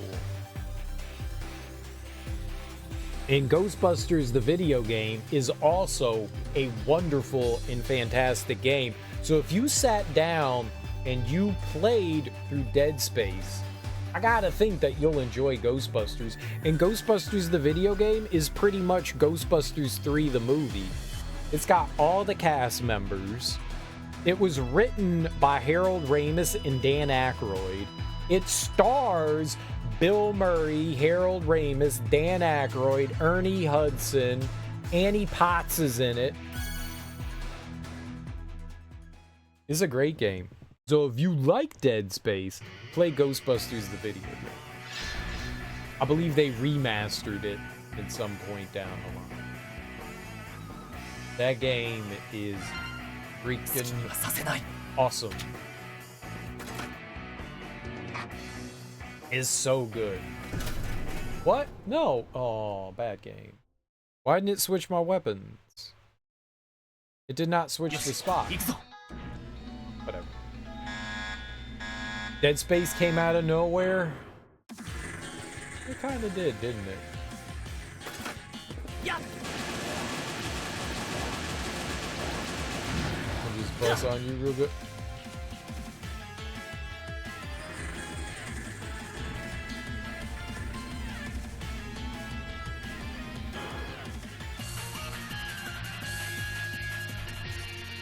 What was that? What was that level? I think I was too powerful for that level. I think I was too powerful. There was just one enemy. I think that was supposed to be like a sort of mini-boss challenge stage, and I think maybe I was just a little bit too much gamer. Just a little too gamer for it.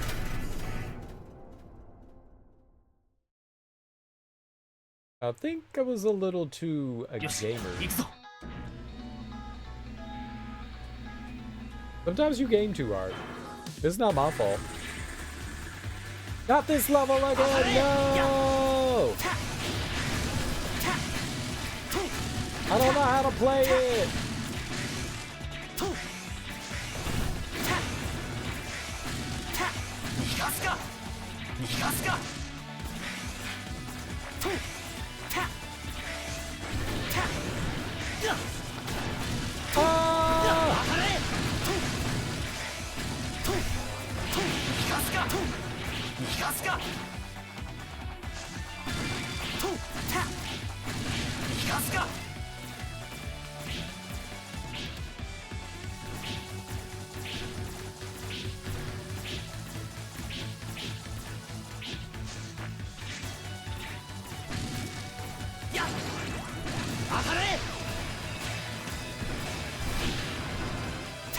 That thing one-shots you if it touches you.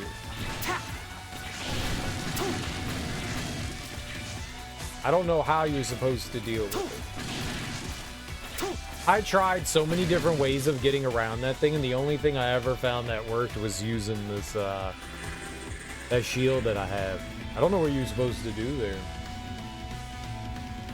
Like, he can cling to the ceiling, so I was just like, alright, I'll cling to the ceiling. And it still killed me. It's like there's like a giant death wall in front of it, so you can't even do that.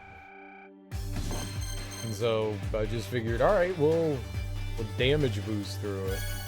I don't know what else you're supposed to do. I mean, maybe that is what you're supposed to do. It just feels weird. It's just a rolling death wall. Ah, the launcher. What was the launcher? This machine gun. Oh, I know the one. That one. You. Dragon, launch me.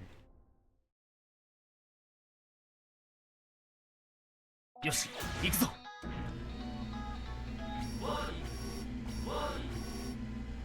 Very good. Warning, warning. What are we fighting? Oh, Boomer Kawanger. Enemies that disappear suck. Boomer Kawanger disappears.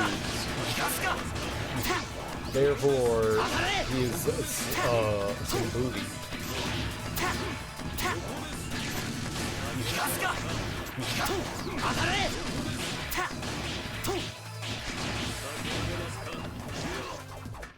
He grabbed me! Don't touch it!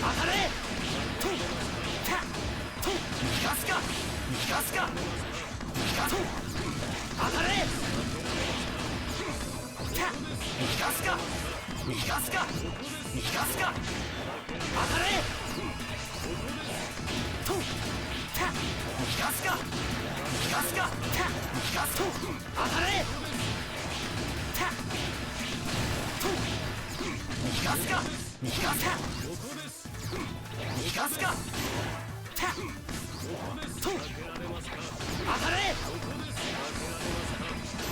た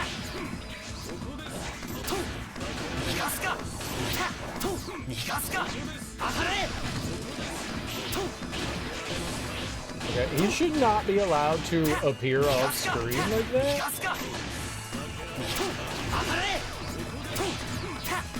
Like, if he's gonna dance around and warp around like a damn dirty cheater.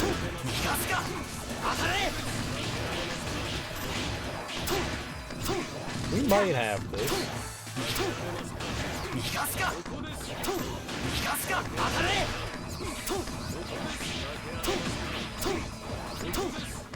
Stop disappearing!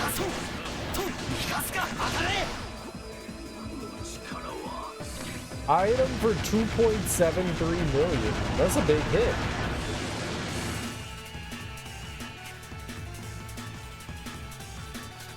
Dirty ass cheater keeps disappearing.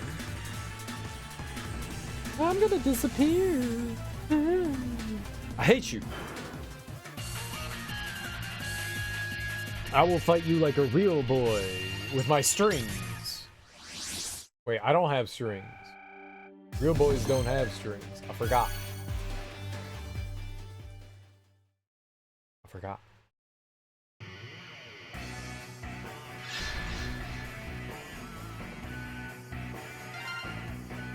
Oh, what did that say? Machine gun?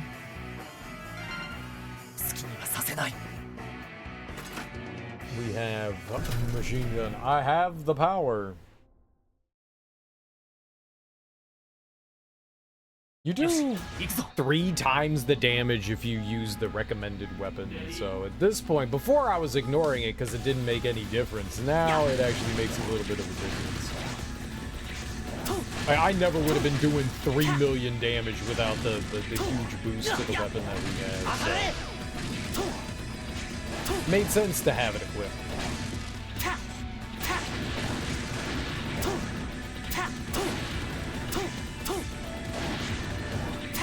Though we would be doing almost a million. Almost.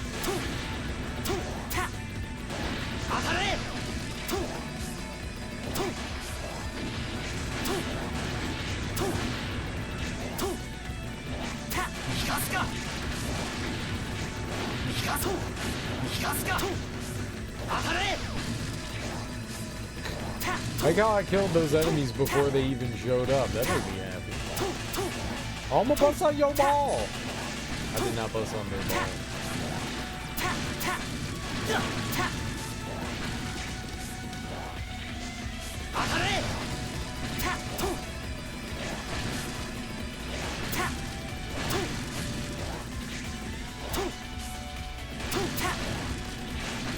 You doing it? You doing it? We're not doing it.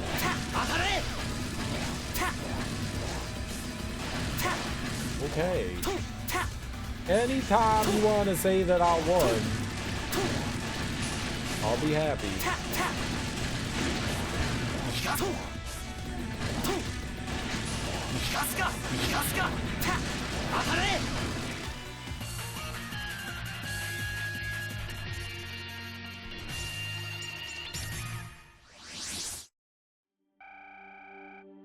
Like 7,000 enemies. Like 7,000. I counted. Sprayer? Sprayer is the machine gun. Not machine gun, but oh! Alright, well, we finally caught up to the game's recommended power level. We're like 60 levels from the top. And now we are under-leveled. It's good. It's kind of hoping it wouldn't catch up to us that quickly. It doesn't make much of a difference. I mean, I ended up... I mean, maybe it might make a difference. I beat the game, and we were 200,000... 200,000 out of it, so... No, I don't think that it's gonna make too much of a difference here, but we'll find out. The recommended power level was like 200,000 plus above. Ish.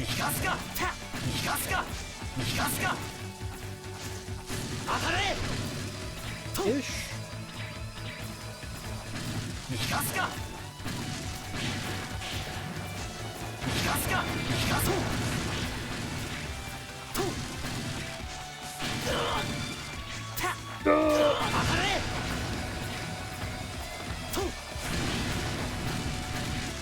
Ah, that's what it was. I was like, why am I not moving? I'm getting stuck when I jump. It's right, because we cling to the wall. Like, I can sit on the ceiling. I forgot that I did that.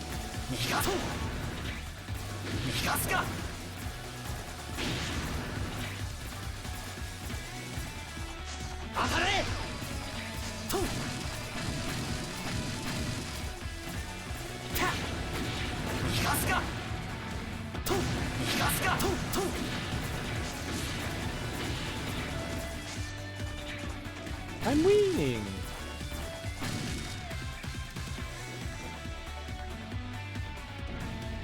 We're doing it.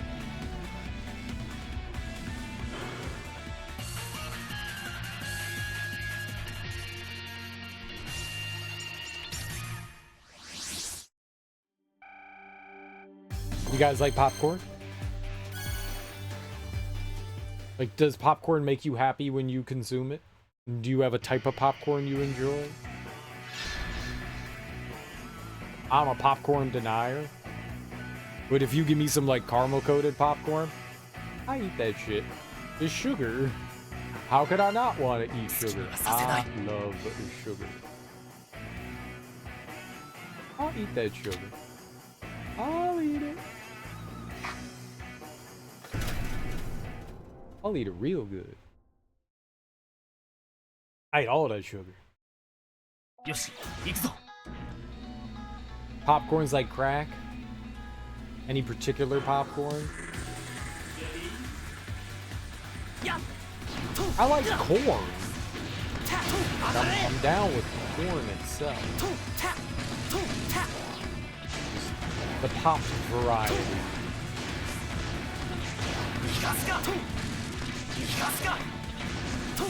You like it buttery? You like it cheesy?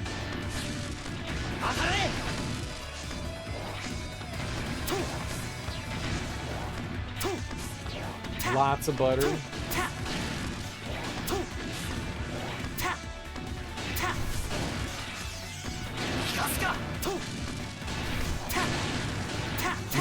You like Homer Simpson? You get like a box of Milk Duds, and you just be dumping butter in the Milk Duds, and then the movie theater attendant is like, "Sir, you're not supposed to put butter in the Milk Duds." And then you're like, "And you're supposed to wash your hands when you come out of the bathroom." Has that ever happened to you?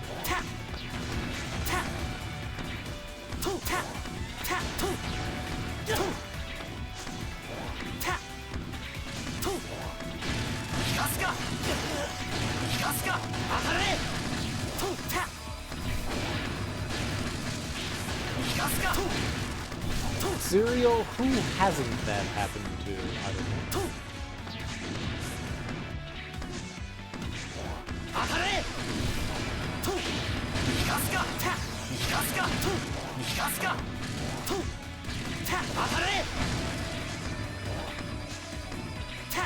It's not ending!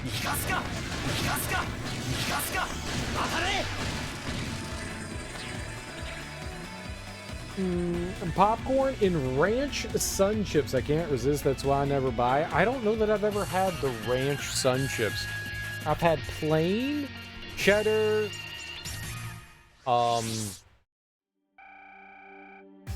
There's a green and red bag. They're both like some sort of salsa, I think.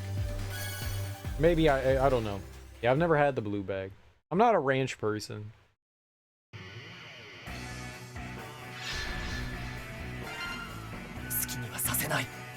I got to imagine they're good. I mean, literally all the other Sun chips are delicious that I've had. The plain ones are delicious, so I would imagine that the ranch ones are delicious too.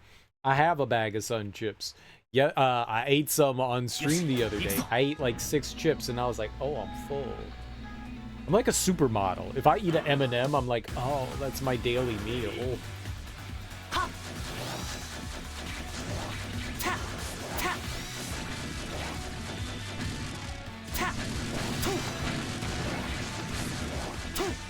This is my allotted food for the day.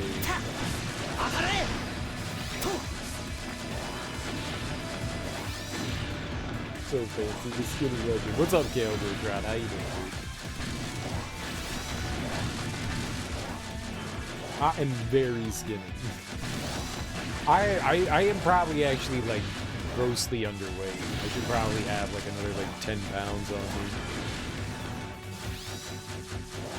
I don't think you're supposed to be 6'3" and like 150 pounds. I don't think you're supposed to be that skinny.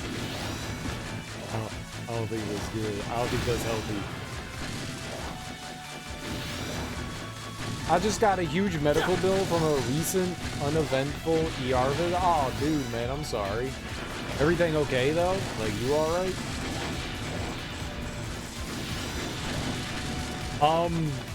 A lot of the times you can work with the hospital. Like, let's say you don't really have good insurance, right? A lot of the times you can work with the hospital. Because what happens with hospital bills is they like overcharge like insane amounts, and they go to the insurance company, and let's say like you got some like 600 milligrams of Motrin, right?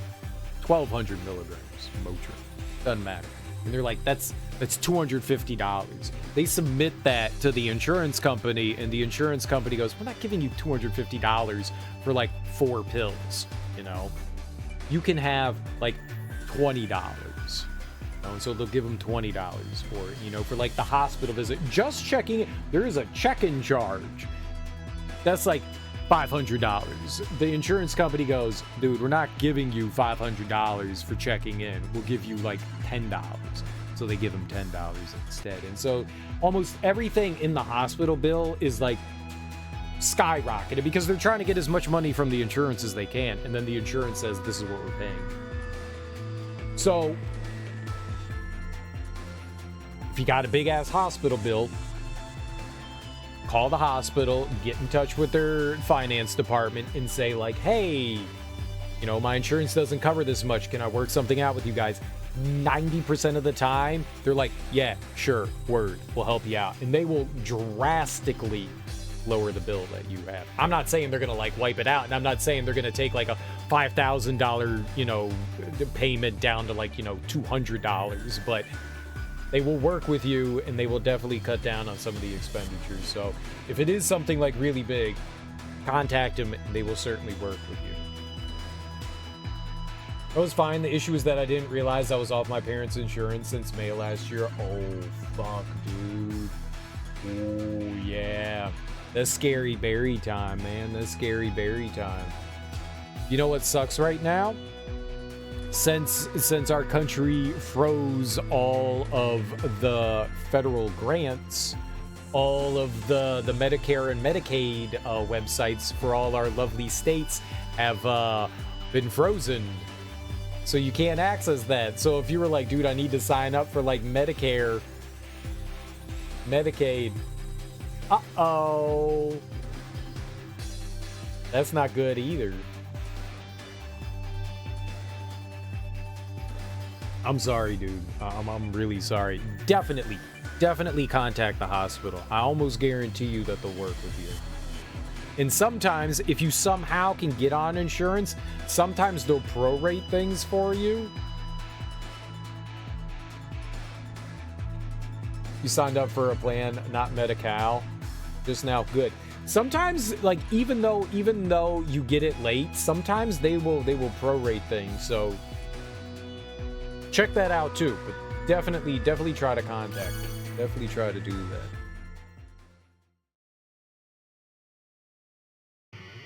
That sucks, man.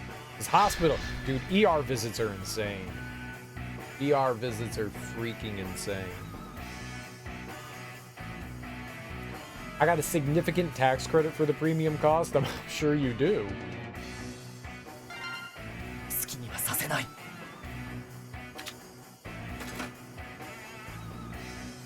Oh, that's why it changed the law. Wrong there the last time.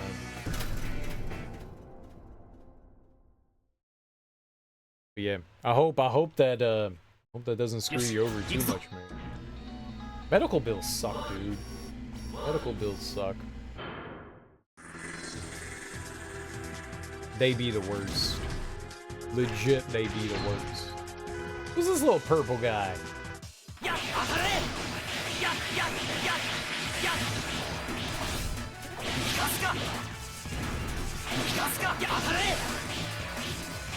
やっやっやっやっ。やっやっやっやっやっやっ。やっやっやっやっやっ。逃がすか。当たれ。やっやっやっやっ。やっやっ。逃がすか。 Okay, y'all can stop touching me.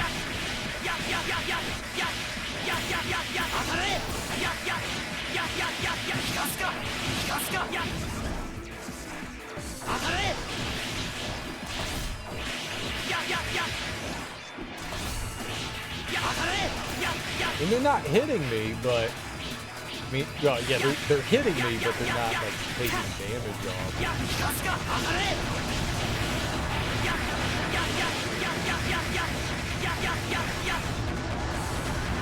Let's go. You planning on calling the hospital when you wake up later today? Yeah. And like I said, maybe you could be like, hey, I got insurance now. Do you want to like try to bill them for that later? Sometimes they'll do that too.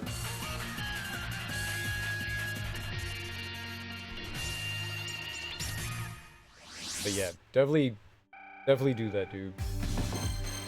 That sucks, man. That's scary shit. Not being on insurance and having a medical emergency, man, that's real scary stuff. That's how people end up with like massive debt and stuff like that. And a lot of people don't realize that you can like actually contact the hospital and work with something. They'll even work out payment plans and stuff with you. Anything that'll keep that off your fucking credit, you know? They understand. What was it I wanted to do? Launcher? They understand.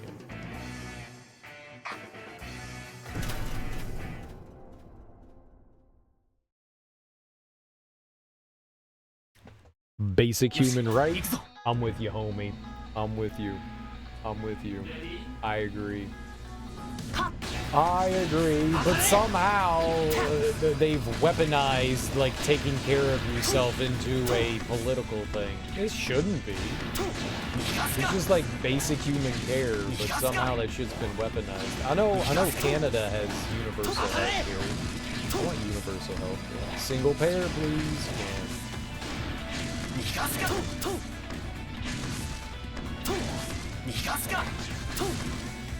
It's something that affects everyone. You know? Why can't we all agree that our health is important? This should not be something that divides people. But I want to choose my own insurance. It doesn't matter. I still would like to pay massive amounts of premiums out the asshole and choose my own insurance and my own doctor. I mean, you can choose your...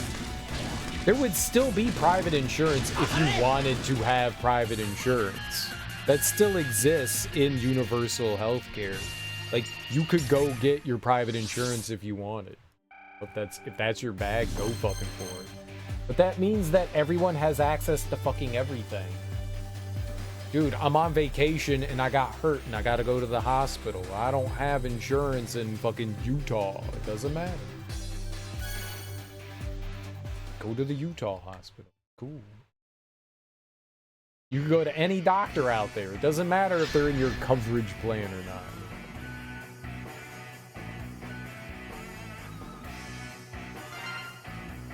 It's so stupid. It just comes from stupid people that don't understand. Change is scary, yeah, but this change would make your life like 1,000 times better. 1,000 times better. Like literally, instantly, your life would become better. No, I don't want a better life. I want to live in squalor and be angry and complain. And I want to make everyone else around me feel that way too. Why though?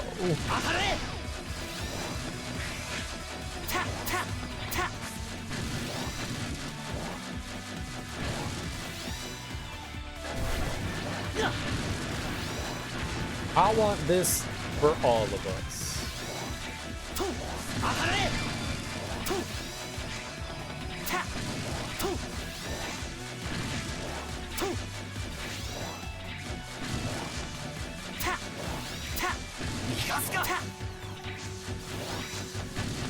So, you guys want to go visit the Gulf of America with me?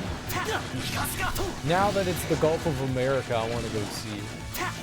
I didn't like the idea of the Gulf of Mexico. That was disgusting. Now I would like to go to the Gulf of America. Who would like to go to the Gulf of America?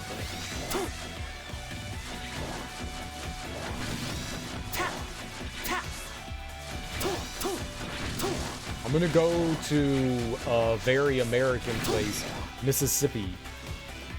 And I'm gonna go see the Gulf of America from my favorite state, Mississippi. America.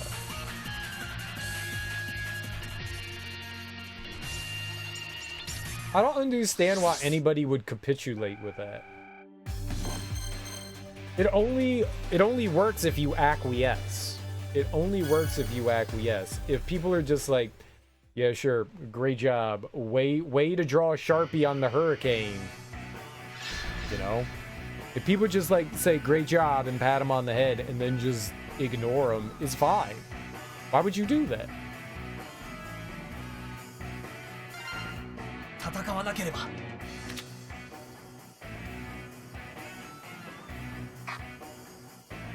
Weird.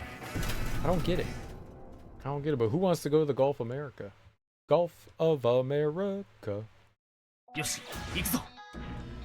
Right, Gulf of America wouldn't be so bad if the US didn't co-opt America. We're in North America, but when people say America, it usually is in reference to the United States, not Canada or, you know, Central America. I was gonna say Mexico, but Mexico's part of Central America, so it kind of defeats the purpose there.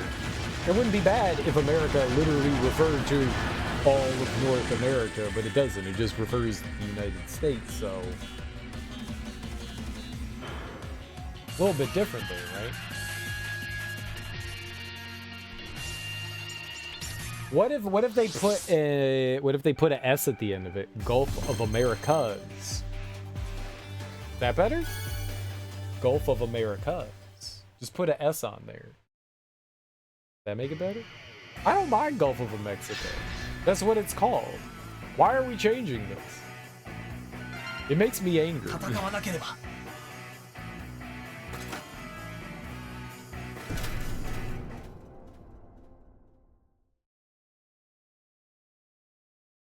Also, why do we want the Panama Canal? Are we gonna claim all of Central America? Why do we want the Panama Canal now? Why do we want the Panama Canal?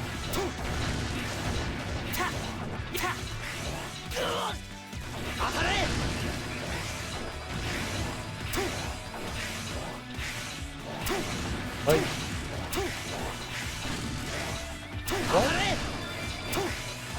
what?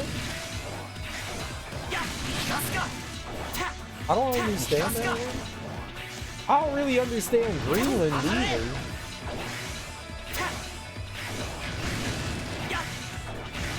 I don't get the Greenland thing either. Like, why are we so interested in Greenland and the Panama Canal? What? Why? In what way Is this helpful or beneficial? Why are we disrupting things? For funsies? Just chaos? If I was playing Civilization, I would totally want Greenland in the Panama Canal. I wouldn't want him even then. That's a lot. Like if I was playing Risk,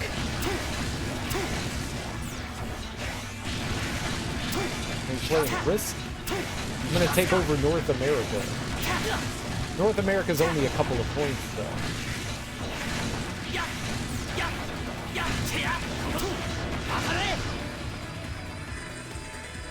I think I was just waiting for that button to open up.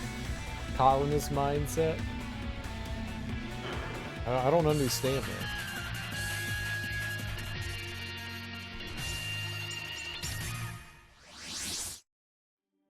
I don't understand it.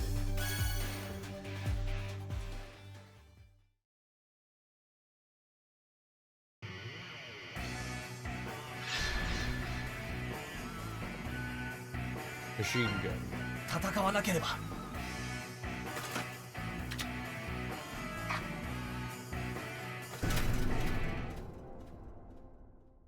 How many people live in Greenland?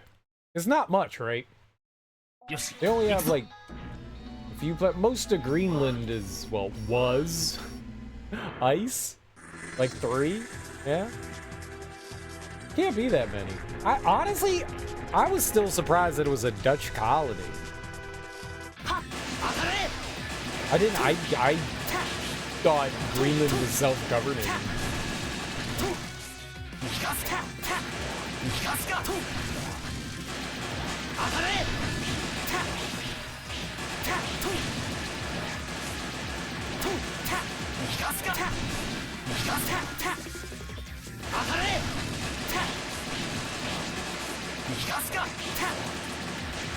I was kind of surprised to learn that they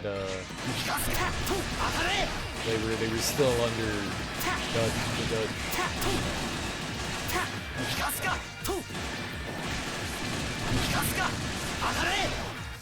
Man, those Dutch really stuck their oh my god. Can you please stop stunning me? They really stuck their fingers in the cookie jar, didn't they?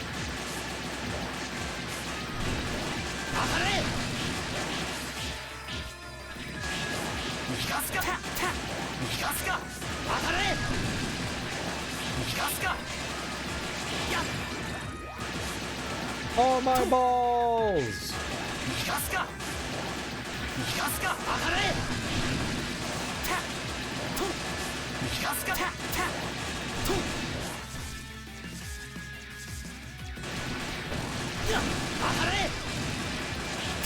Man, those little robots here are real dirty.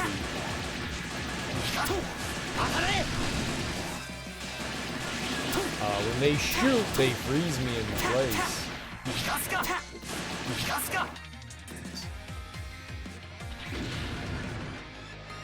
I didn't think that there would be... I wonder what its population is. I think it's even over 1 million. I bet you it's not. I bet you Greenland's population is... maybe I wouldn't be surprised. Maybe it's 1.5 million. Gotta be below that though, right? Greenland.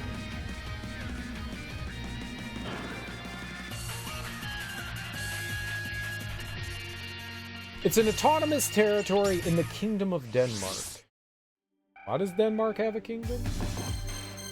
Let's see.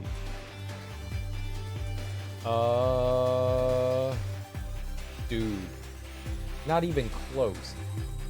It's definitely under 1 million. As of 2022, its population was 56,000. Not even close. Yeah, there's like not many people that live there. Not many people that live there. I wonder what their biggest city is. I think they even have a city. Does this say their largest city?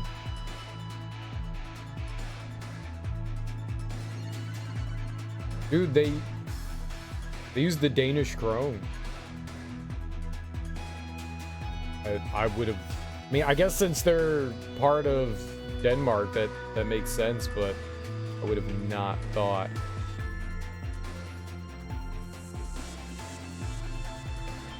The Danes, largest township. Yeah, I doubt that it's a city. I don't see anything here. Nuuk, N-U-U-K, Nuuk. It's the capital. I don't think I knew the capital of Greenland. Nuuk.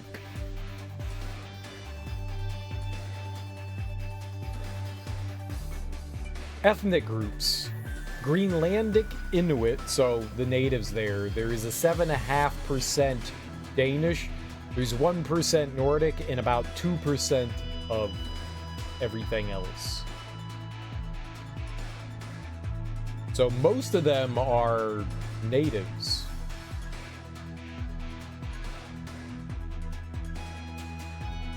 Fascinating. Very, very fascinating. So it's the it doesn't say how big Nuuk is. Let's find out. Let's go to it. Click on that bad boy. How many people are in Nuuk? Ooh, we can hear what it sounds like too. Hold up.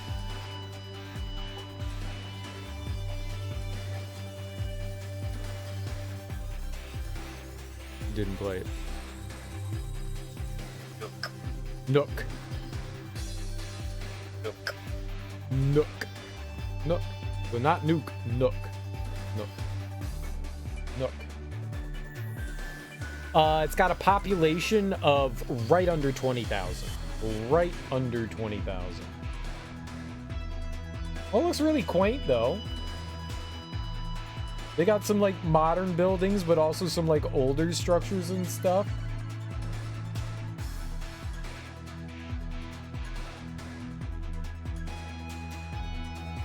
I like it. I mean, 20,000 people. I mean, that's not small. Man, look at that view. Holy crap. I don't know if this is going to show up on stream, but this is gorgeous. Look at that thing. There's the mountains in the back, Glacier Mountains, and then like the village right in front of it. I would fucking live there in a heartbeat, man. That place looks beautiful. I'd be like, yeah. You going to Greenland? Yup, I'm gonna stay in Greenland forever. The place is beautiful. That's neat. And it's like mountain glacier. And they got some very colorful buildings. It does look very nice. Yeah, it's very quaint. You know, I'm all about it. I would totally go there. I would totally go to Nook. I want to hang out in Nook. I gotta become a Dane though if I want to live there. I wonder what, like, they said the per capita is 57,000, which is not much, but I mean, I wonder what kind of jobs and stuff you could do out there. I wonder what, like, can I be a scientist? I'm gonna just go out there and I'm gonna be like, can I practice science out here? You guys gonna let me do some science? I want to be a science. Can I be a science? I'd go there to write a book. You're pretty close by. What, it's like 15-minute boat ride or something like that. Ice farm route. Farm some ice. Yeah. We get on that ice farming action. I do enjoy a nice ice farm. I always thought when I grow up I'm gonna be the best ice farmer. And you know, I can't live that dream here. The only place to like really make that, you know, come to fruition is if I go somewhere that has, you know, ice all the time. Most of the time.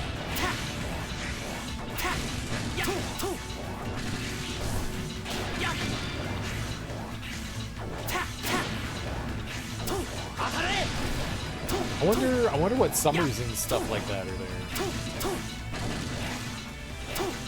Like how warm do you think it gets in summertime? 70 degrees, 75 degrees? I'm sure they got like a day or two that's in the 80s and that's like warm. right? Did when the information, I wonder, did they say like the average temperature? I'm sure winter gets cold.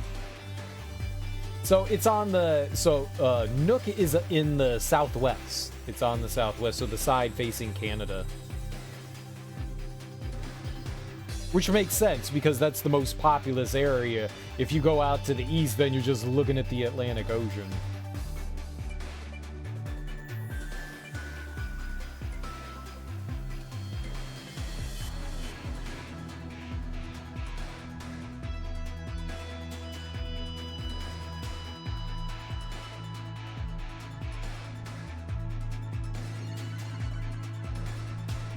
It gives a lot of information, but it doesn't say like they're like average weather temperatures. I was kind of hoping there'd be something there about that.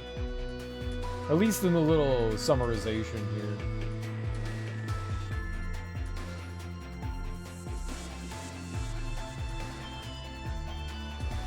Let's see if I can like see anything here.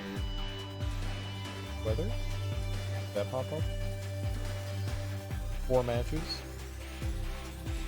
Arctic ice weather conditions. German weather stations during World War II. Climate information and monthly weather forecast. Yeah, I want climate information. It's literally what I want. Where's that?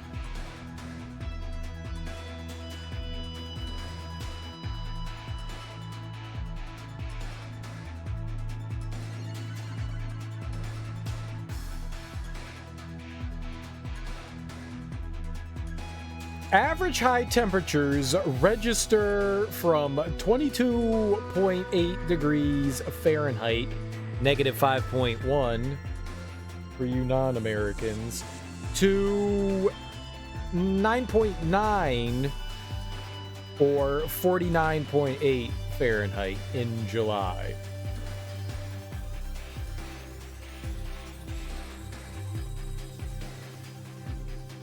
It's always cold there.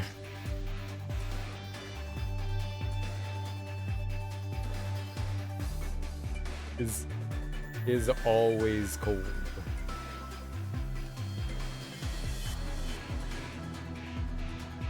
Literally always cold. You would definitely be a good ice farmer in Greenland. Definitely be. It's literally always cold. I was like, I bet you it's like the 60s there in the summer, you know. It's nice. Nope. No, it's freezing cold. Nope. This is just go there and you'll know you're there because your testicles will be inside your body. Are we in Greenland yet? Yep. It is just flat down there now. Flat. If you don't have testicles, I don't know. I don't know how you tell. How you tell that you're in Greenland. That's how I do it.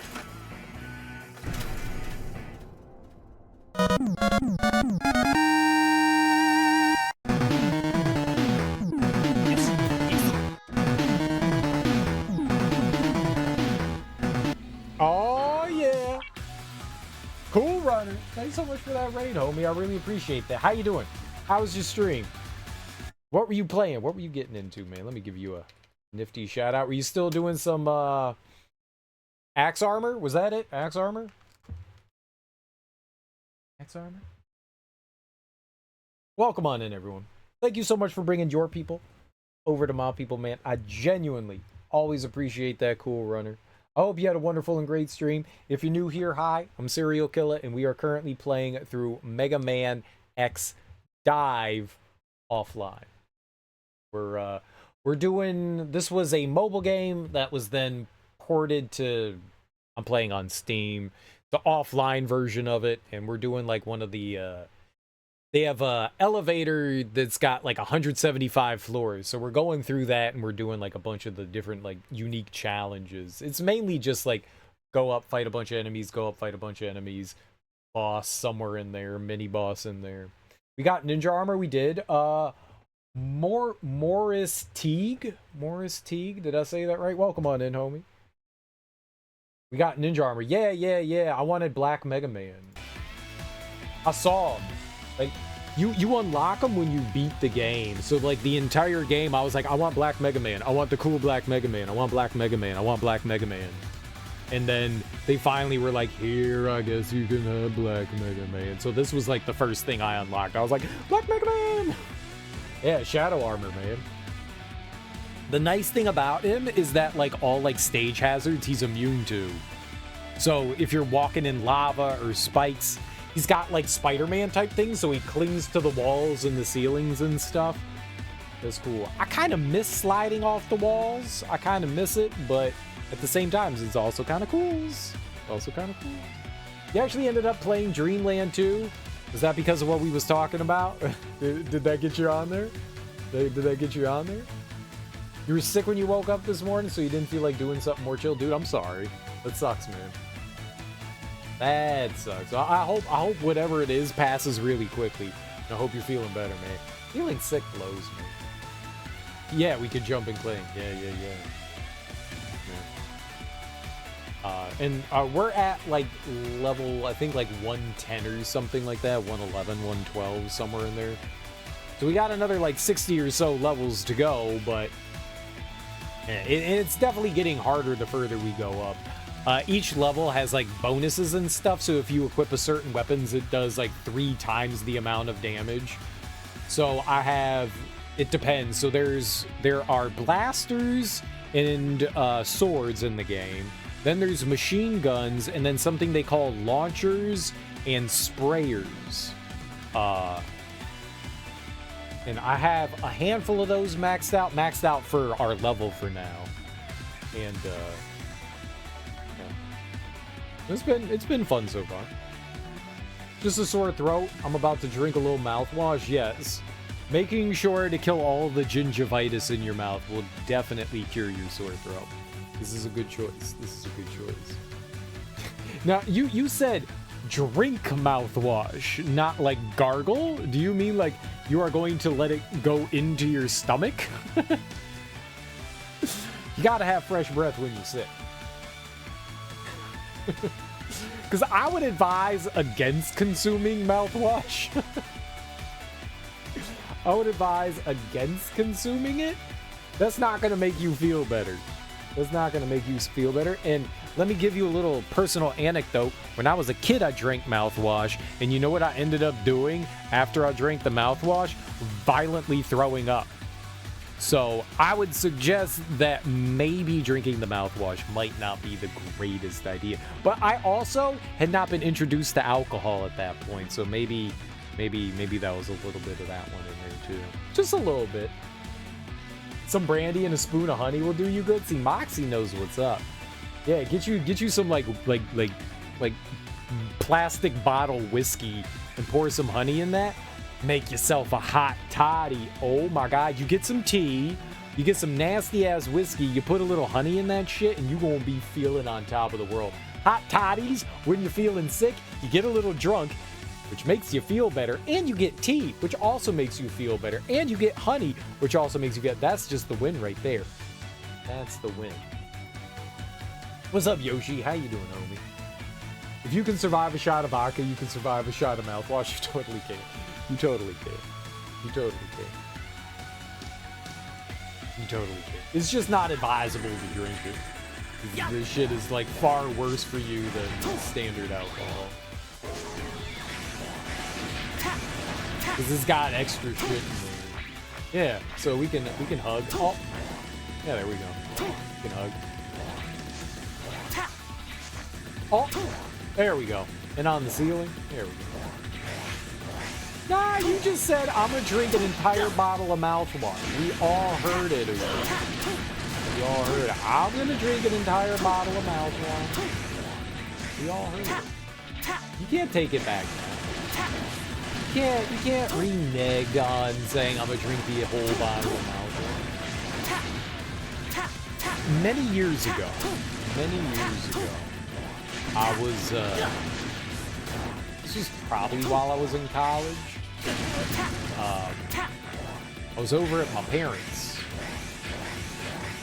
and it was after dinner, and I was helping my mom like clean up the kitchen, and I'm a complete moron. I was looking at the soap, the dish soap, and I looked at it, and I didn't see like anything that was like, this is poisonous, you know, you can't consume this.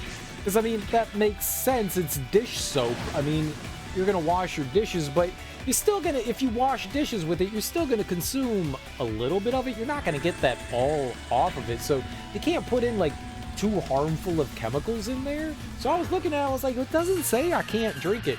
And it said, if you have any questions or comments, please call this number. And I was like, oh, I got a question. I was like, oh, I got a question.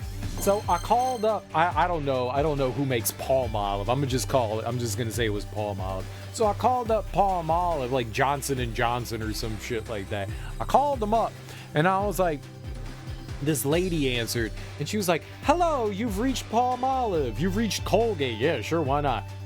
You've reached, and how may I help you today? And I was like, hello, ma'am. How are you? I am having a wonderful Friday evening. I hope your Friday evening is going great. And she's like, it's going just lovely. What can I help you with today, sir? And I was like, well, I was washing my dishes, and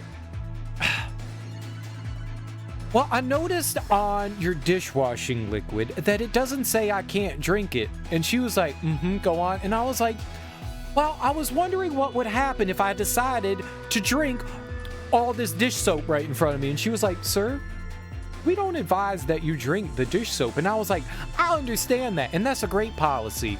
But, well, what would happen if I drank all the dish soap? And she was like, sir, please do not drink the dish soap. And I was like, yeah, but it doesn't say I can't.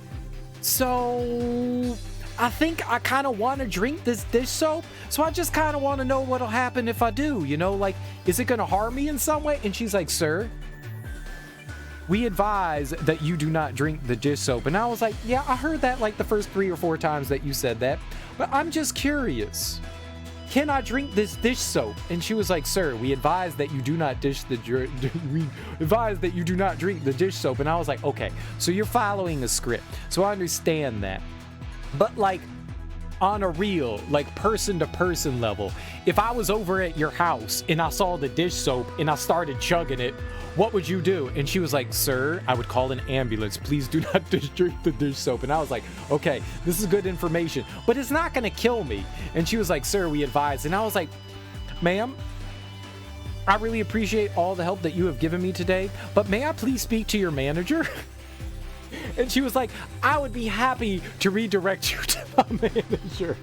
And I was like, bet, I'm gonna talk to your manager. The manager comes on and he's like, sir, I hear you have an inquiry about our dish soap. And I was like, that is an excellent introduction, sir. I hope you are having a lovely Friday evening. And he goes, my evening was going well. And I was like, that's great to hear. What do you mean by was? No, never mind. Sir, I would just like to know, I have this beautiful blue bottle of dish soap in front of me, and I would like to, I mean, it just looks so wonderful, and I didn't see any labels on it that said that I couldn't, so I was just wondering, can I drink your dish soap? And he was like, sir, Miss Betsy has regaled me with your story, and I am going to have to agree with her. We advise that you do not drink the dish soap. And I was like, right. I should not drink the dish soap. But let's just say, perchance, that I imbibed in your delicious looking dish soap. What would happen to me? And he was like, sir, we advise that you don't drink dish soap. And I was like, I think I'm gonna drink your dish soap. And I hung up the phone. You're gonna have the worst diarrhea that you ever had. I hope I just made their day. Like, there's like the Christmas party, and they're like the most hilarious calls that they have received, you know, and they play them out for the year.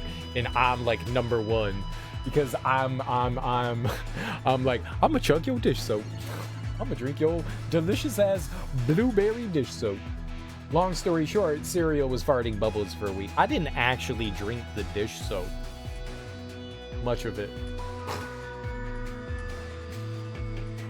I only drank some. And I was burping bubbles, not farting them. No, I actually did not drink the dish soap. Why would I drink dish soap? That's absurd. I butt chugged it. Get out of here. I drank it with my rectum. Rectum damn near cleaned them. Damn near cleaned them. Y'all were guessing the wrong orifice. I'm talking about downtown. All right. All right. I don't know what to believe anymore. Nor should you. That's the fun of this stream. That's the fun of this stream. No one knows what to believe. It's all wild and crazy up in here. We believe in the power of butt chugging dish soap. Little for you, little for me.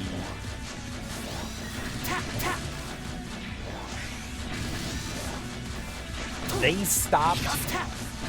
I don't know what scent or whatever the dish soap is, but I usually buy Blue. That's the dish soap I buy. And for like years and years and years, Blue has had the same like scent. Not flavor, I don't know what it tastes like. Scent. And like a month ago, I bought my dish soap at Costco because you could buy, you know, like the big like gallon of dish soap, and it, you know, lasts months. Like 6 months or something like that. We'll have dish soap for. And they changed the scent to it, and so now I'm stuck with this like weird ass. It smelled nice before, like I actually liked the smell of it. Now it's got this like really strong like flowery chemical smell. I don't like it. I don't like it. Fucking Palmolive. And now I gotta use all that gross ass smelling shit. Cause I ain't paying $20 for a gallon of dish soap and not using it. You need to start making bread. Please motivate you. Moxie, you know what you wanna do? You wanna sit down and you wanna get out some raw bread.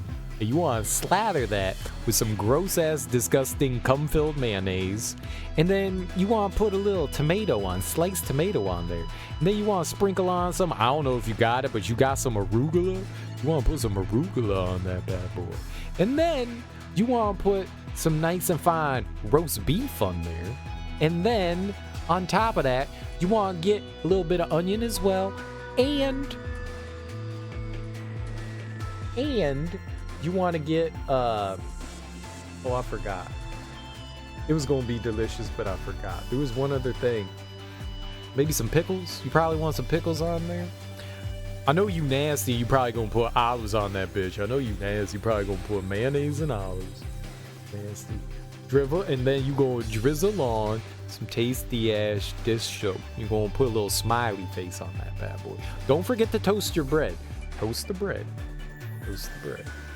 Toast that bread. What else? There was something else that I was gonna be like, that's good on a sandwich, and I forgot. I was right along with the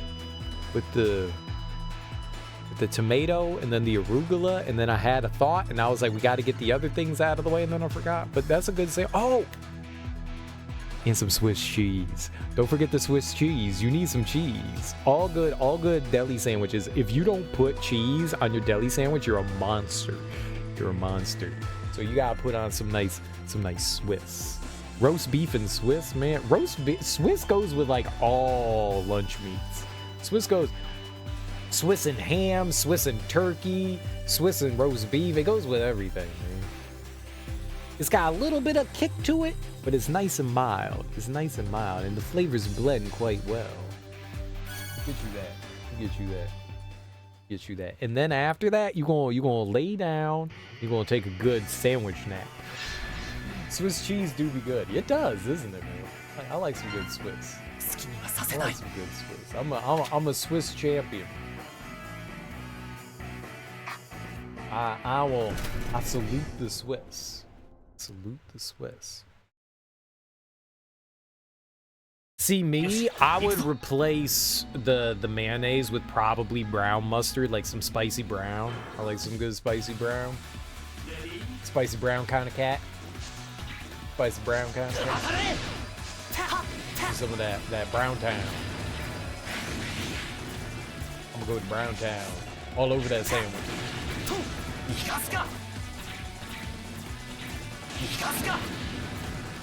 You got spicy brown in your deli? Got that spicy brown? I bet you got spicy brown. I don't mind if you got spicy brown. Moxie runs a delicatessen and a bakery, so he's got all them good foods up in there. We need to go to Canada, go hang out with Moxie, get some delicious Moxie food. I bet you Moxie knows how to cook it up real good. Worst motivational speech ever.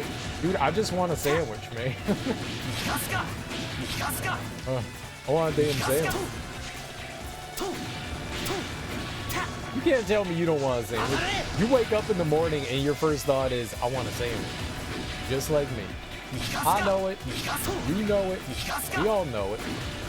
Everybody wants a damn sandwich.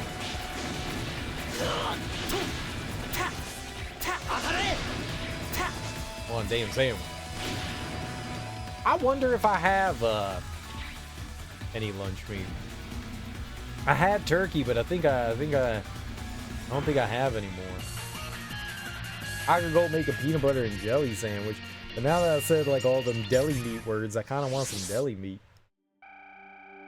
I kind of want some. I'm hungry now. I'm gonna go eat an M&M and get full. That was a great M&M.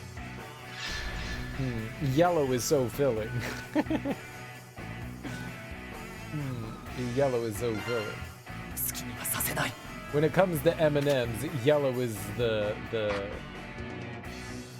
one that will fill you up the most. Peanut butter banana sandwiches? I don't really like bananas. I like my fruits crunchy, not like baby food.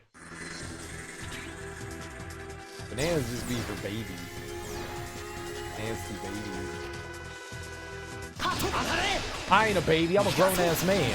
I ain't no baby-ass food and wag-ass baby food.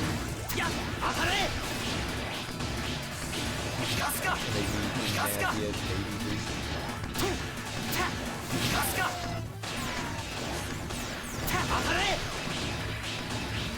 I'm a grown-ass man. I'm a man.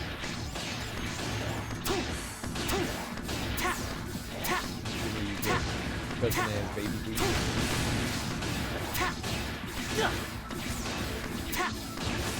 Alright, I'm gonna keep taking damage if I don't do that. I was trying to wait for the spider to come down so I could get some extra bangaroos on him. That was foolish. I took damage.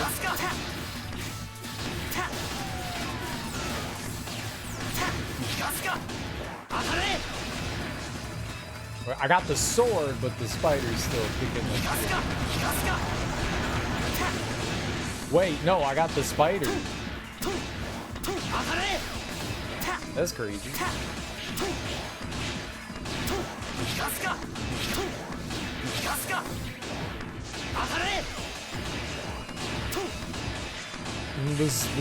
The sword is made of God. Oh, that was big damage. I don't know what happened, but like 13 health bars came off of it. It was good.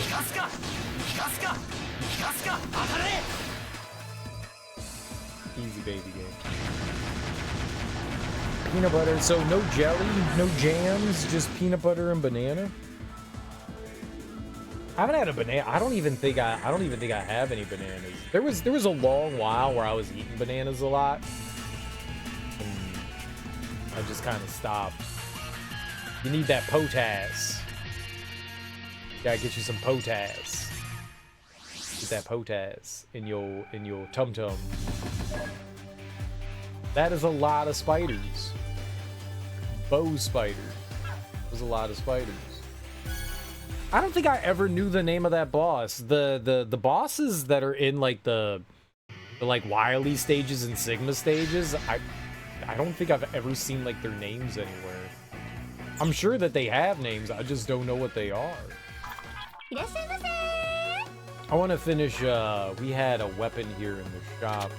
I think we have enough points now to maybe finish it out. We can make it slightly stronger. We need 180. I think we could do this. Need 70 more. Yeah, we could definitely do this. Then 10. 20. I thought it said 170. 160. Alright. Yeah. Go. Alright, so now we can finish leveling up. What was it? The light bender. Bam. Bam. Oh, I wanted 5 more. I wanted 5 more so I could go in here. Gotta get this bad boy. But then, so we could do that. Can they take us to the store?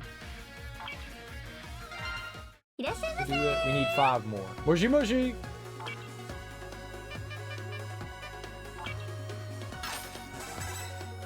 Yeah, they tell you you don't need it anymore. They're like, you don't need that shit. Right. But I need it for you. Slow resistance? What were the things that you could get on that? I don't want that. It's expensive though. Yeah, the slow resistance I feel is maybe not great on that. Like one of the other ones can be better.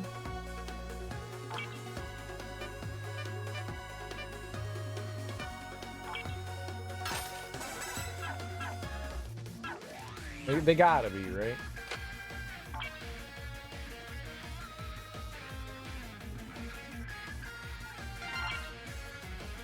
Yeah, okay. You won't be able to reset to your original skill? Yeah, let's go. Yeah, that's better. That's better. It's part of your essentials in the kitchen. I mean, I am not saying that I didn't have, but yeah, I kind of, just kind of. Banana.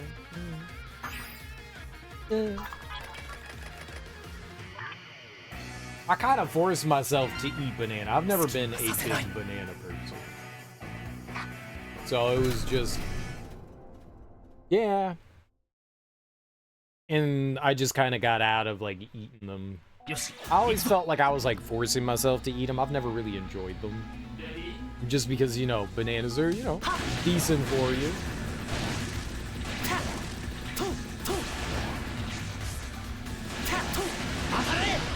So I was like, yeah, man, I'll eat some bananas. And I was on a banana kick for a while, and then I was just like, I always have apples, though. I always have apples. I love me some apples. I love me some apples. I'll live that apple life. For, I don't know, like 20 years I ate apples every day. I don't eat them every day anymore, but I love apples. You would think that I would have gotten tired of apples, but I did not. I was just like, oh, I have apples? Yes, please, more apples. I mean, maybe I grew a little tired of apples, but apples are delicious.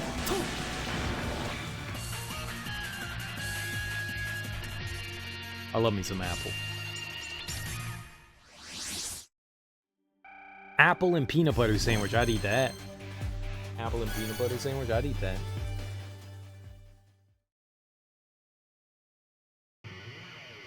I kind of want to make a peanut butter jelly sandwich now. I don't want to make a peanut butter and jelly sandwich. You know what's delicious? Peanut butter on toast.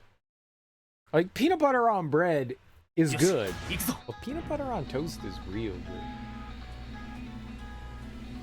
It is real good.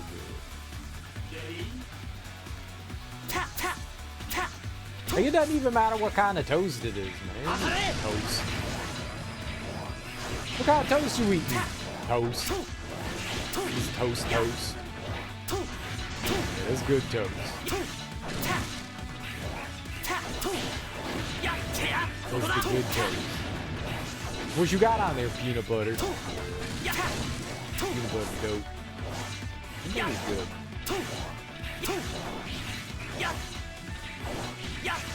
Can you make peanut butter in chocolate sandwiches? With marshmallows?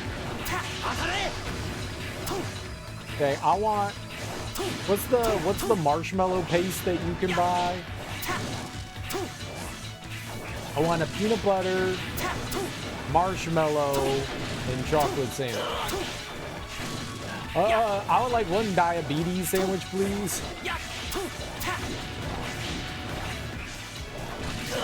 But can you hold the diabetes? One diabetes sandwich, please? I would eat the hell out of that. That sounds like a good thing. It would end my life, but it sounds like a good sandwich to me. I don't have any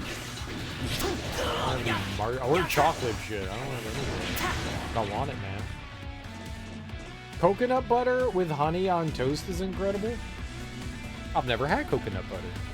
I do not like coconut particularly all that much, but I would try coconut butter. I would try that. I would definitely try that.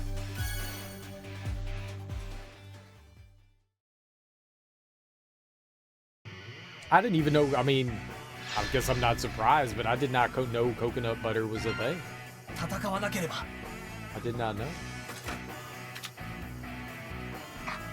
But I am intrigued. I'm intrigued by this. I would do it. I put my mouth on it. I would find it, I would discover it, and then I would put my mouth on it. And I would experiment with it. How does the mouth feel?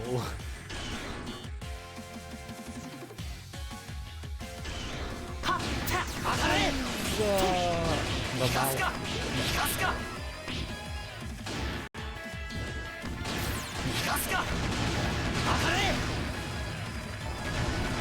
I thought those were going to be harder. How is the mouth feel?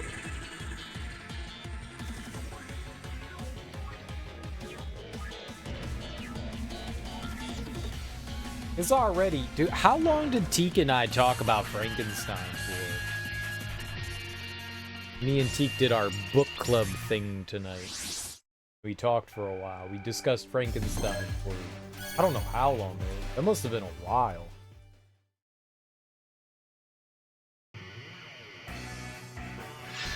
Must have been a while. This is like already 6 a.m. And I feel like I haven't been gaming that much.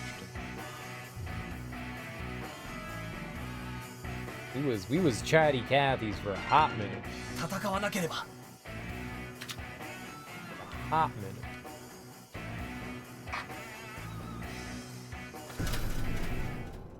Hot minute.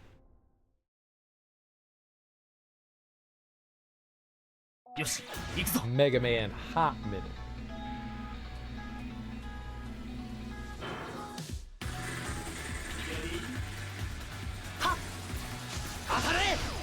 These spikes don't mean shit to me.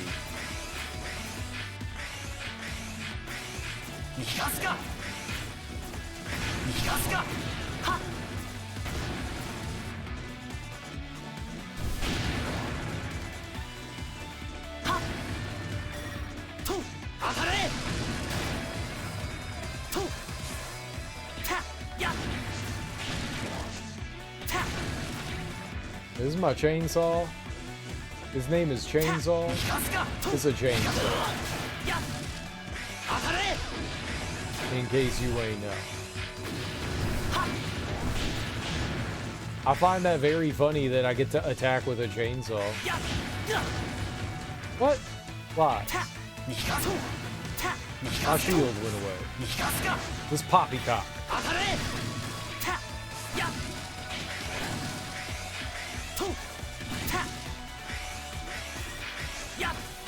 His dash attack is pretty good. Really sure.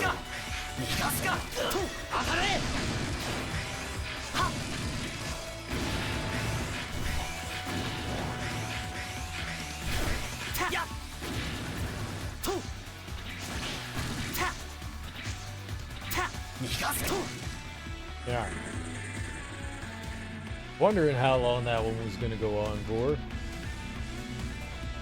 I'm hungry. Discuss food for so long. I had salad for dinner, and it was delicious and very filling.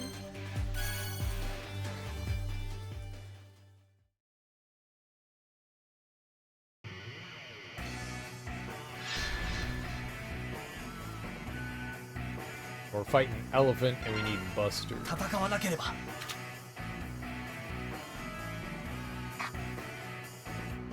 There was bulgur, and spinach, and chickpeas, and cucumber, よし行くぞ broccoli, and farro.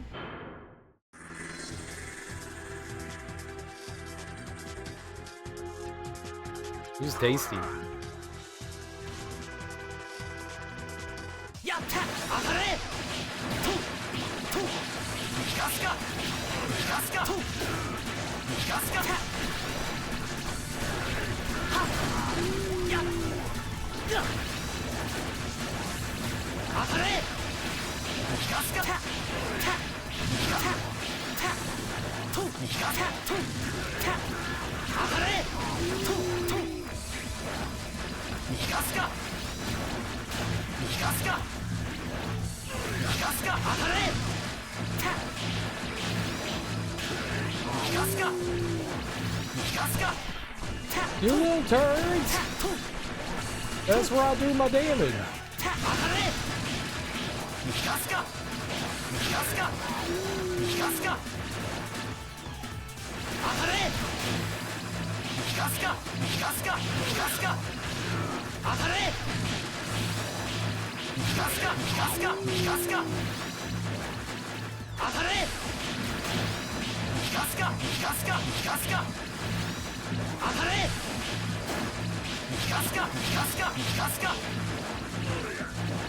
He's just standing there. ガスか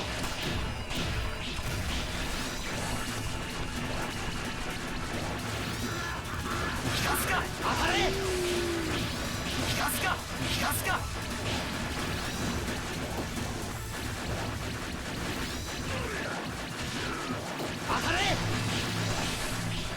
No!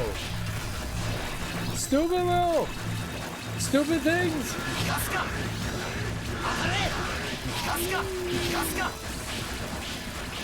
当たれガスかガスかガスか当たれ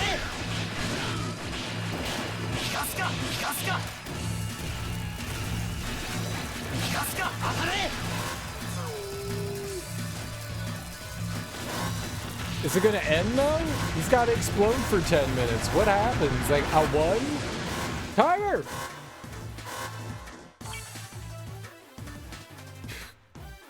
But I won. Why does the timer keep counting down when it's dead? Aww. When I first was introduced to Blitzball in Final Fantasy X, did I win? No idea. No idea. Probably because I'm a gamer. 好きにはさせない Probably because I'm a gamer. I don't know though. I may have lost. I honestly don't remember. That was so long ago. That came out in 2001. That was 24 years ago. I don't remember that shit. I don't remember that shit.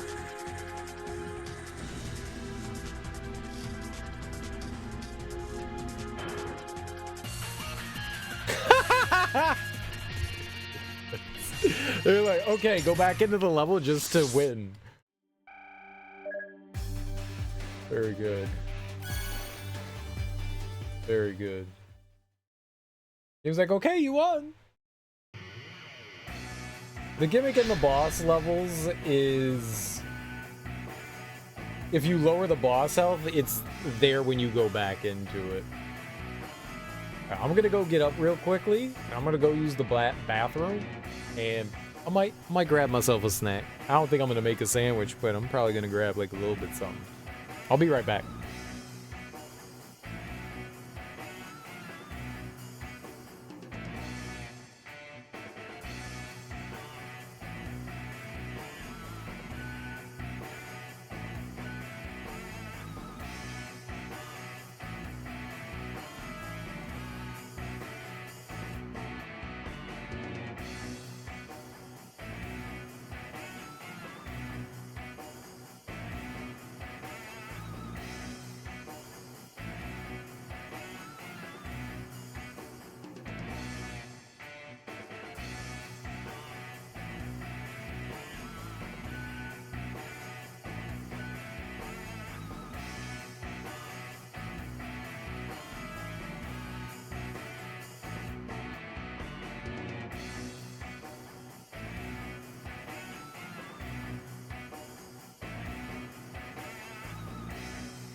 I will say when I was first introduced to Blitzball, I did enjoy it. I did enjoy it. I thought Blitzball was a lot of fun.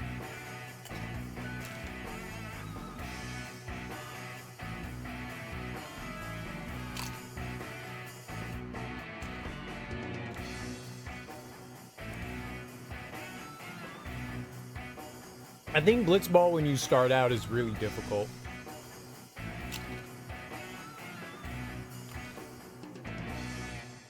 You got like a big ass scrub team. Once you get the Jeck shot, it's all over.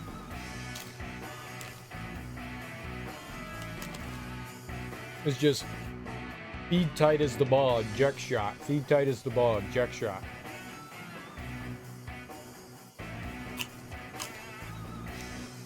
But a lot of your like first team is like abysmal. It makes it hard.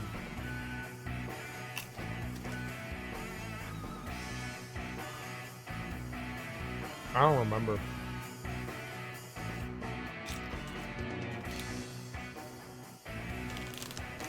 I don't think the first match is scripted.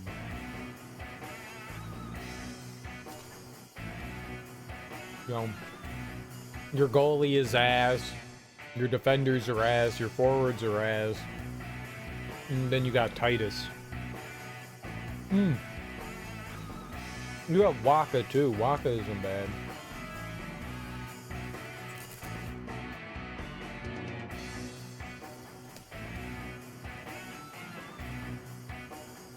Waka's probably the best player you have until Titus gets Jeck shot.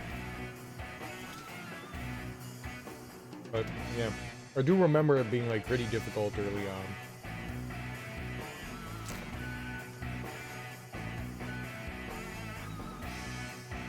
You just gotta be a gamer.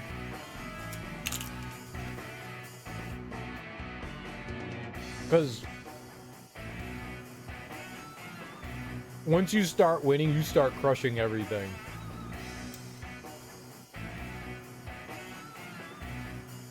Like matches go from like 2-1, 3-2, to 10-0.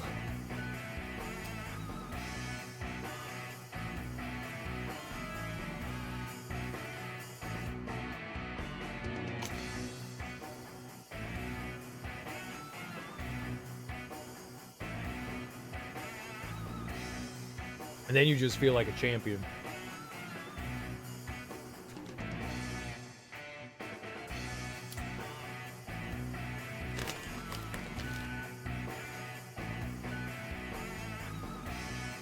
You know?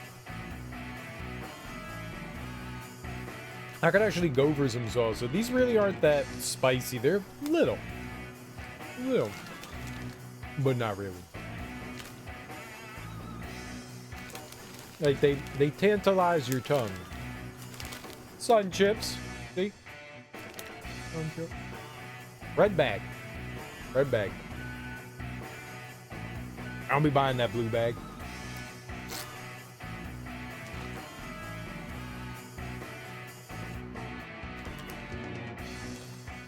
I haven't had Sun Chips probably...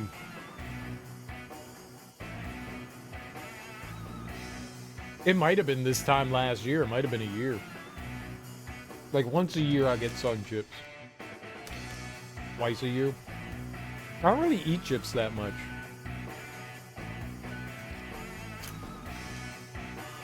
Well, do you have garden salsa? Maybe it's a different color bag. Maybe it's like green or purple or orange.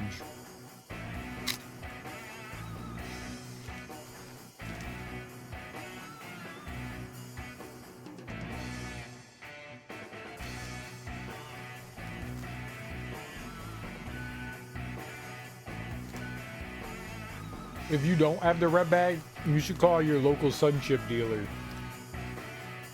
and complain. Alright.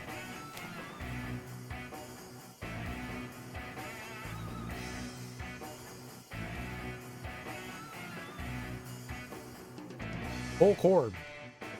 That's the first ingredient. It's corn. It's corn chip.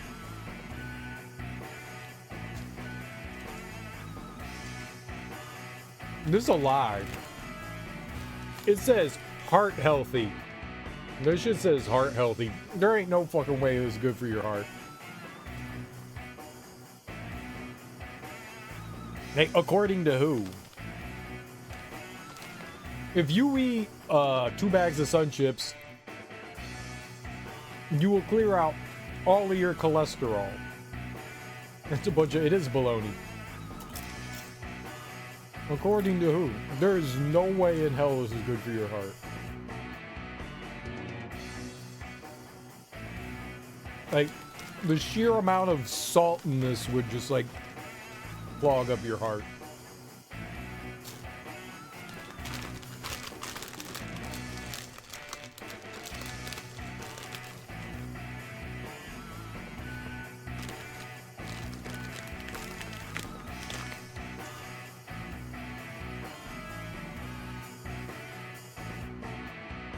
They shouldn't.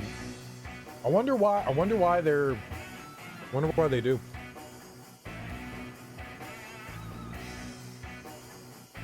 It is misleading. Cheerios.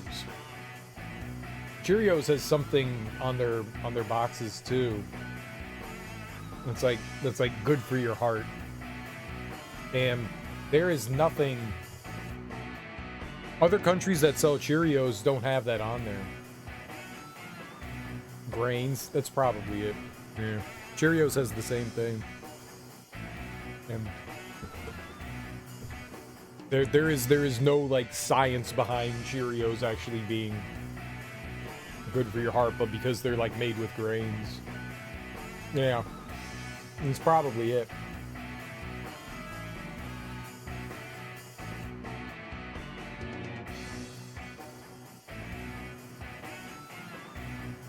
To be fair though, Cheerios is probably better for your heart than Cocoa Puffs. So, in some way they're good for your heart. You know, better than Cocoa Puffs.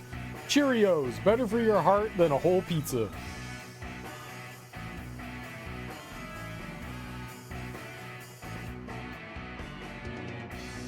You know what's actually good for you? Oatmeal. Eat your oatmeal. Eat your damn oatmeal. It's definitely false advertising. There's no question about it. Yoshi, 行くぞ. Well, grains are proven to be healthy for you, so because our product contains grains.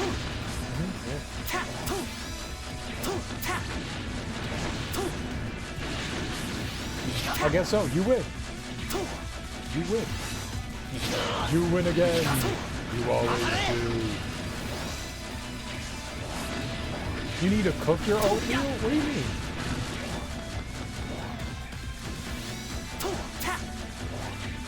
You don't just eat it?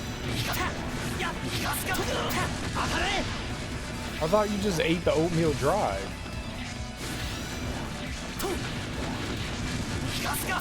You don't be just raw dogging your oatmeal? You got raw dog your oatmeal. Get out of here. Oh shit. My controller turned off. That's fine. You got this. I'm back in this. Back in this. New batteries. New me. Look at this. Back in this. I ain't even died. That's how much of a gamer I am. My batteries died. And in like 10 seconds, I was back in that bad boy. Didn't even die. And we won. Look at that. We gained. There's a California law that'll likely help you out with the cause. Dude, hell yeah, man. Was you just doing research this whole time into that? That's dope. Hell yeah.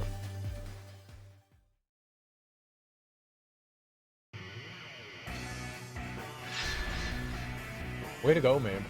Way to figure some stuff out. 戦わなければ Hell yeah. They can't stick you with a hospital bill for going to the hospital. They can't do that shit. That's illegal. よし行くぞ You just walk into the hospital and be like, according to state law, you owe me $10,000.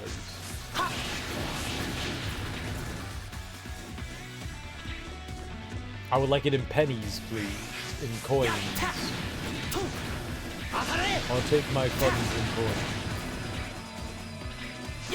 Your finest pennies, please. I know, right?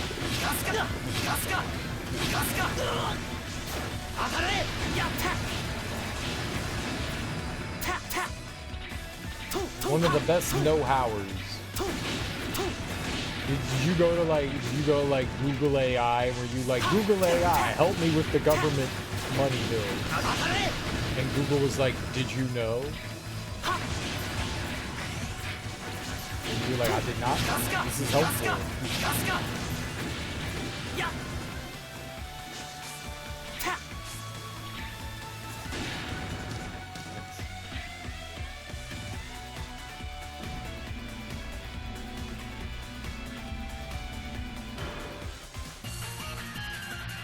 Yep, Google AI, show me the hospital's balls, please. So you can crush them? Underneath your heel? Is that why you want to see the balls? So you could crush them? That's wild. Why else would you want to see balls? 戦わなければ It was to crush them.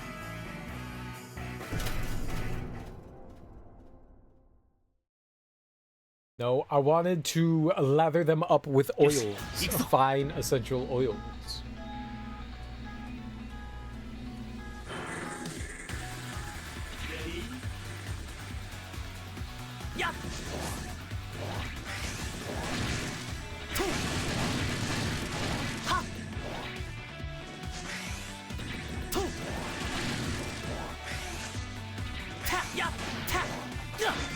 Reload!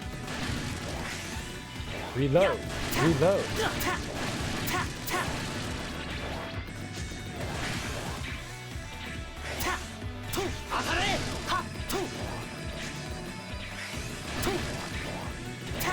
It was close.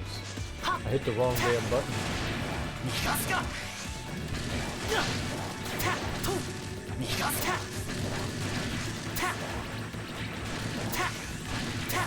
Oh, bumblebees!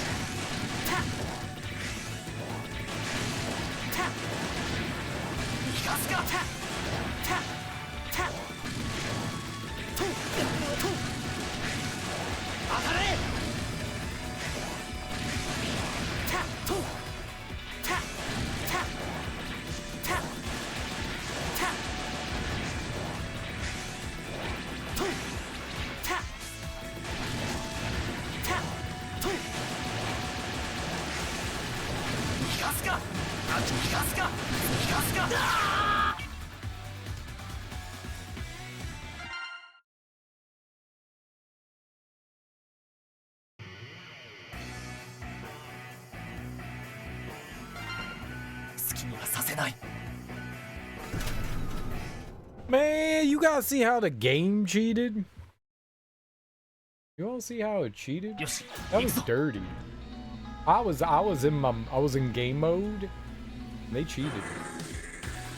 That was like 20 minutes of dying to gaming.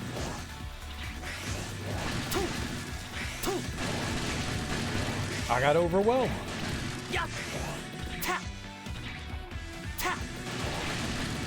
I was just thinking about balls.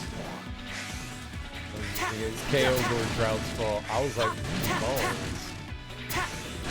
How about them balls? I got distracted. It's very easy to distract someone with balls. In case you guys didn't know, it's very easy to get distracted by balls.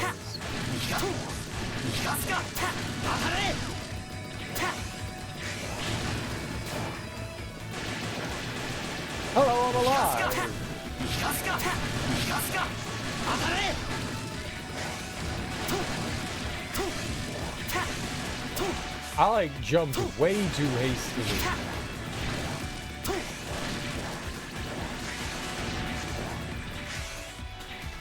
とと逃がすか当たれと逃がすかとあちら逃がすか逃がすか逃がすかと当たれと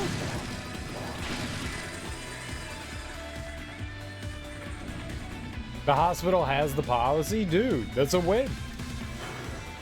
That's a win. Everything's coming up Millhouse, man. Everything's coming up Millhouse. Look at you.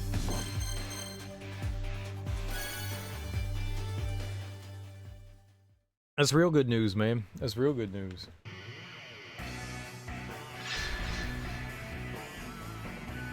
Medical debt sucks. Medical debt sucks.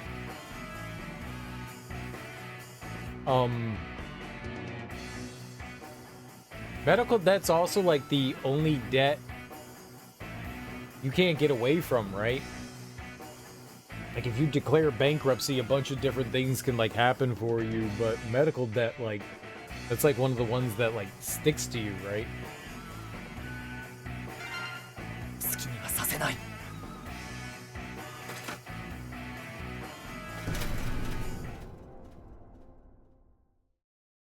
Like, that's like the one that can't be expunged. よし行くぞ You just always got it.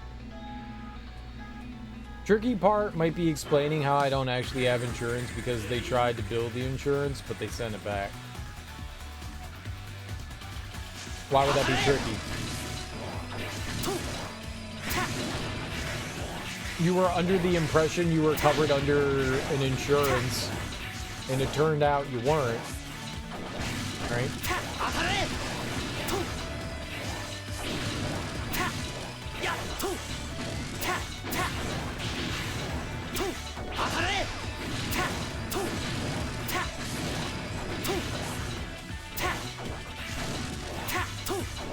とやと当たれ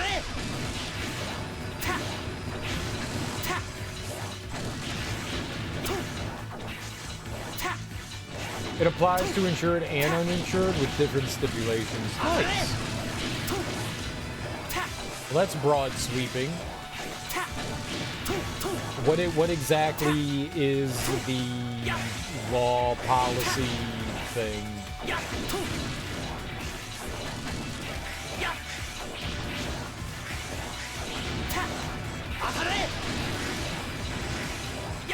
I wasn't even paying attention. I was reading chat.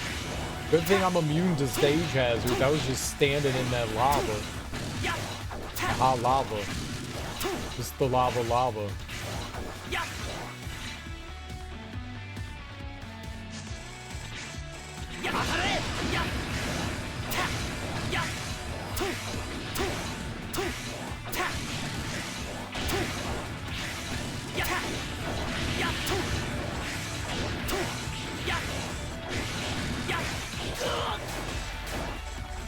Ah, stop!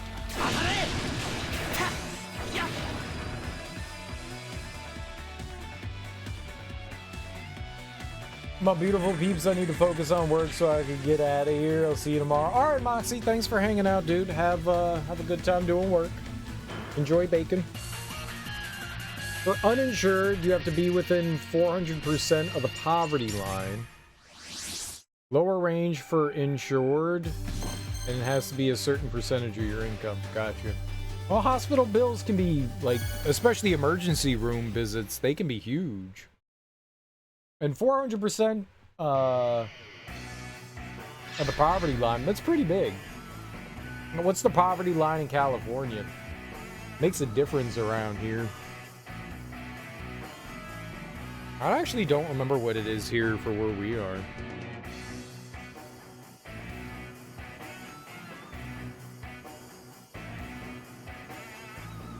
let's look 2024. I don't think that they might have the 2025 stuff out.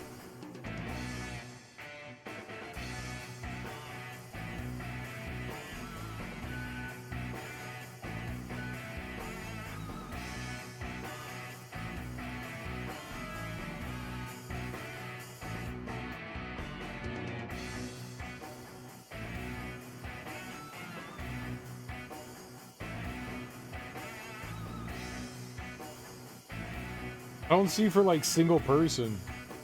I keep seeing like family.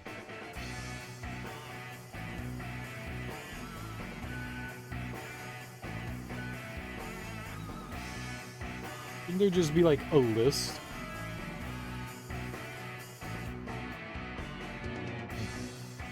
Whatever.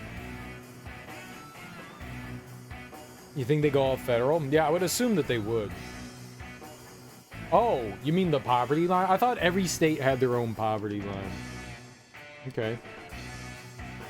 Federal.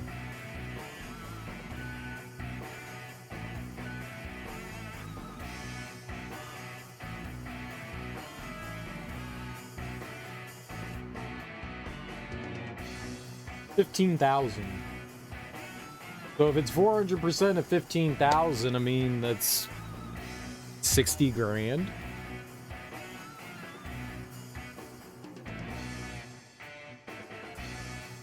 I would apply to a lot of people. Oh, I didn't see what the 200%. Oh, 30 grand. Still be a lot of people though. I can't believe the poverty line is just 15 grand, man. That's fucking absurd. Like maybe if you're in like the boonies of like South Dakota, how is the poverty line 15,000, man? If you live anywhere near a city, that's like literally completely unlivable. That's definitely inaccurate. No, it says for 2024.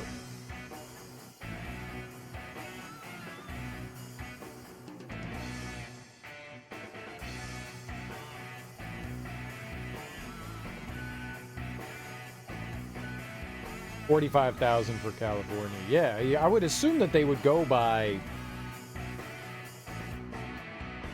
I was looking at Maryland, apparently.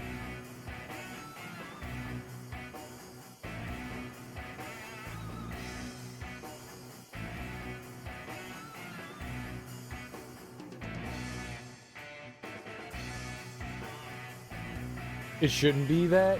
Oh, ethically speaking. Oh, okay. Yeah, I mean, it's 15, it's for, yeah, the federal poverty line is 15,000. And a two family is 20. That's absurd. You get 5,000 extra dollars for a family of two per year. Absurd. You can't survive off of that. Well, if you make $21,000, you're above the poverty line. Yes, I could totally live off of 16 grand a year. That would cover like 2 months.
If I miss that, I'm hosed. ガスかガスかとガスかと当たれ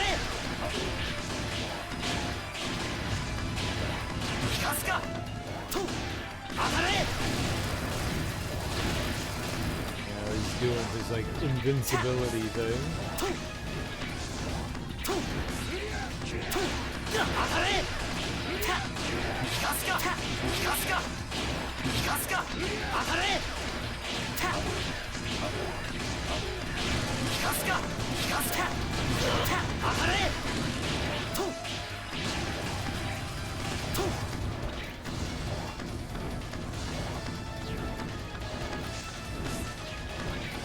と諦めと当たれとと I got 20 seconds. I don't think I'm making it. ガスか当たれたたとガスか当たれガスかとと You poop. The second person has the smallest part time of all time. If they go off your W-2s from last year, you're in the... I mean, that's what they should. Right, you were a student last year too, right? 戦わなければ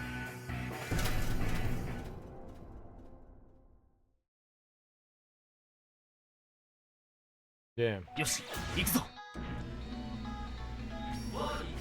Well, I hope it works out, man. I hope that helps.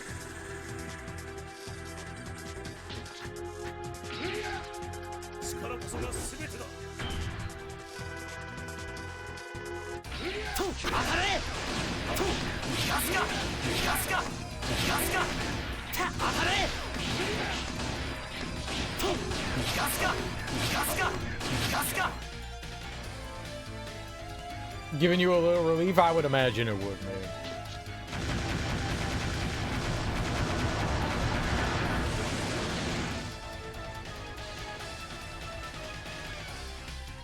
I would have been in panic mode too.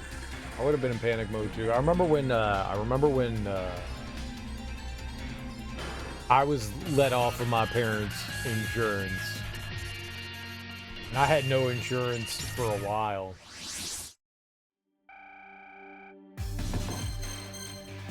That shit was scary. Scary.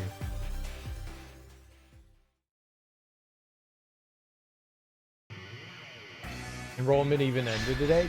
It's so weird that there are enrollment periods. You would think that at any time that it wouldn't make a difference, but yep, there's enrollment periods. 戦わなければ Oh, what were we looking at? Sprayer? 戦わなければ I don't like the sprayer.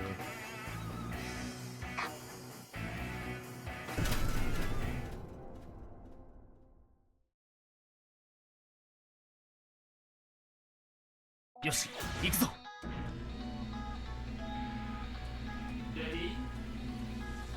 やっとやっ当たれ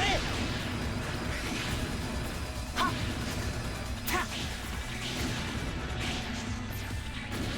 たはとたやっ Oh, that was not good. ガスか当たれたととた That was real bad. ガスかガスか当たれやっとガスかたやった当たれやっガスかガスかガスかやっとやっ当たれとガスかガスかとガスか当たれたガスかガスかガスか当たれ Alright. Also look for dental later today. You have to double check if you can change your elections at your employer. Might have closed already. Your elections?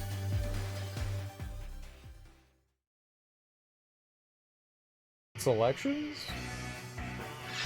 Selections? 好きにはさせない。 Machine gun. 戦わなければ。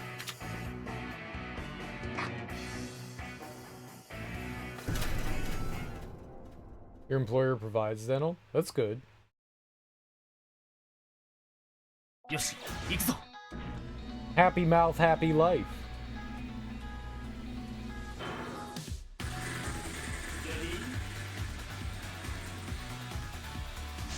はっと当たれ。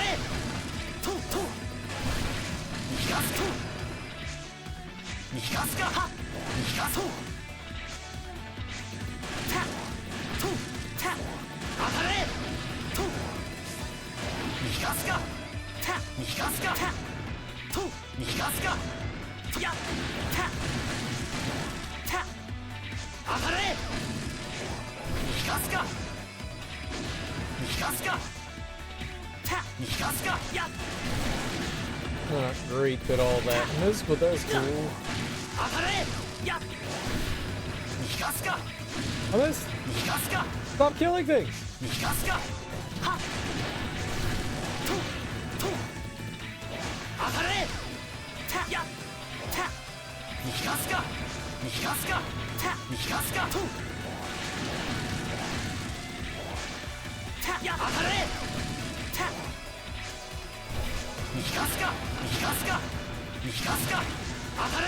やたと Nice.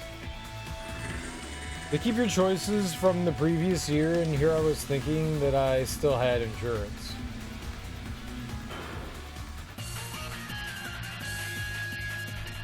Yeah, it's scary. Unless you state otherwise in the enrollment window, right?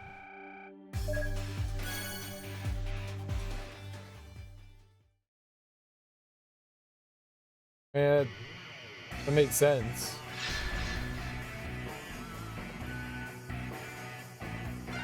Launcher. 好きにはさせない。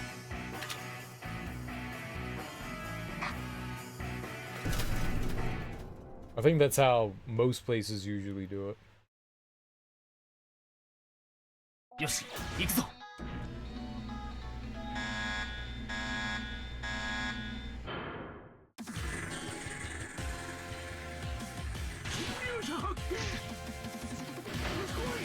っ当たれ。と逃がすか。逃がすか。逃がすか。当たれ。と逃がすか。逃がすか。 Alright, both of them at the same time.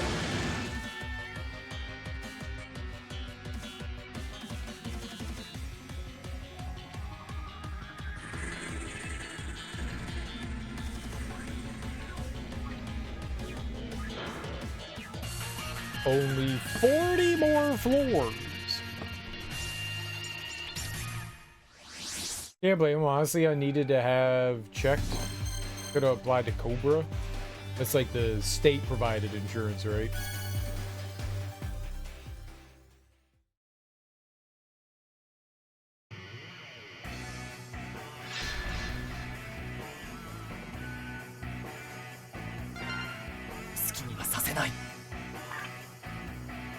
Melee weapon. You got it. 戦わなければ。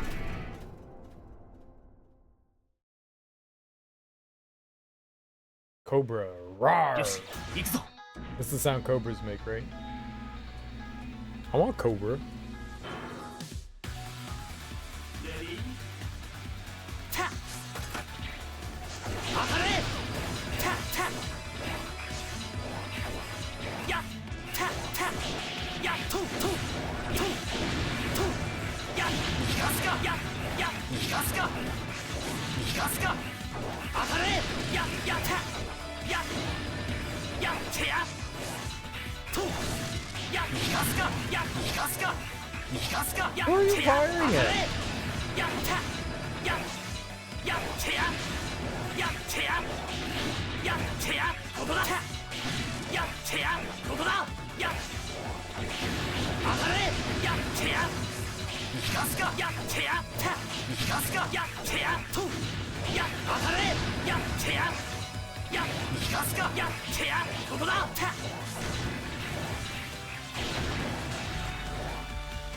You butthole. You butthole. Twice! Stop spawning on me! Ah! ガスかとやガスかガスかとやってやと当たれややたややたガスか Harper's law that was passed that mainly helped folks maintain insurance when they become unemployed was amended to help newly turned 26-year-olds. Is that you? Because, yeah, once you turn 25 or 26, I guess, that's when you get kicked off. A lot of people don't realize that, so it's kind of like that like little middle ground area until you can get your insurance for yourself. Something covers you for a brief period of time. Yeah? It's nice to have, you know. It's a little bit of one of those what do you call it, like a trust fall kind of thing. Trust fall. Don't worry, honey, I'll catch you. Are you sure? Yes, honey. You could have gotten up to 36 months, dude. That's 3 years. よし行くぞ Can you not do that? Can you still not?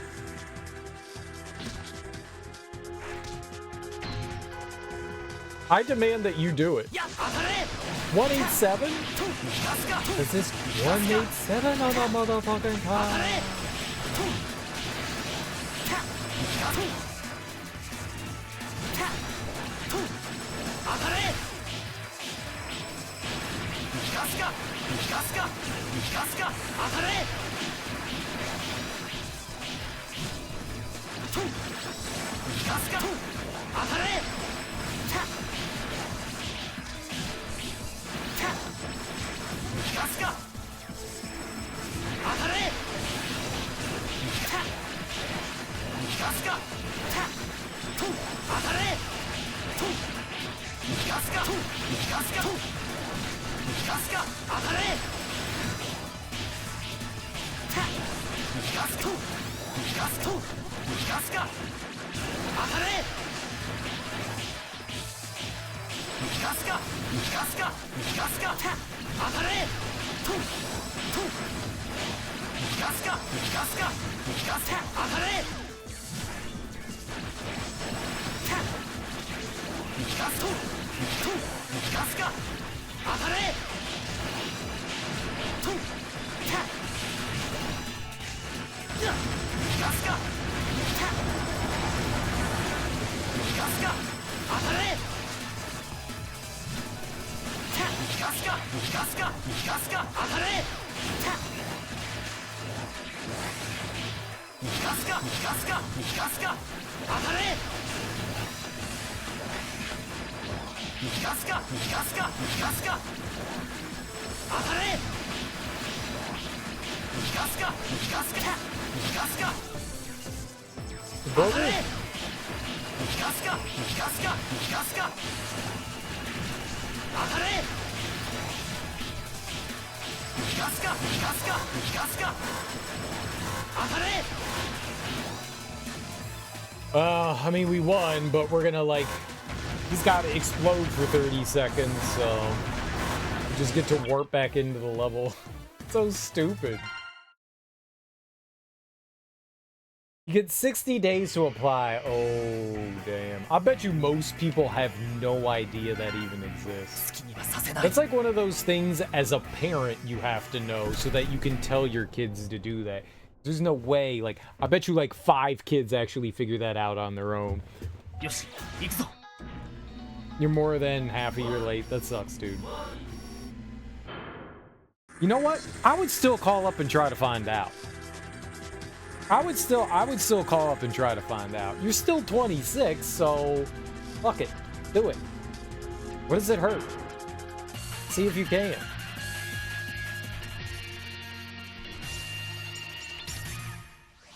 And cross your... I would do it. I would do it. The worst that's gonna happen, they're gonna say no and it doesn't work, but you already have your, like, we'll just call it for now a backup. You already have that, like, all set up and stuff, so call it and find out. Just see. Just see. It doesn't hurt to try to find out.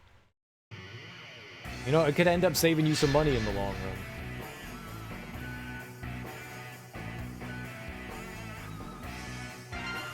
戦わなければ。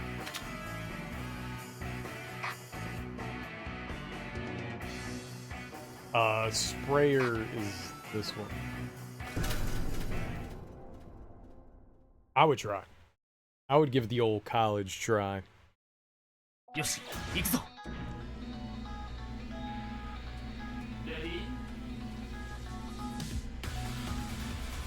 当たれ！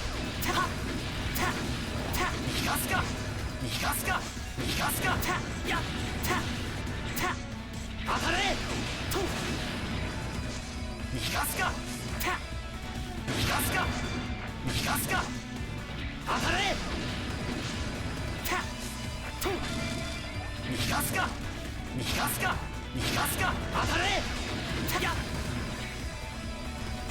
逃がすか逃がすか逃がすか当たれ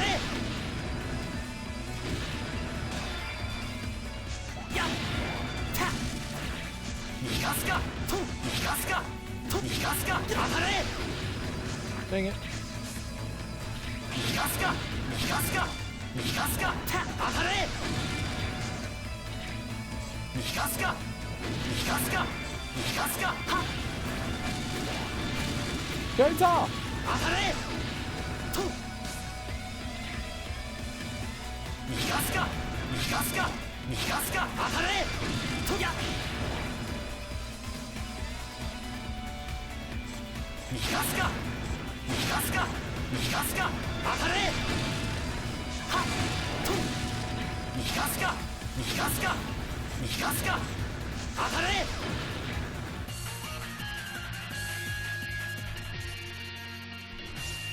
It's nice. So the two abilities, when he jumps up and the little like scythes spin around him, when I throw my shuriken out, if I throw all three of them, it pretty much fills up the entire gauge for the shield and scythes to spin around. So as long as, and then there's like a little bit of recharge time for the shuriken to come back, but by the time like my shield is about ready to go down, I can just fire it off again and then throw the shuriken. It's already back, so it's a nice little kind of like loop that you can get into.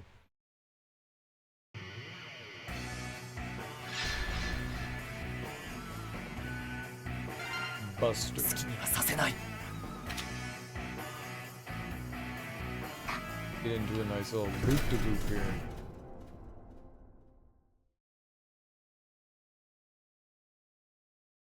よし行くぞ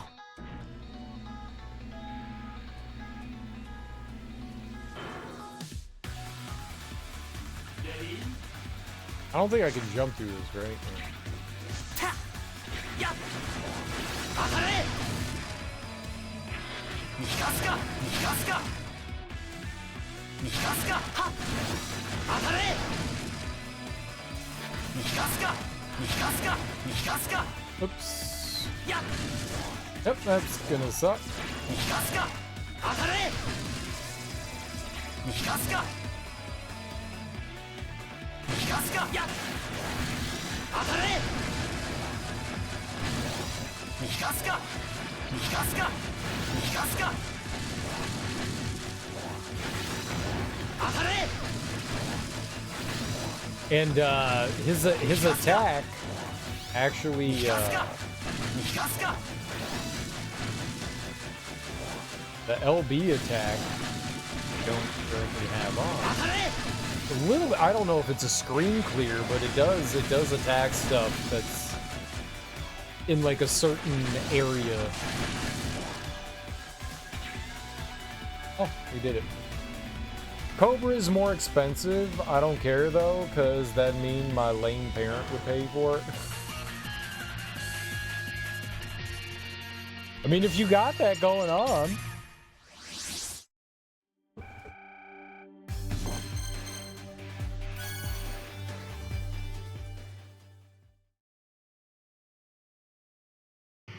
What's better though, as far as like coverage is concerned? 戦わなければ I wish instead of having like different levels constantly switching like what weapons give you a bigger よし boost. 行くぞ I wish they said like these 5 levels are for this, these 5 levels are for this. That would be better. I think it's the same coverage. Oh, okay. やっ当たれとと逃がすか逃がすか逃がすかやっ当たれ逃がすか逃がすか逃がすか当たれ逃がすか逃がすか逃がすか当たれ逃がすか逃がすか逃がすか当たれ逃がすか逃がすか逃がすか当たれ逃がすか逃がすか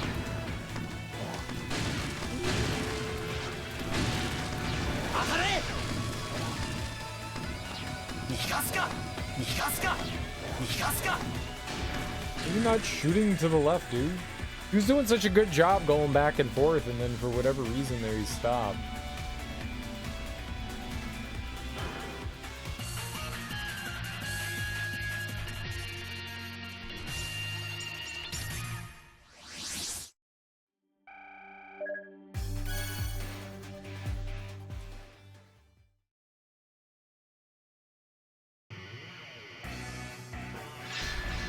This one's sword. We haven't had sword in a while. And the next level should be a boss.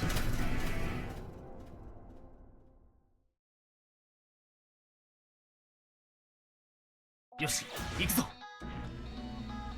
Sword is good.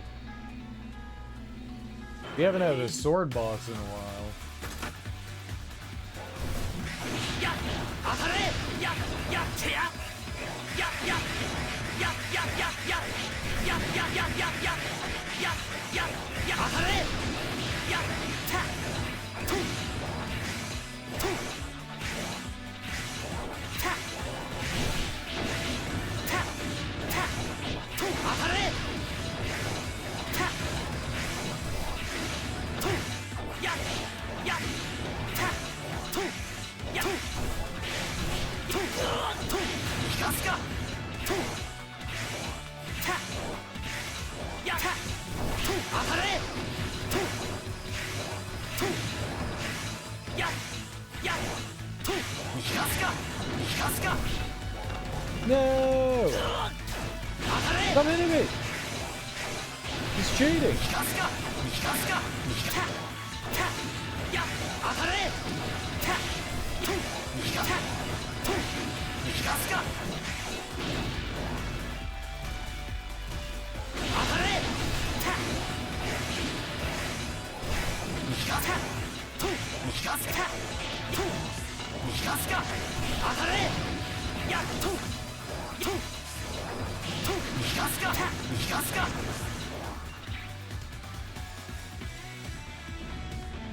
Oh. We take damage now. I can mitigate damage with our shield. We're doing alright. If I need to, if we ever get to a point where like this is like utterly destroying me, we have some characters that can like get healing and stuff. Watch Presents today? Oh, you went to the movie? In the sold out theater?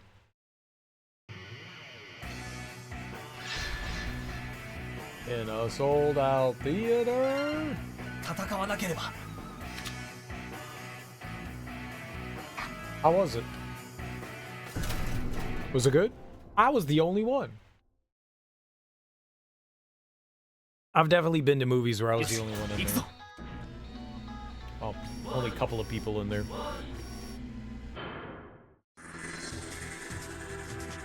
Did you go to an early showing or did you go to a later showing? はっ当たれガスかガスかガスか当たれガスかガスかガスか当たれガスかガスかガスか当たれ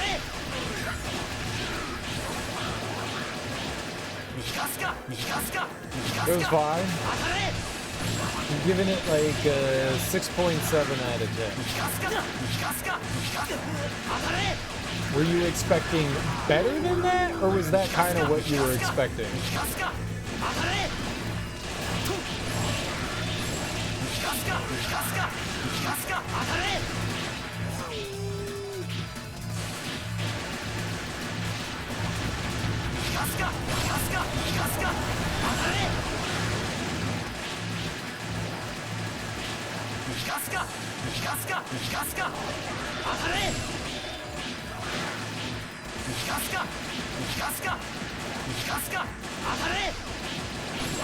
Thought it was gonna be spooky? Okay.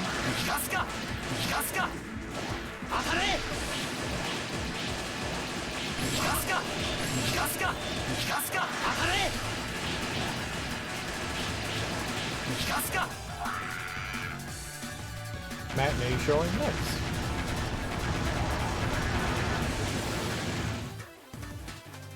So, did it subvert your expectations, kind of? You went in expecting something else and it turned out to be something else? Without spoilerying anything? I still want to check it out. I like Soderbergh.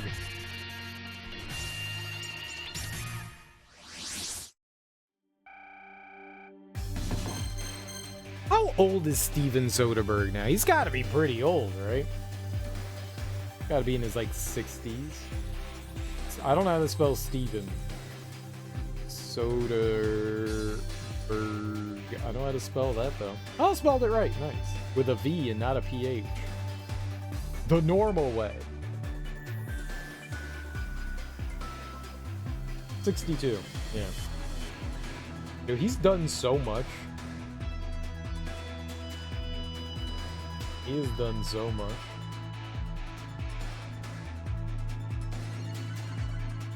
King of the Hill was solid. Grey's Anatomy was okay. Not the TV show. There was a movie called Grey's Anatomy. He did Aaron Brockovich, Traffic, Ocean's 11. He did the remake of Solaris, Ocean's 12. The Good German. I forgot about that movie. That was good. Ocean's 13, Che, Part 1 and 2. God, I like Che. That was real good. Contagion. He did Haywire. Dude, Haywire was so fucking good. Haywire has Gina Carano. I don't like say Gina Carano might be a horrible human being, but dude, Haywire was fucking awesome. So good. He also did Magic Mike. I did not know that. Didn't know that. Logan Lucky was not great. Unsane was not very good either.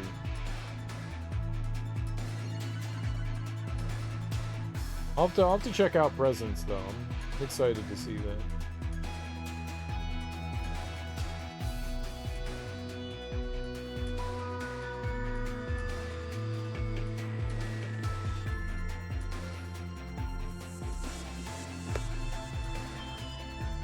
I don't think Logan Lucky is all that. I don't think you're missing out on anything. But maybe you'll like it. Maybe you'll like it.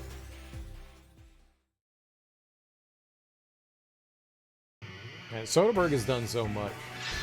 He's been around for a while. A long trip.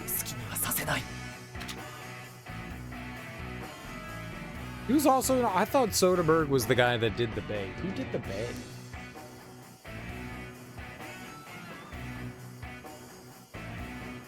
Not The Nay, The Bay.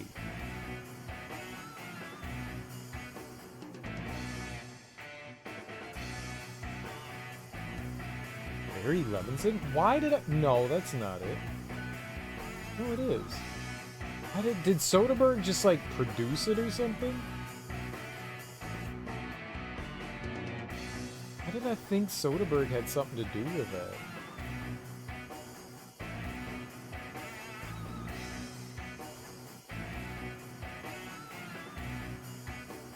Could have swore that I thought he did.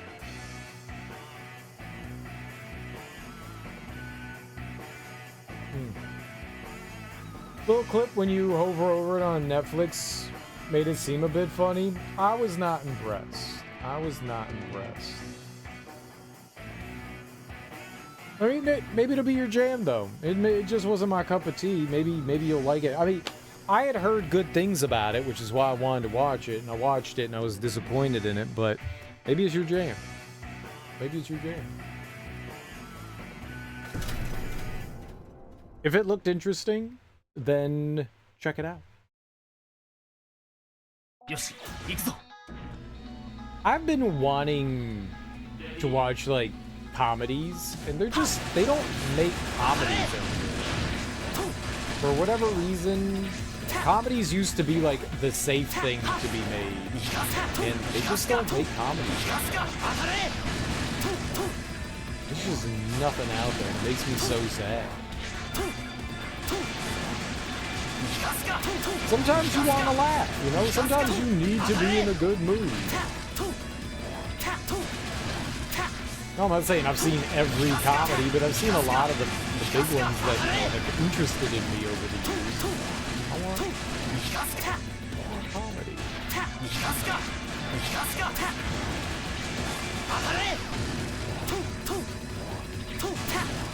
Unfounded animosity towards Adam Driver.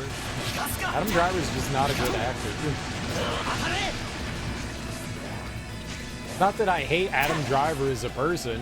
I'm sure he's a lovely person. He's just not a very good actor.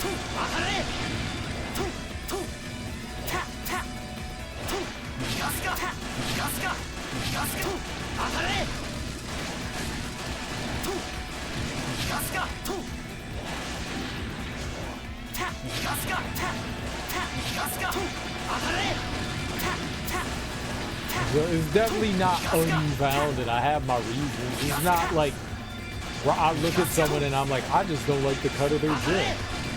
I don't like your sail, sir. You keep your boat away from my boat.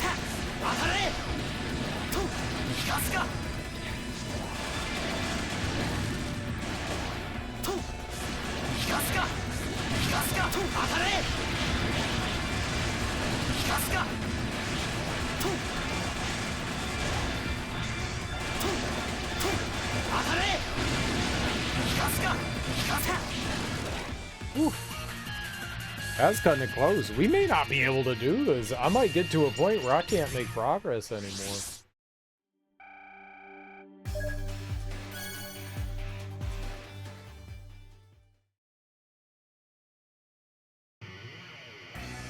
Maybe I'll see a movie with Adam Driver in it, and it'll change my mind about how I feel about Adam Driver.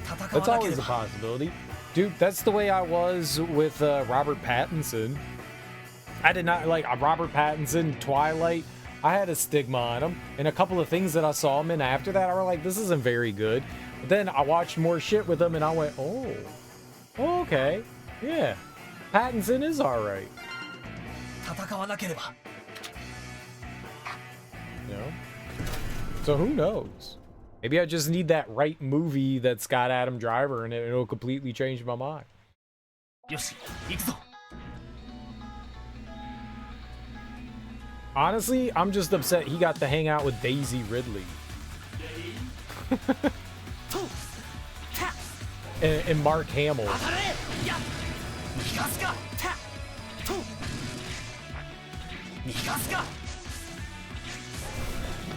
And Harrison, he murdered Harrison Ford. You know what? That's why I hate him.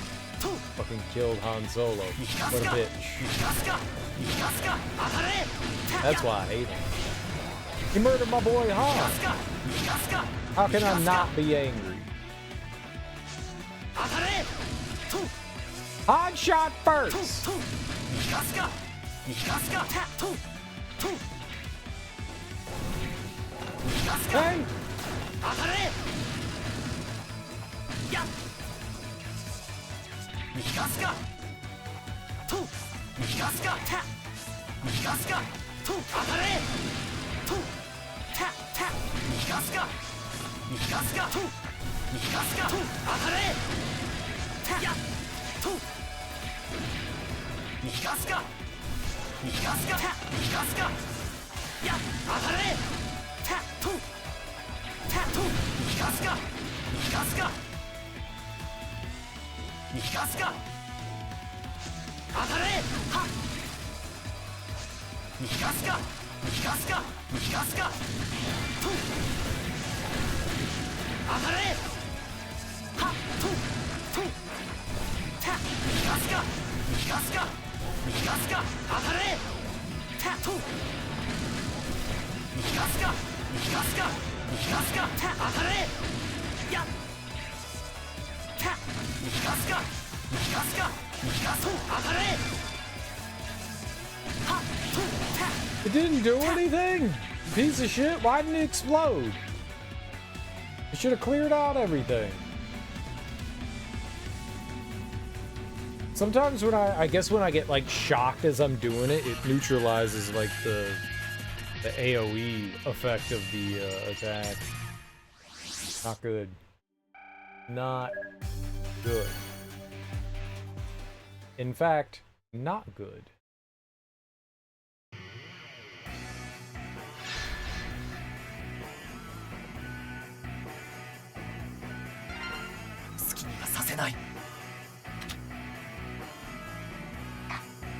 Like if we can game, if we can put our gaming hat on, we can do this. If we just place our gaming hat upon our cranium, might be able to get through all this. There's like 25-ish, 27 stages left. I think we could do this. Am I invisible? Hell yeah! You can't see me.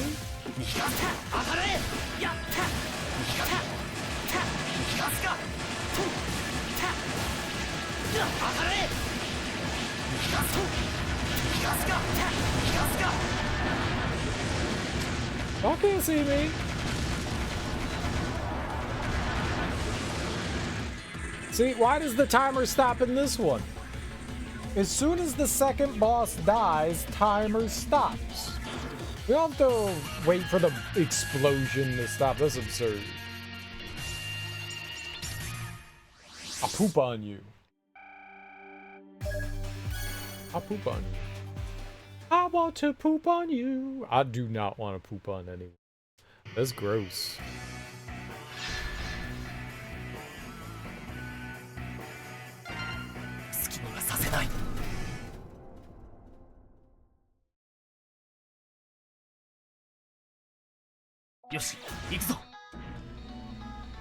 Alright, this one's sword level.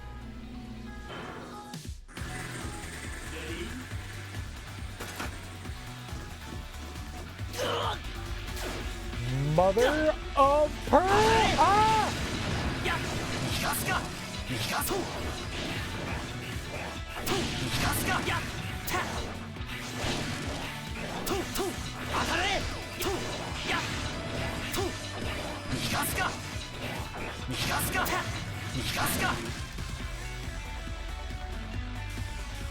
Eyeball! No one likes eyeballs! I like eyeballs, but still. Again? Stop it! Stop the game! This bullshit!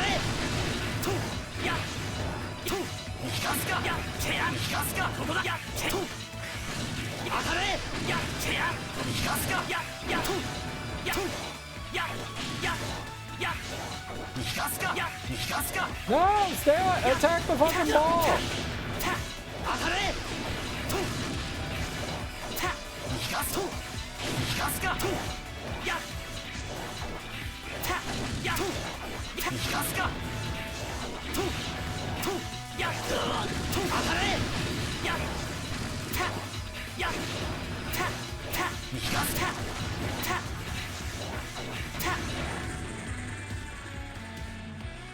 Hey, way, we did it, y'all. Hey, way. All right. Yeah.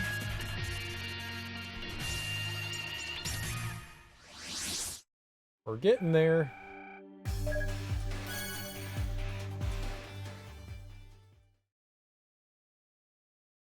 I think we could do it. Gamerdom. Alright, level 150, and they want us to bust. And we love busting. We love busting. We love... Now we're 160,000 points behind. I really think they want you at like a higher level. I don't know how we get more levels. We'll be able to do it. I'm a gamer. You gamer up. Drill man. Huh?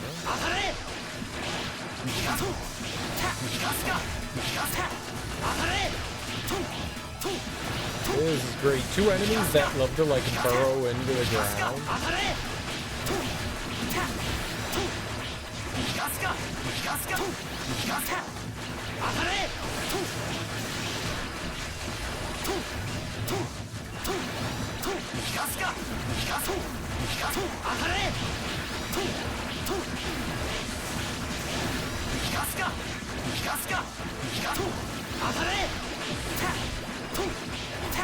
Drill Man is like spending his entire life with the mole folk.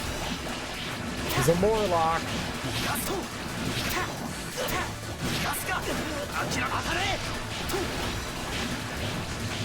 Almost killed me.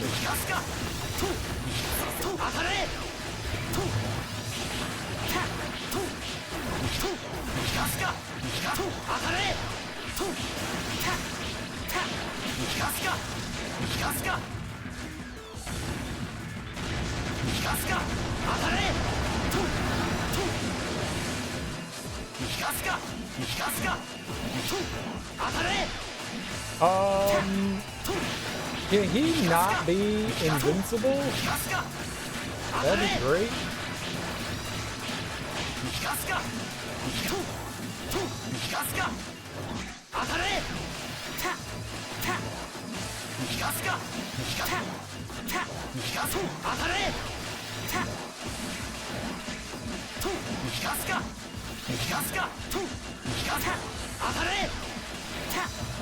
Yes, I see.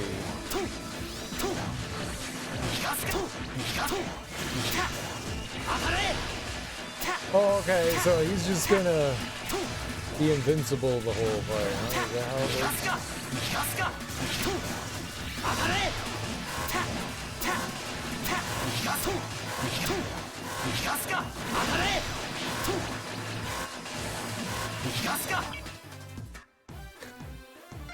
That's bullshit, man. He spent like 3/4 of the fight invincible. I'm the only one that gets to spend 3/4 of the fight being invincible. I actually spent like 95% of the fight invincible, but that's not the point. The point is, I'm allowed to, you're not. That's against the rules. I don't take damage. I'm in the ground. I can shoot in the ground. If I wanna.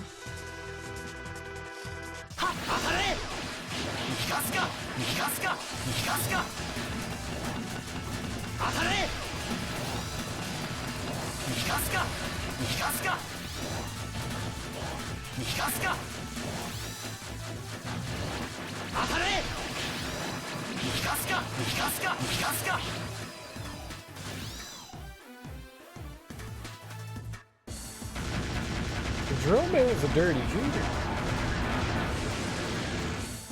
I guess it's nice that they let you, like, carry over everything. It would be nice to try to be able to do it all in, like, one go, but...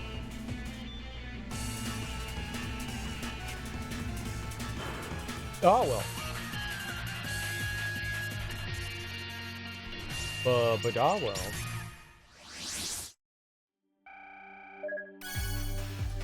I'm guessing if I beat it, I can go back in and, like, play it again. I don't know that you can farm anything from them, right? Like, you won't get your reward again, but we could attempt to do more better.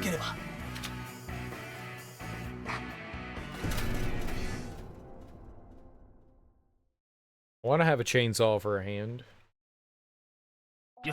Maybe not in real life, but if I can play as Ashley Williams, it's a good day.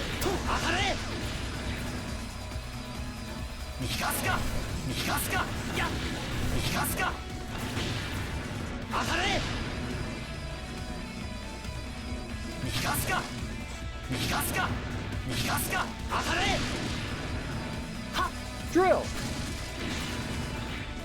I mean chainsaw. Drill. I know the difference between a drill and a chainsaw. I don't. You'd think I do. But I don't. American education system, folks. Don't know the difference.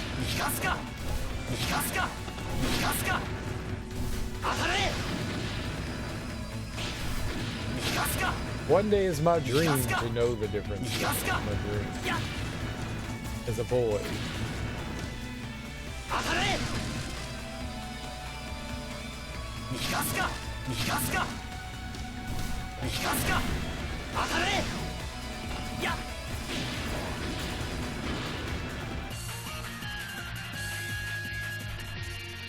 Yeah, some of these other levels have been coming down to the wire, and then some of them are just easy breezy, beautiful cereal. That's the way we like it, though. Uh-huh.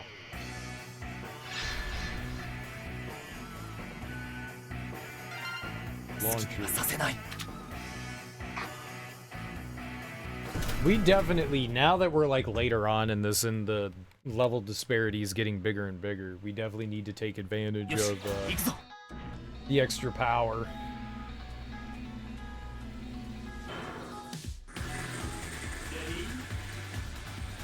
Ooh, jungle. I like jungle.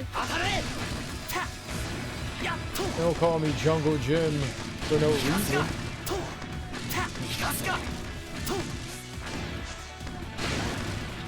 Am I going somewhere?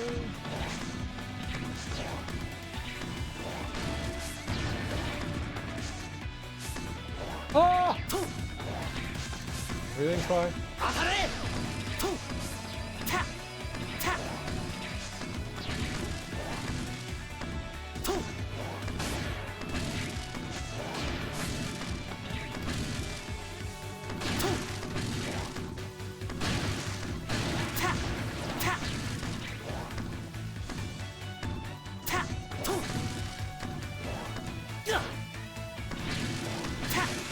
Oh, I can't yet. There's no way I can make that jump.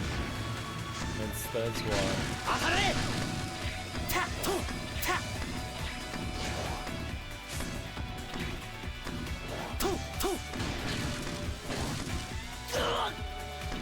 I'm not getting hit by enemies, I'm just falling in fucking holes here.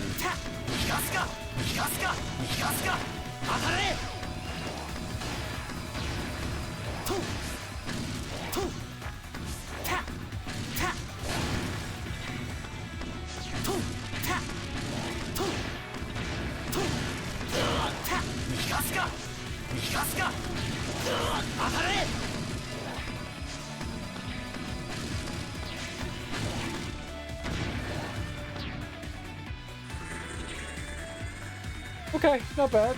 That one kind of scared me a little. That was an interesting one.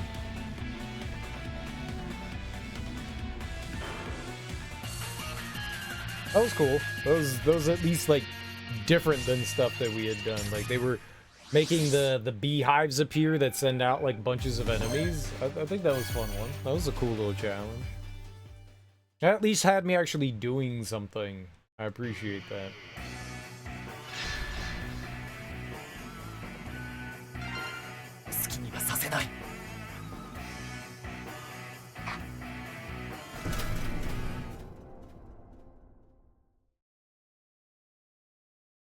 Don't miss out on the great rewards of mission achievements. What the hell's a mission achievement? Great rewards.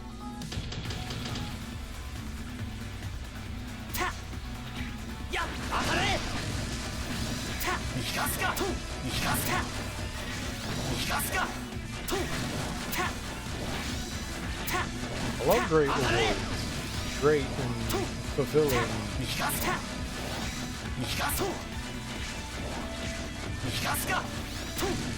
Good job.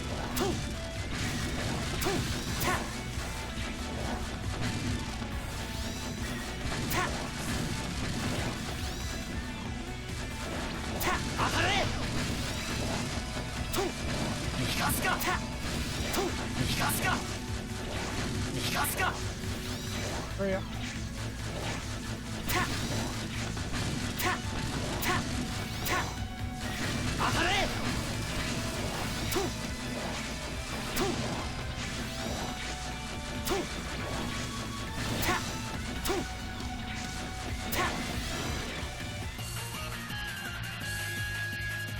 Buster's good. Buster's good.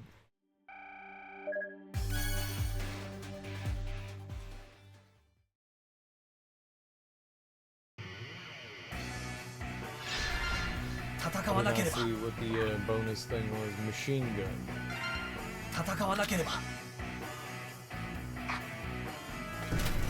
Easy peasy. Squeezy squeezy. よし、行くぞ。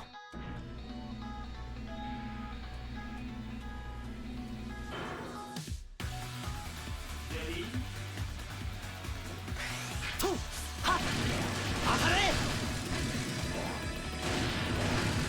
Probably just chill right here. 逃がすか。逃がすか。 Cause I could shoot through stuff.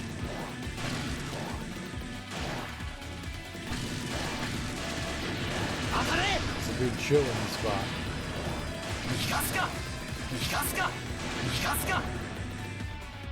Miss with all those. Good.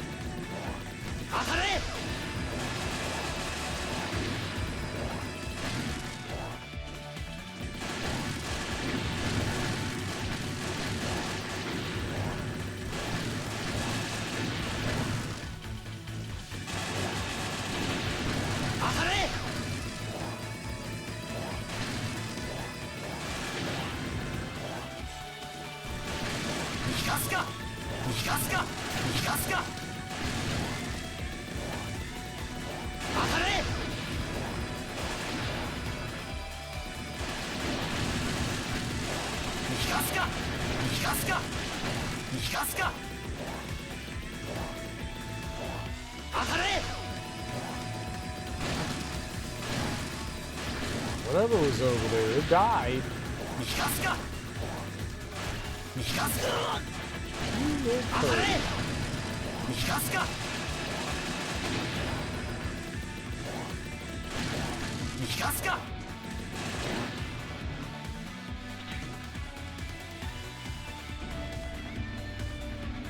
And we're still doing good damage. It's not like we're not doing good damage, so I mean I am not concerned about our damage output.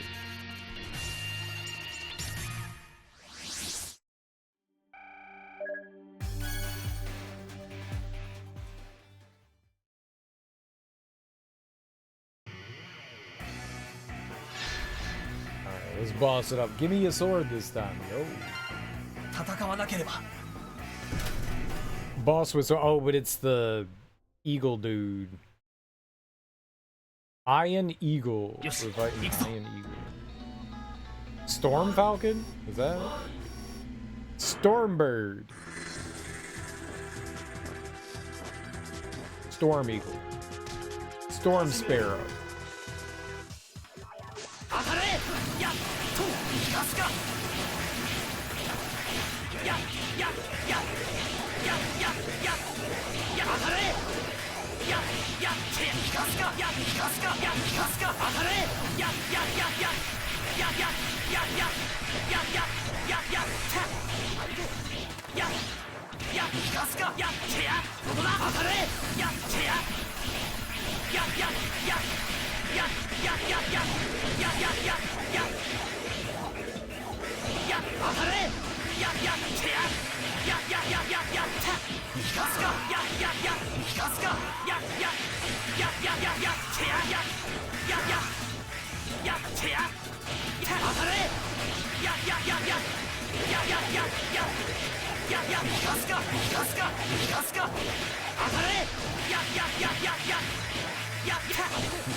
Destroyed. See, that's all we need.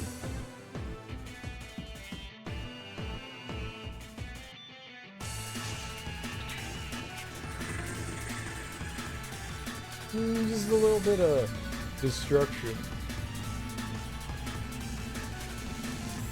Very squeezy. Very squeezy.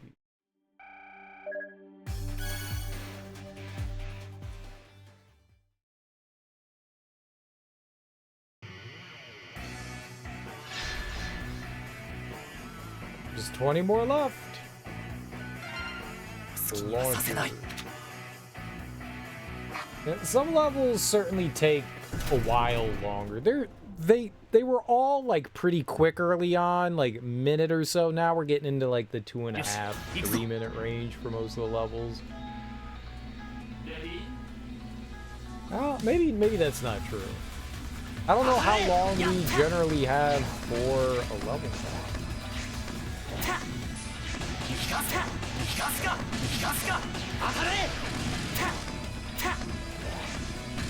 But that said 2.5 minutes. I wonder if it's always 2.5 minutes. Ow.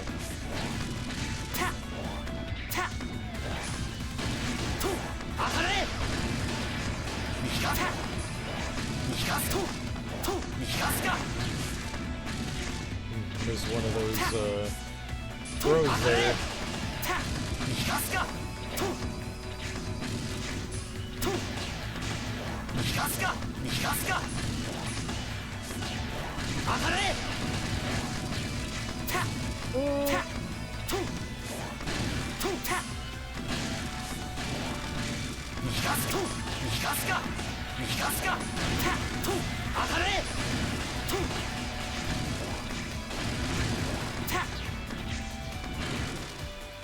Nice.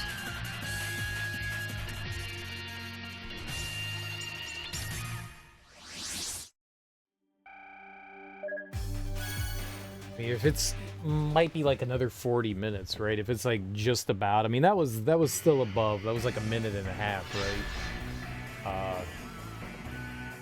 Yeah, it's still over a half hour. Melee weapon. Right, we got 20 levels.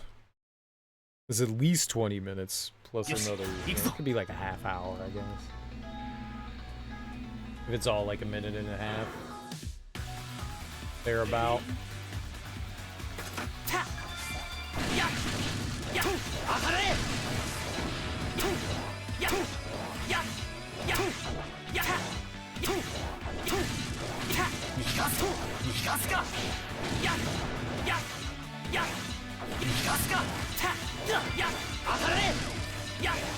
How big is this stupid little eyeball?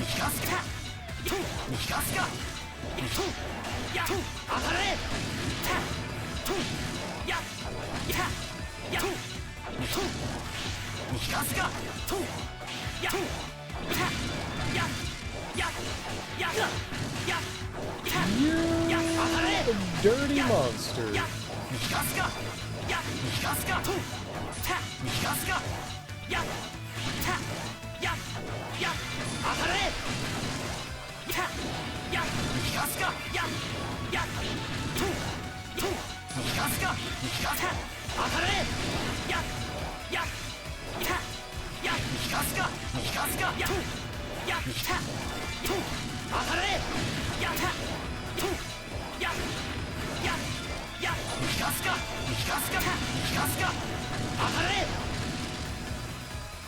Yeah, seems about 1.5 minutes is what we got going on. I think it's been that way for a while now. Sometimes there are long pauses in between waves of enemies. Like if you kill them super quickly, they don't like immediately spawn in. And that's probably a good idea to give you like a little bit of breathing room. But when you're trying to like get through it as fast as possible, you're just waiting on like the wave after wave to spawn, and it can definitely take time. 好きにはさせない That one said machine gun. They're at 724, so we're almost 200,000 outside of our power level. よし行くぞ I wonder what the top level is. I mean, we still have like 20-ish levels.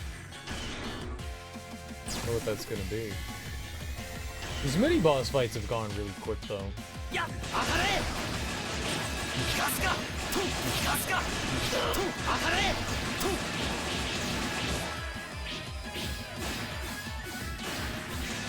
トゥガスかガスかトゥガスか The timer starts counting down when you enter the level, before you even have control over anything. I don't know why they do that. So it's like, okay, you have 2.5 minutes, and then by the time you get control, it's like 15 seconds in. So it's not really 2.5 minutes, it's like 2 minutes and some change, you know? It's a weird choice. If you could move before the level said start, then I guess it wouldn't make a difference, but then enemies wouldn't be spawning in either. It's a weird choice.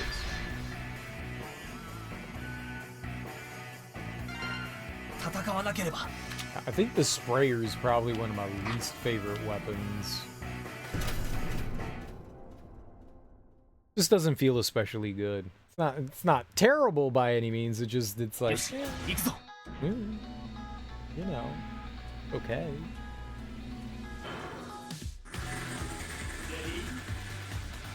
I mean, look at that. It's at like right around 220.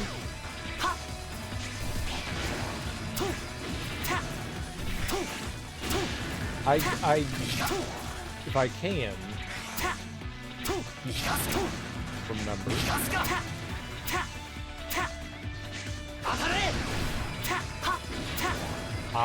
doesn't make a big difference. I'm immune to spikes, so the damage there would be negligible because it'd be 0.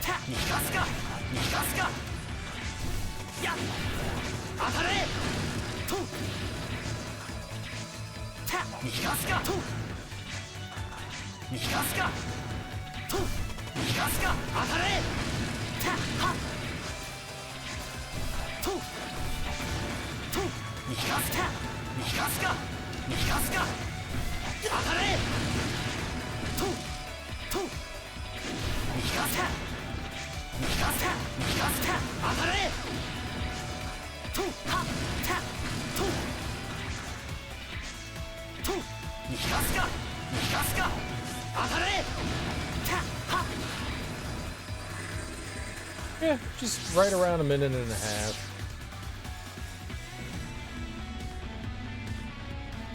Like how they warp you back to the elevator so you can ride it up another floor. They can't just like warp you to the elevator and say level's over. No, we gotta stop and then go up a little bit. Look, man, I'm just trying to save some time, bro.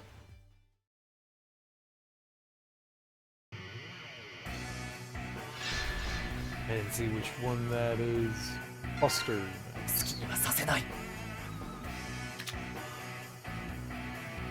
Oh, we gon' bust. In bust we trust. We gon' bust. We gon' just little bit of busting. Little bit of busting. I'm busting.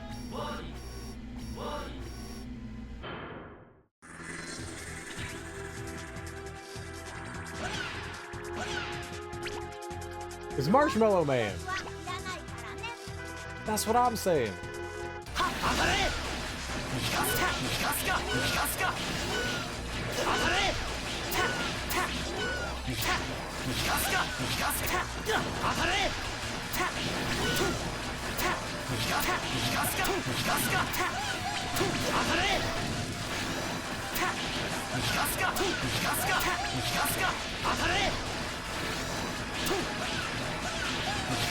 諦め逃がすか逃がすと当たれ逃がすと逃がす逃がすか当たれと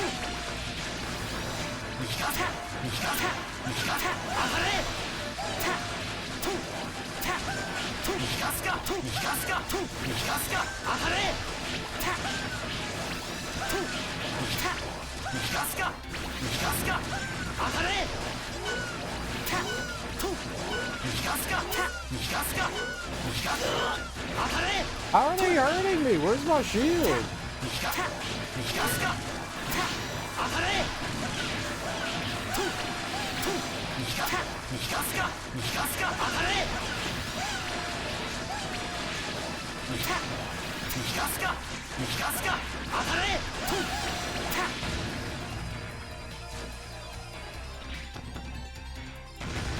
It's one of the closest fights that we've had with the boss. Almost died there.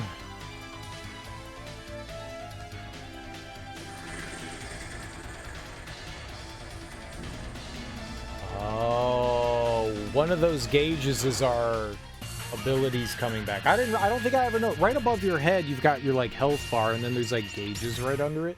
I didn't realize those were counting up your like the countdown for your abilities. Kept looking at that going like, what in the world could that possibly be? Then I finally looked down at my gauge and I saw it was like slowly building up, and that gauge was also ticking upwards. Launcher. 戦わなければ I never noticed that before.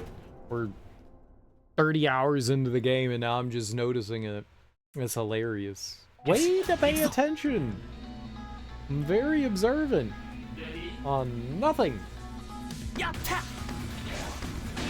当たれた逃がすかた逃がすかた逃がすか当たれとた逃がすかとた逃がすか逃がすか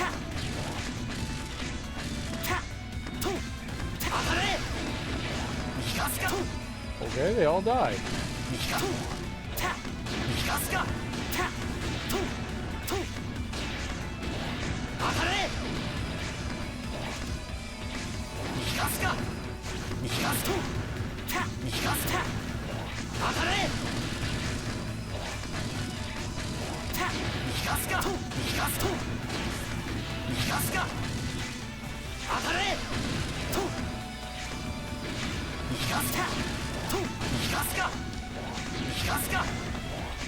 Missed every single one of those. That's good. Owies.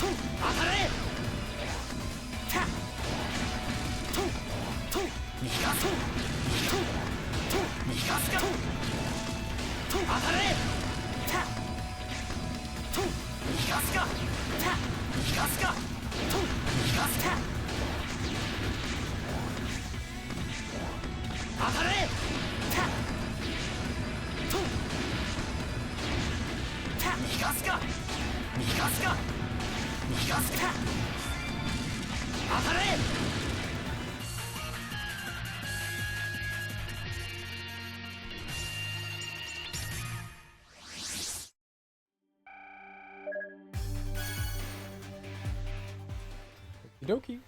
Getting there. We getting there. 戦わなければ That said machine gun.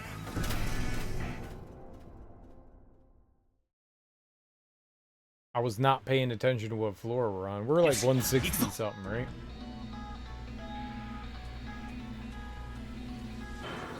$190, $200.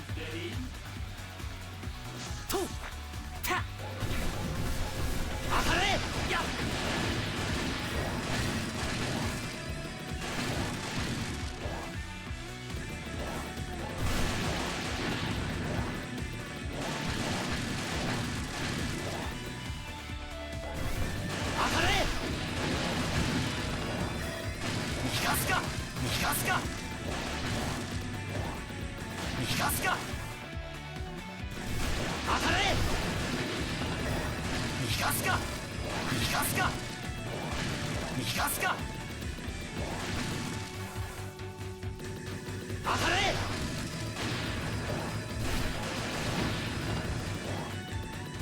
逃がすか逃がすか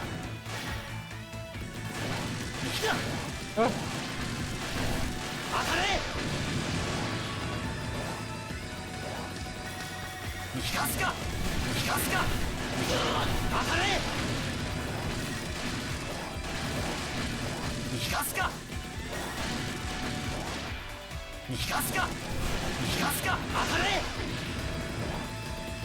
I got hit 逃 there. がすか逃がすか逃がすか当たれ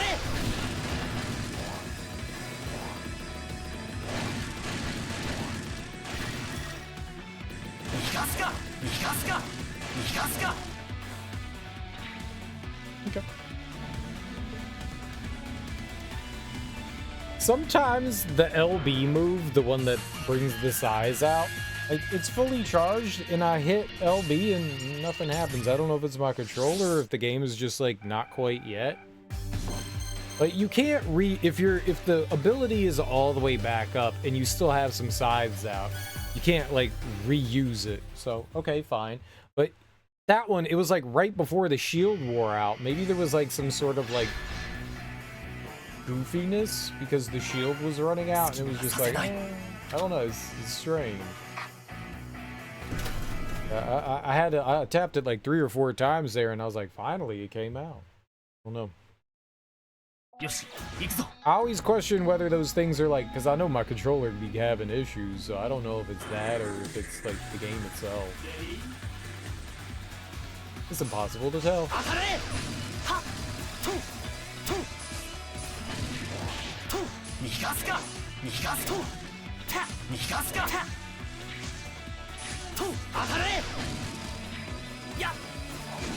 Oh. I'm over here like, what the hell's going on?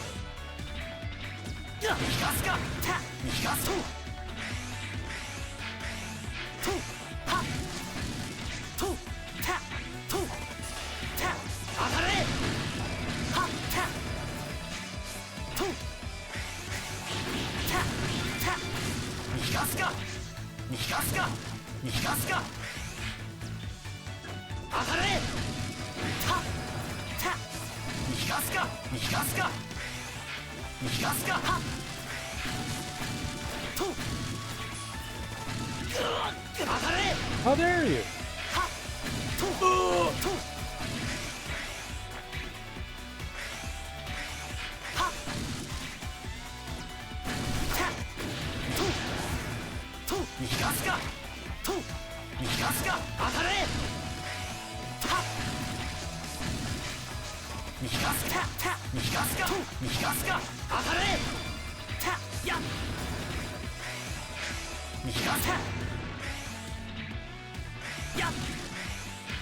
That couldn't be it.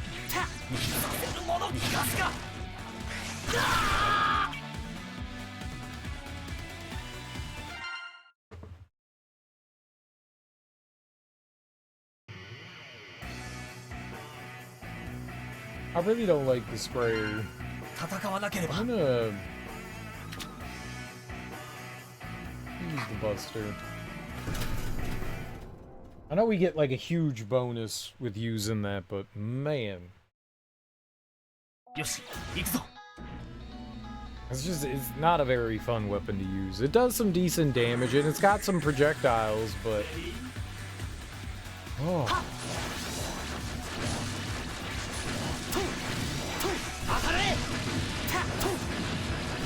think I'd rather just spend an extra second or 2 shooting some enemies, you know?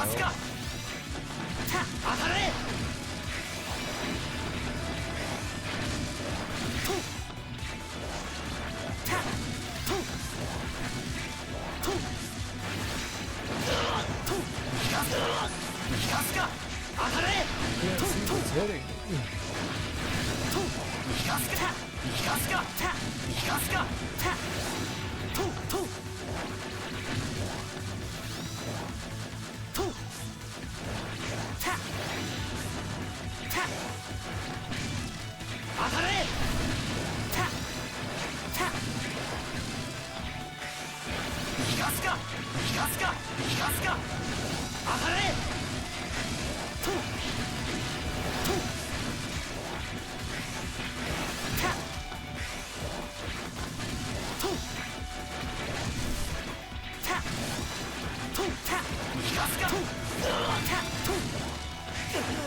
Oh!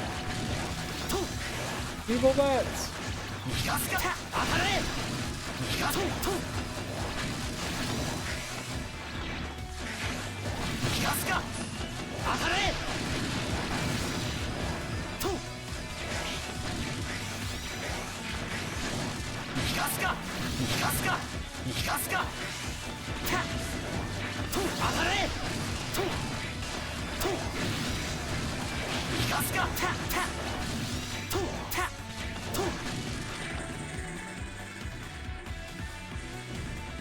I didn't fail that time.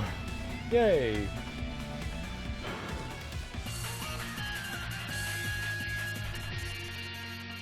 I mean, against bosses and stuff, I guess the sprayer's kind of okay, but as long as it's a little more stationary of a boss, but against, like, just those, like, enemy wave things, it's just not very good. Like, it'll one-shot things if it can get close enough, man, but it's rough. It's rough. It is mega rough. I'm not good enough to use the sprayer, you know? I did not try hard. I tried bad. Don't be a try bad, kids. Don't be a try bad. It's very important not to be a try bad.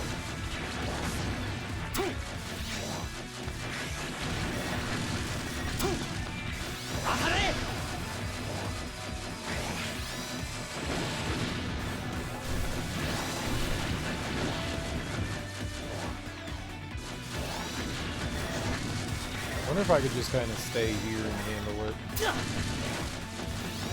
Chill in the middle. Still in the middle. I got plans to the right of me, jokers to the left. Still in the middle. That song was made to make fun of Bob Dylan, which I find to be absolutely hilarious.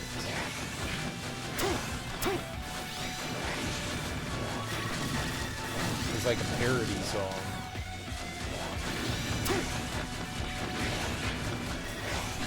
I don't know why I know that, but I know it. Fun fact!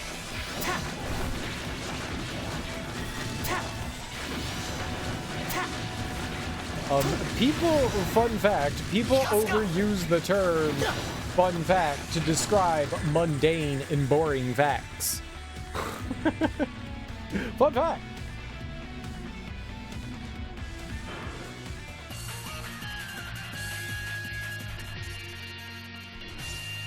I was watching somebody stream the other day and they were like, fun fact, this game came out in 1996. And I was like, that's not a fun fact, that's just a regular fact.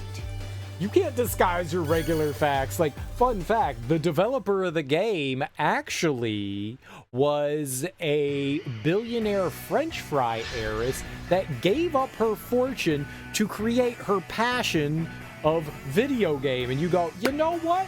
Now that's a fun fact. Game came out in 1996 is just a plain fact. You can't dress that one up. You can't dress that one up. It's just a regular fact. That's not fun. Fun facts actually have to be interesting and fun. Fun fact, I was born. Oh, okay. Yeah, I can see that. I can see that. Okay.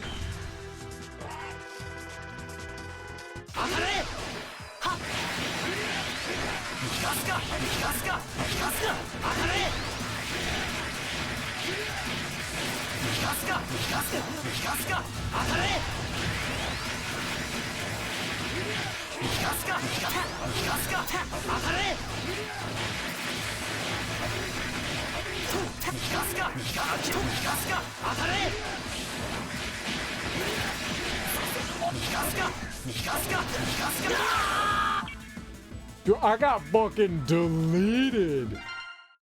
So my shield only absorbs so much damage before it goes away. 戦わなければ Get handled. よし行くぞ No, it's on me. It's probably gonna take us a couple tries on this one.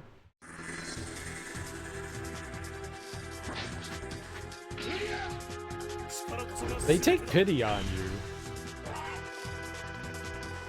やっと当たれガスかガスかガスか当たれトントンガスかガスか当たれトントンガスかガスかガスかトン当たれトンガスかトンガスかガスか当たれトンガスかガスかガスか当たれトンガスかガスかトン当たれやったガスかガスかガスか当たれトントンガスガスかトン当たれタタトンタガスかトンタ当たれタトントンガスかトンガスか当たれトントンやっとガスかガスか当たれやガスかガスかガスかや当たれガスかガスかガスか当たれやガスかガスかガスか当たれガスかガス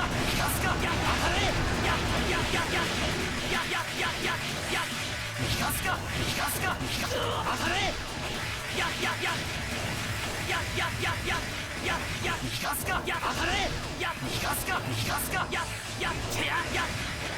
当たれガスかガスかガスかガスか当たれガスかガスかガスか当たれ Ooh, all right.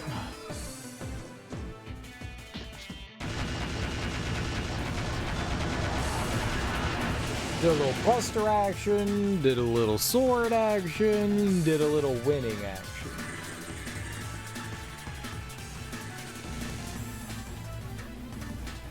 That one actually gave a little bit of cause for pause, but we're in the final 10. The final 10. It's the final countdown. Oh, thank God.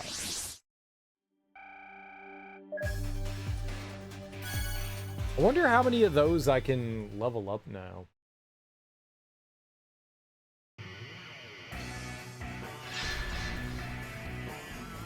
Alright, what do we got here? Melee again. Okay, we got that. 2 sword in a row. I like sword. I like sword. Sword's my jam. よし行くぞ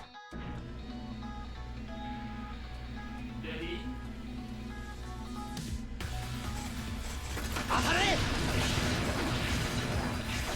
トンタタガソントンタタタ当たれタトントントンタガスかトンタ We've got a little bit of a buffer too for enemies that oops. Shouldn't have done that there.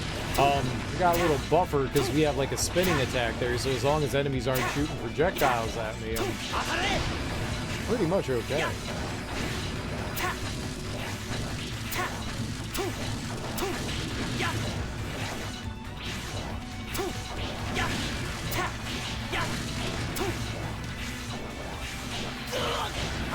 U-turn.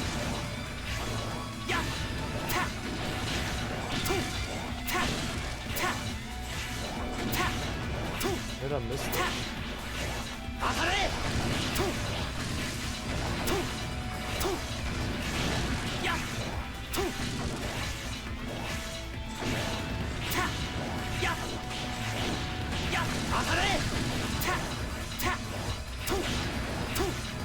it can end now. Like we were all thinking it's going to end now. And it didn't end. It's about the same with everything. We usually finish around like 45 seconds.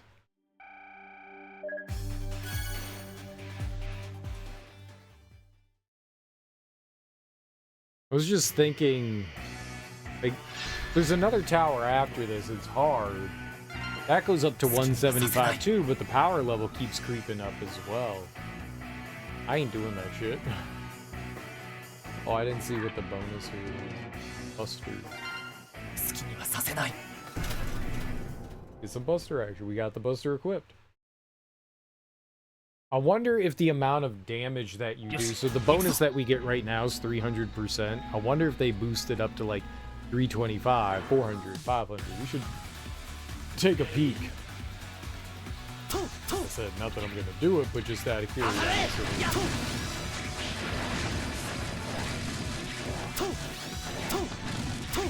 Sheer curiosity.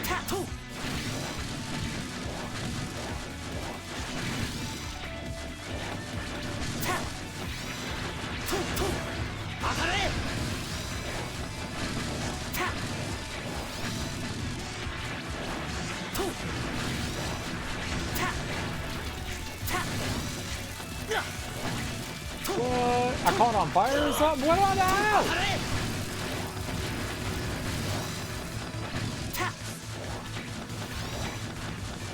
Gotta stop getting hit by stuff.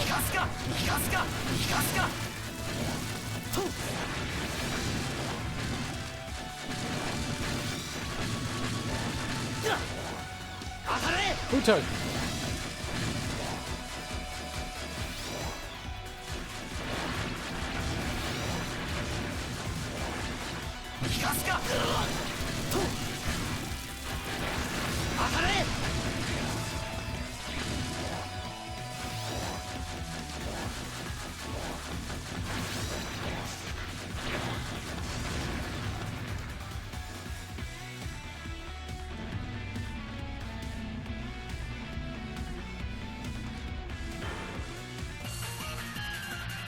Alrighty.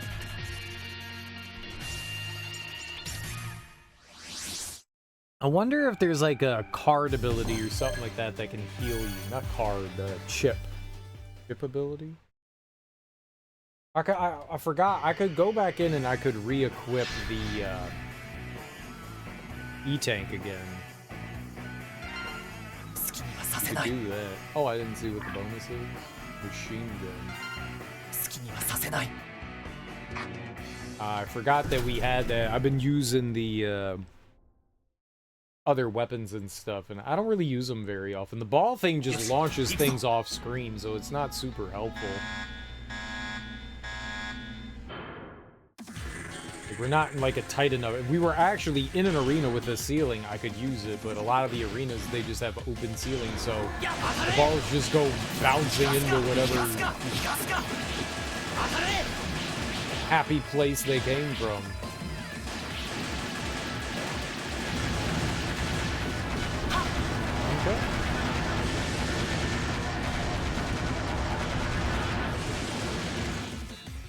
Okay. The mini boss ones, I feel as though I felt like they were like giving them more health and then they stopped. The mini boss ones are just like, all right, you're done. Kind of wish that those were a little bit beefier. A bit beefier. Kind of.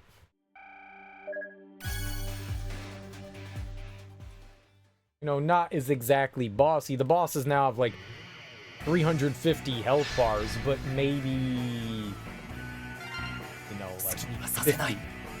Oh, you got launcher. Maybe like 50.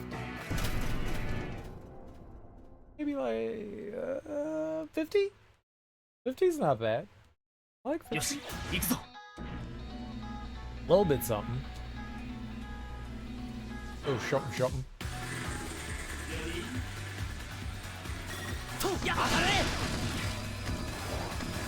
Wait, now is this like an exploration level that we've been going to before?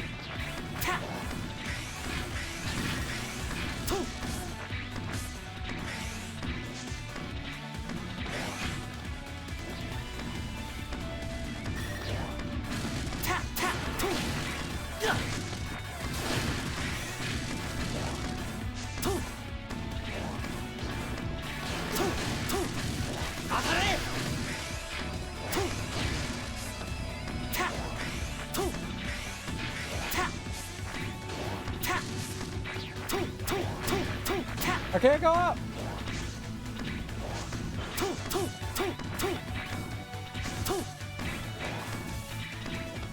Where are the enemies?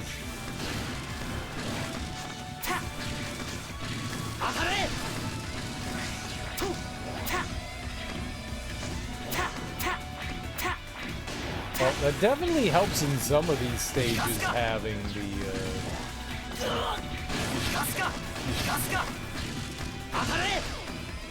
the spike protection.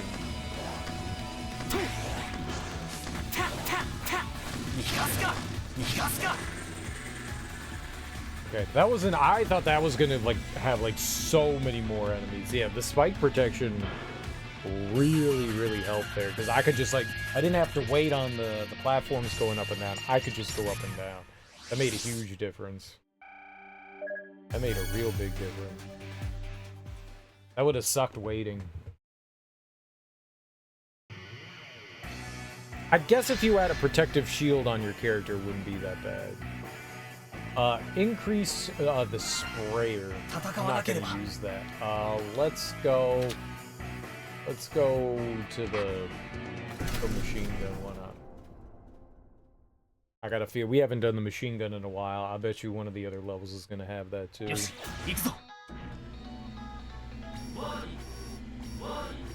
Oh, this is a boss? Okay, this was a bad idea.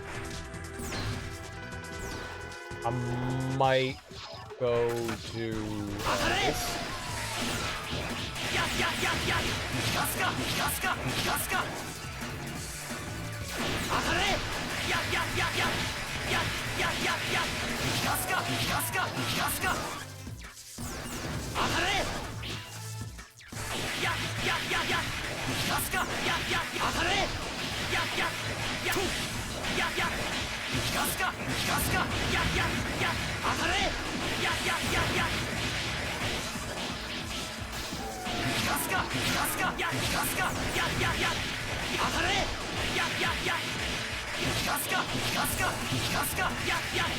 Not like doing anything. I think we might have to actually put on that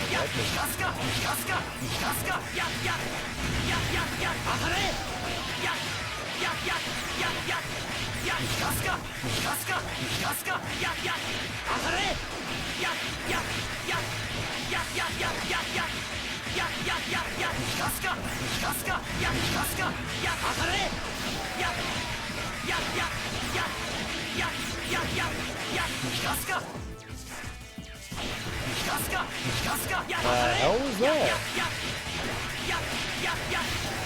Did I get grabbed or something? I didn't notice if I got grabbed. There's a little blue dude can nab me. Yeah, I think that's what it was. I thought it was in like some sort of like slow motion thing.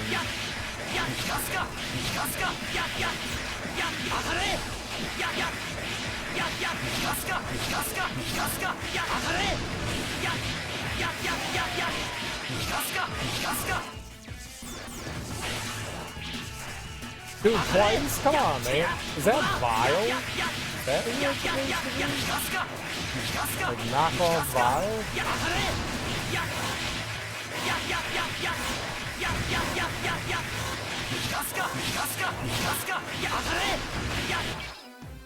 Alright. Alright, let's put it on. Let's see if it does any more damage. That went really slow because of that. Like, I was not doing anything there. Who is this dude? No, this dude.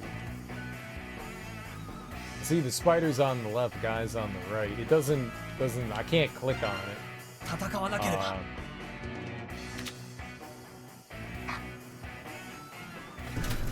Alright. I mean, it's gonna do more damage. We're gonna have to, like, go in and out, like, 20 times otherwise.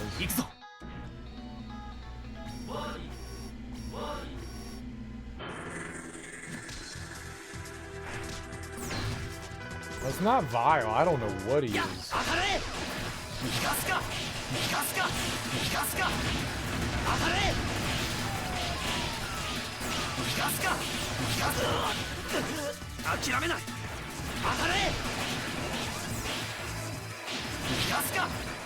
当た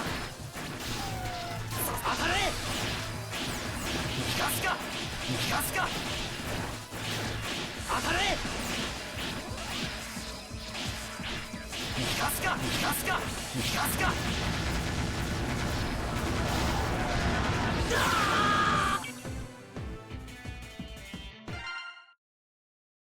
Why did it not? It went all the way down. Why didn't it go to the ground? Like, what the heck? It just came down to hit me? I didn't think it could do that. Fucking cheating ass spider? Why didn't it? Why did? It's also kind of hard to see when the explosion's going up, but the spider came down and I was like, it's gonna hit the floor. Nope.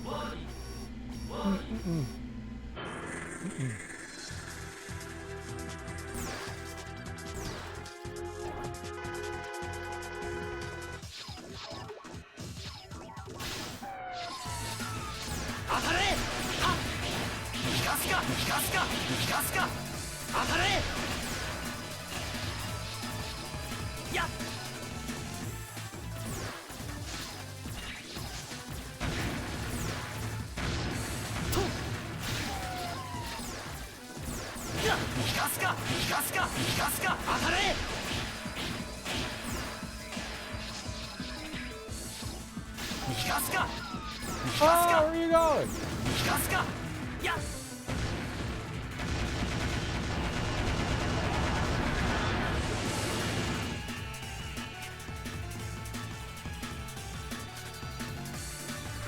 The spider's contact damage was big.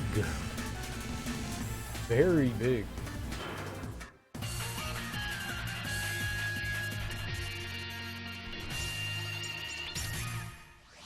Yeah, once we used the weapon, that went so much better. I made a machine gun. I just didn't want to use it. I don't like it. Goes to show me, man. Well, these are just the final last few levels. We're right here. This is exciting. I'm happy. Didn't think it was gonna take 2 streams to get through all of it, but like, I did some like minor calculations in my head. And my thought was, okay, it could take like 5 hours to get through it.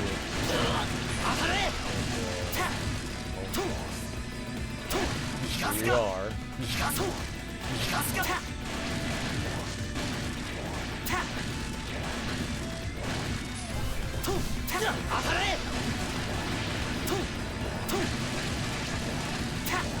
The weird fanfare.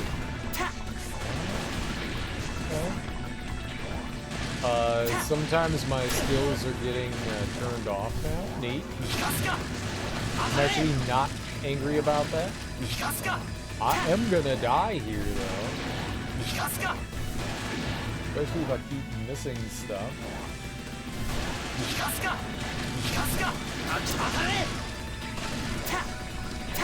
He was shooting as he came on the screen. There's not much I could do about that.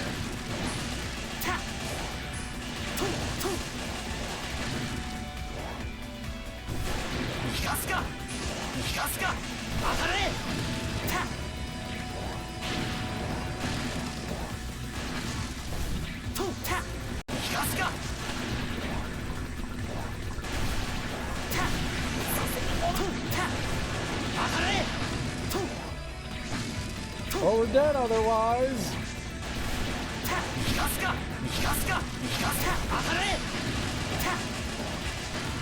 Oh, thank God.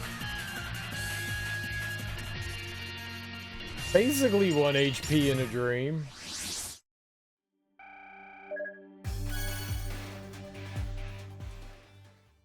I could be smarter about the way I play and not just like shoot constantly.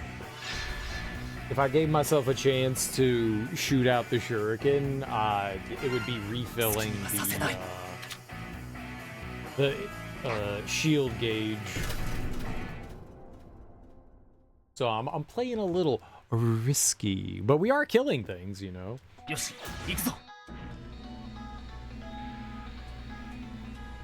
Risky bisky. Would you like some biskies? So you, okay, not there, not you. Directly in the middle could be Madras. If we're slightly off center, maybe things do spawn off center.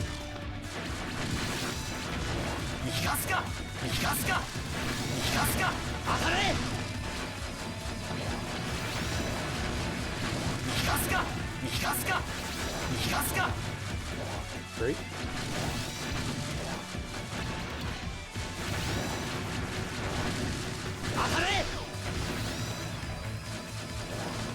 Guess it doesn't really matter whether we're killing stuff with that or not while it's on screen. I'm really doing it for the shield, so.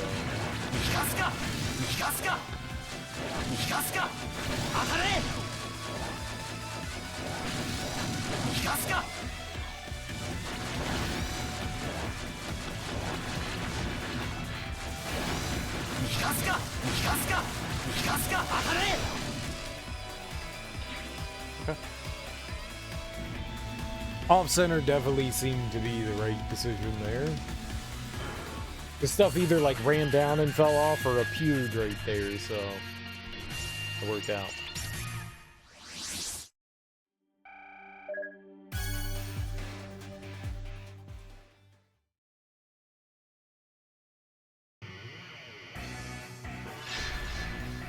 Now, what do we got on this one? Sprayer?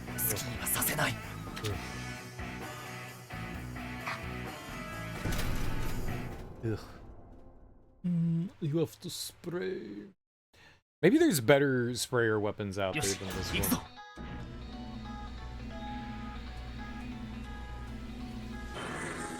Maybe this one's like weirdly unique, you know. Quirky.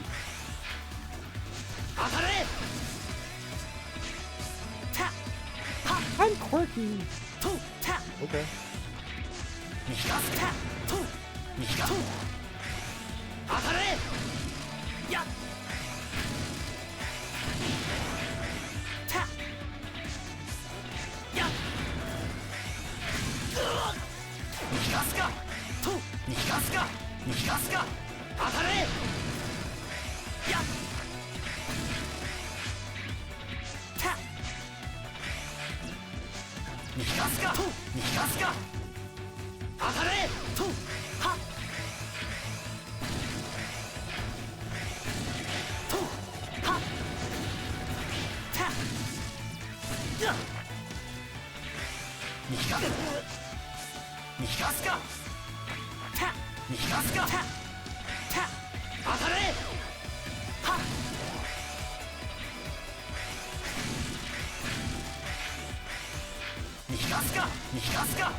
Alright. Just like run around the level and kill stuff. Those style are a lot more active. I don't mind those. They definitely make me think, oh god, am I going to be able to do this before time runs out? So there's at least that. Like, most levels, the timer means nothing to me. Those ones, especially that one right there. That one definitely, because we had to use the sprayer there. Alright, melee on this. I'm gonna take this off anyway, just because. I go back to the Buster. I got a feeling maybe the last level might be a Buster level. It might not be. It could be a machine gun. We haven't used the machine gun in forever.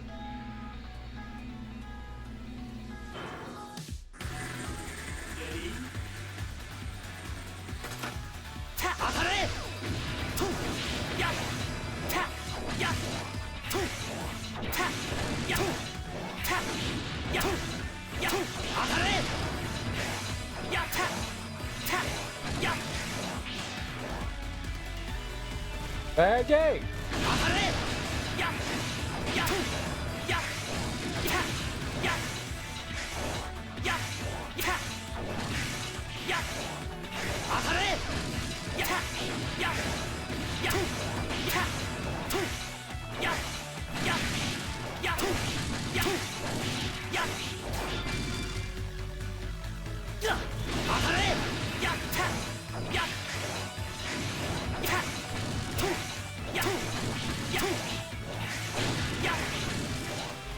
No! Like, I know where the balls are being exposed. I don't know where you're exposing your balls to.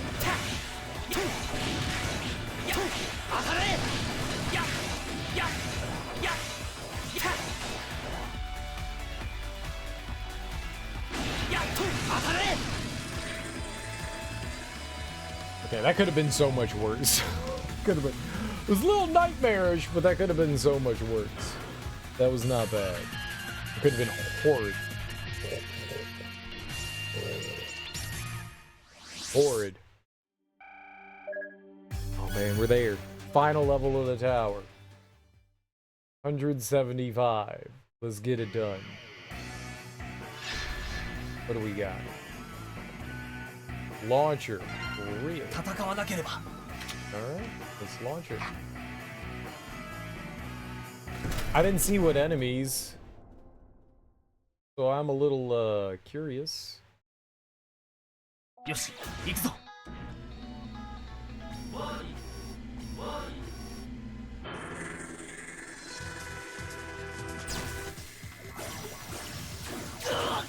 Oh god, it's the Yellow Devil.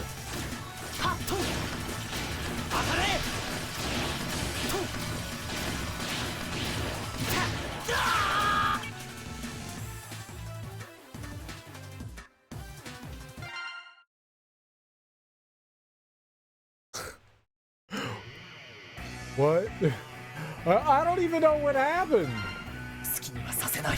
I died.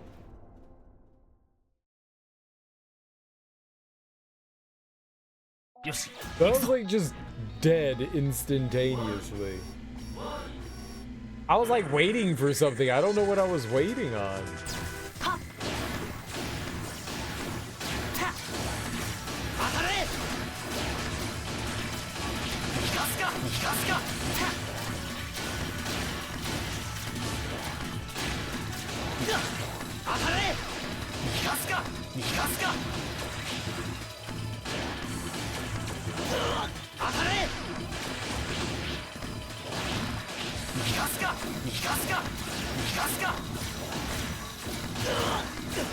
How the fuck am I? What? How do you avoid the spinning thing and the crap it's shooting out? I can't avoid both of them. It's literally impossible.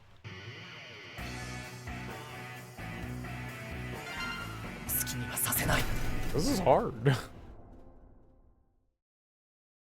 I guess we just like slowly whittle the HP. We're gonna be here an hour and a half.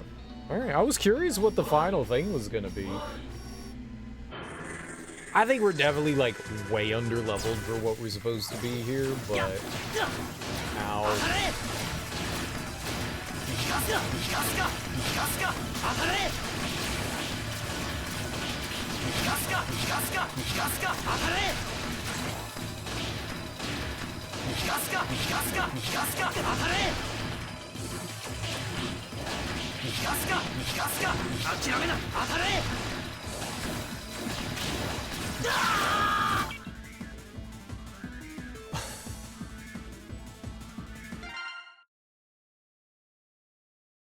I didn't see what hit me there. I was ducking, so I thought I was gonna go under the in there.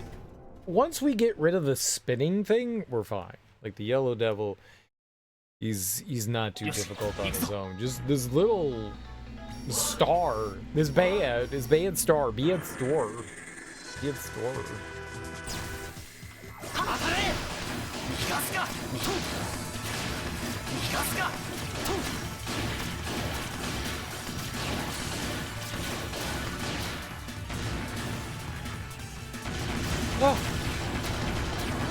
I can't sing it! 当たれ逃がすか逃がすか逃がすか当たれ逃がすか逃がすか逃がすか当たれ諦めないとあー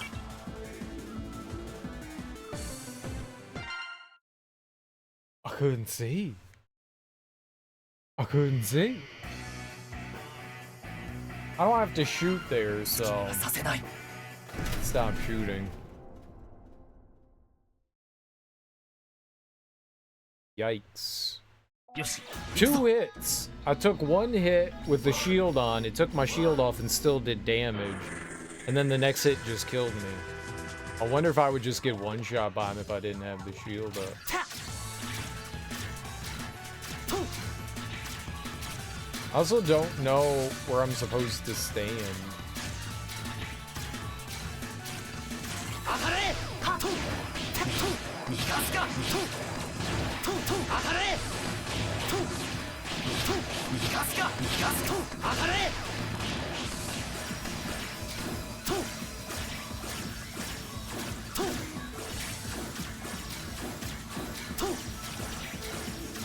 たとや逃がすか当たれとた逃がすか逃がすかた逃がすかた当たれ That did not go well. Ooh. は逃がすか当たれ逃がすか逃がすかたとた Yeah, I did the most. I forgot to do the most important thing, which is, you know, hit him. た I haven't been like using the ability right in front of his face. That's a. は逃がすか当たれ Like, that's what you have to do. You have to be right next to him. Okay. Yeah. I was like slacking on the damage. I mean, the yellow devil isn't too difficult. We got hit once there. Lello. Okay, but we finished the tower. So we're heroes.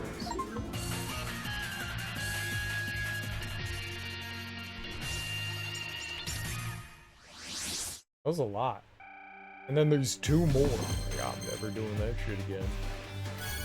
You're fucking high if you think I'm doing it again. Two more times? And it keeps getting harder. Yeah, I wanted to see like if there what the increase in the power level is, if there is one. 30%. For real, it's like minimal. Damn. It went down. I thought it was gonna go up. Well, this does start out with a lower. I wonder what the top floor is. The power level. What's the power at the top? Why do you have to scroll through it like that? 1 million. Yeah. Great. Nope. I don't got 1 million. I got like 10. I got a full power level of 10. An amazing 10.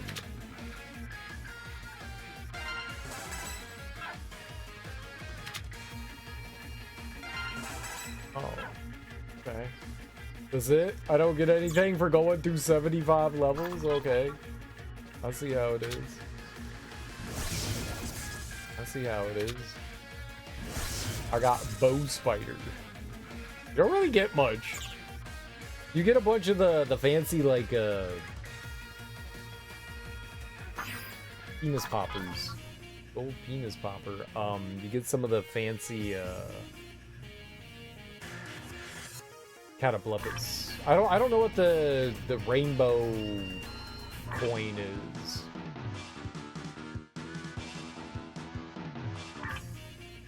I thought it did Strike of the Crimson Assassin. Alright, let's check out.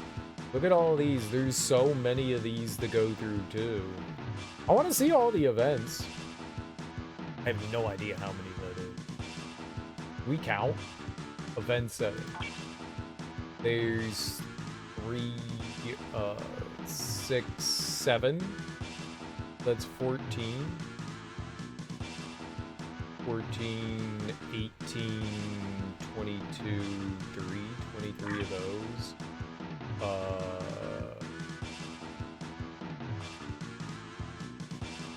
37. 40?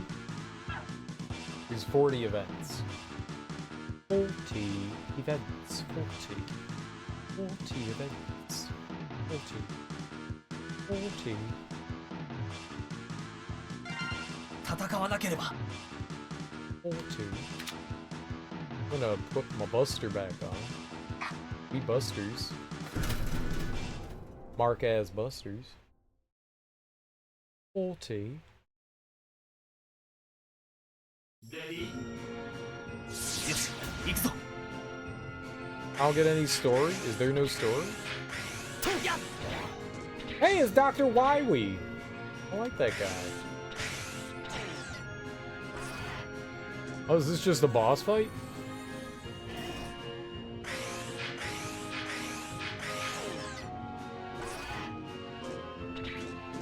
How do I know that music?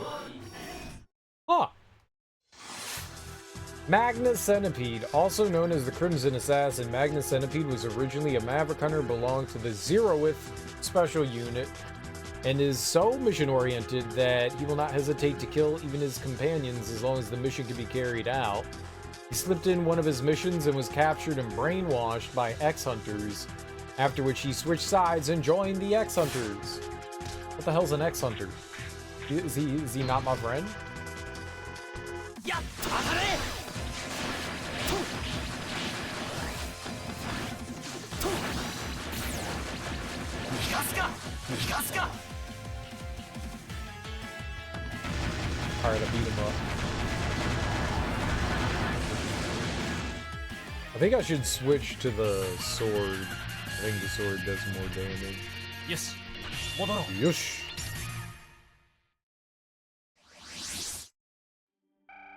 I did not expect that to be so fast. I don't think we get any experience for doing that, though. I don't think we get any experience. So if I hit replay scenario, will any story stuff pop up, or is it just fight magna cum laude? 好きにはさせない Yep. よ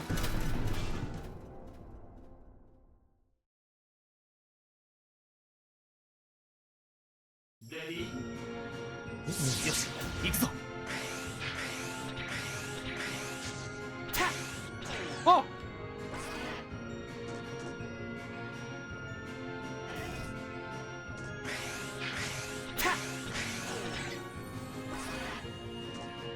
I didn't expect that. Weird. Weird.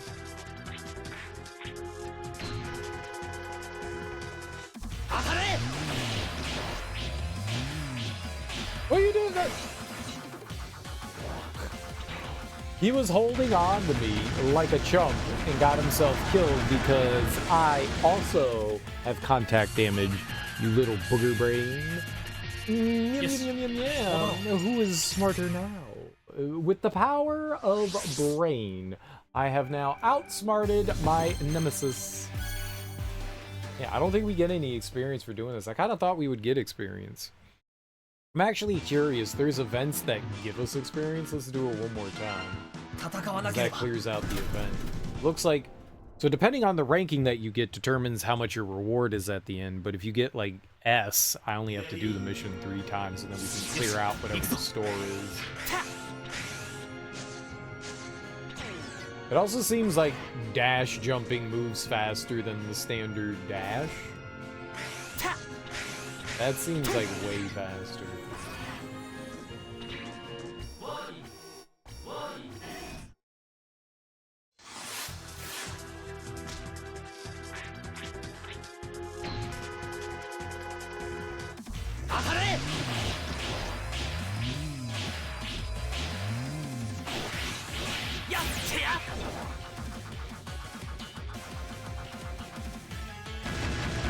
Get deleted, sir. I believe that's what all the kids are saying. Get deleted.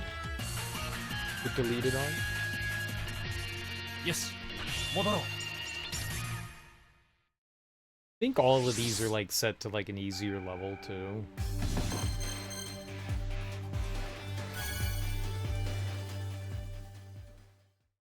What's the challenge one like?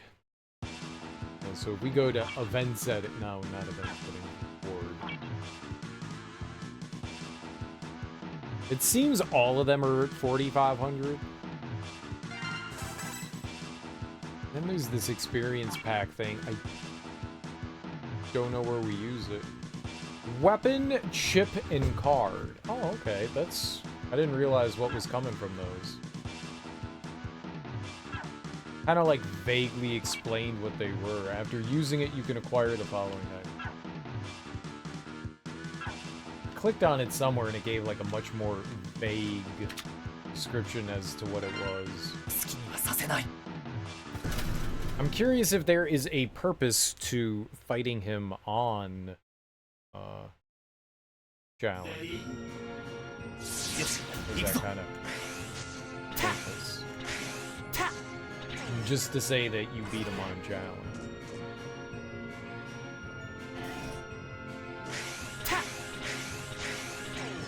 I kind of wanted to go back through like the regular levels and do all the challenge ones for those.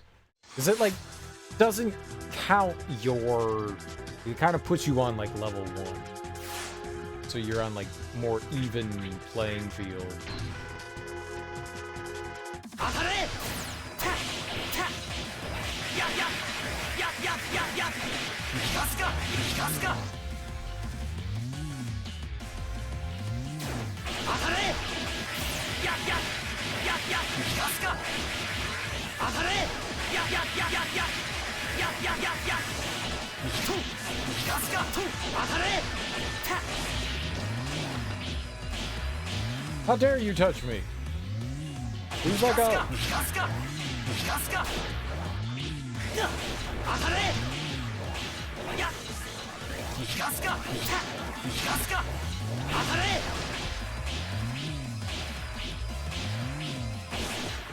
や逃がすか逃がすか。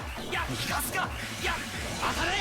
ややややややややや当たれ。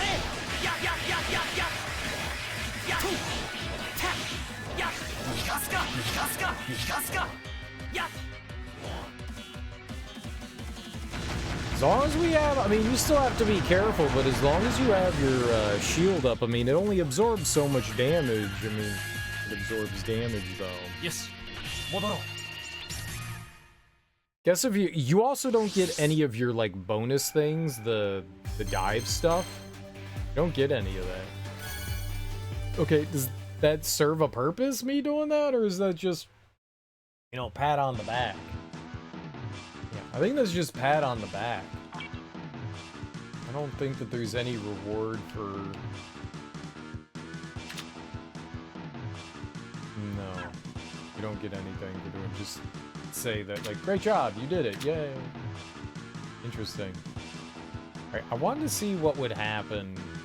We haven't done it in a while.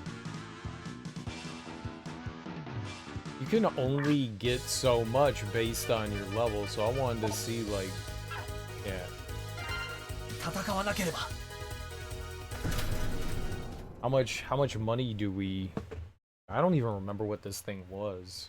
How much money do we get? Oh, this was like a speed run too, I think. Yeah, we were like timed through this. 当たれ。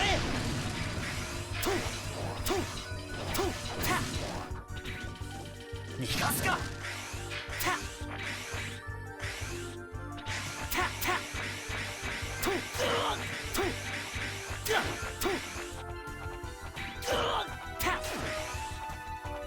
Balls! たと。やってや。とた。 と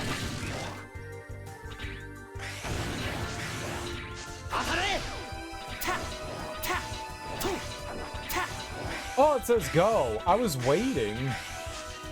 That's where the battle one was. 逃がすか当たれトゥ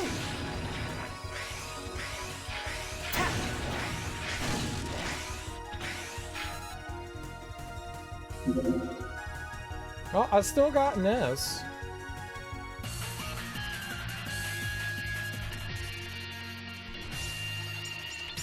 I thought when I went up the wrong side there and screwed up. 54,000. That's not a lot. I mean, it's not nothing either. I really thought we'd get more than that. I thought we'd get, like, because it's like higher leveled, I thought we'd get like a ton more. I think before it gave us 48. It's not that big. All right, let's see what we get for 戦わ experience. なければ I really thought that we were gonna skyrocket in the amount of money we got. Like maybe a couple 100,000 or something like that, so like shit would go faster. Oh, that's right. This was... やっやってやはったた Yeah, I forgot what this was. This was like points based. You want to kill stuff. たトゥトゥ Don't think you want to like die though. たトゥ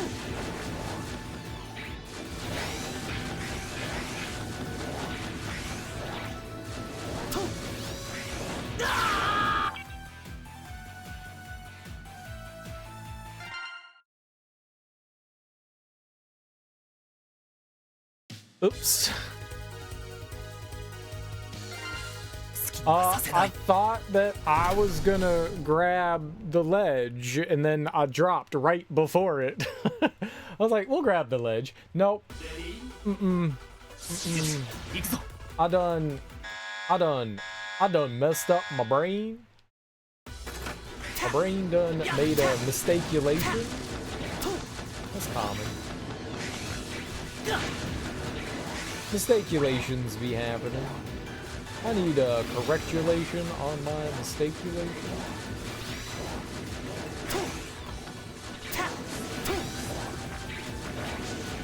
How I not die there? Amazitude. Wow, amazing.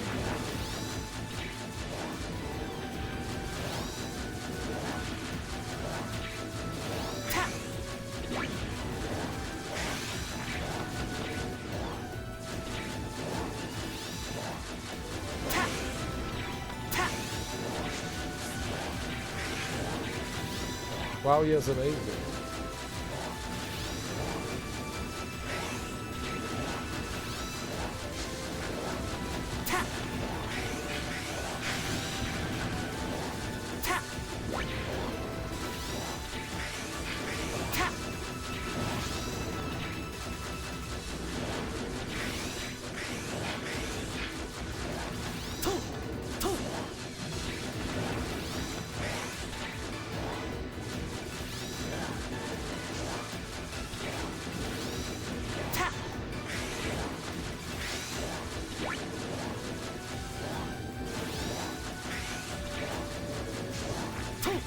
No!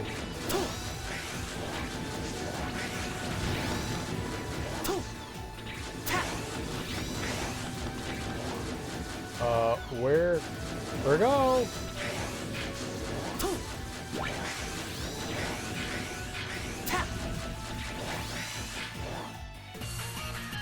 It's gonna take 2 minutes to get through there every time. It's an auto scroller. The fact that there's a timer on there, I don't get that. Does it like slow down for anything? Like, why is there a timer? So, how much experience did we get? Is it gonna tell me? I went up 2 levels. Wow. 30,000. That's a pretty big chunk. That's more than we get in levels. We were just getting like 6,000 for beating standard stages. be real grindy. I don't know. There's nowhere else to get experience. Once you're done with the story, I thought we were going to get experience through the events. So I was like, all right, well, we'll just get stuff through there. But no, you don't. But you get more weapon experience through that. You get ship experience and car.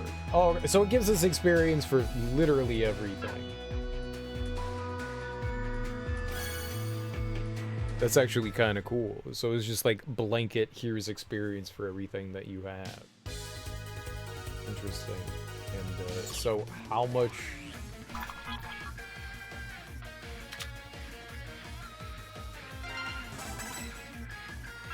Sure, okay. I wanted to... Okay, yeah, all the cards that I was leveling were,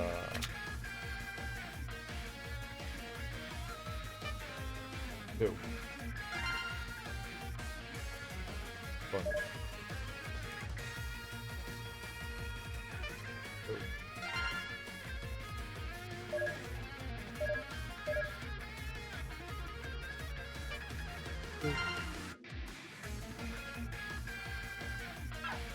Yeah, that makes that pretty easy to keep up with, but like the idea is you might have like multiple cards that you'd want to level. I have no idea. I went through and I looked at all the cards, and this one, I think if you have the same name, because I tried some stuff like putting on these things, like multiples of ones, and if you have like the same name of like the stats here, you can't see my mouse.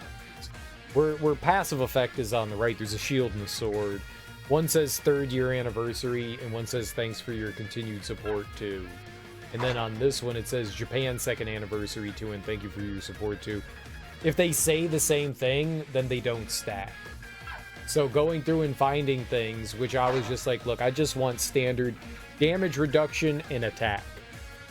Because like everything had some sort of very specific requirement, and the requirements were either like idiotic or stupid or just not helpful.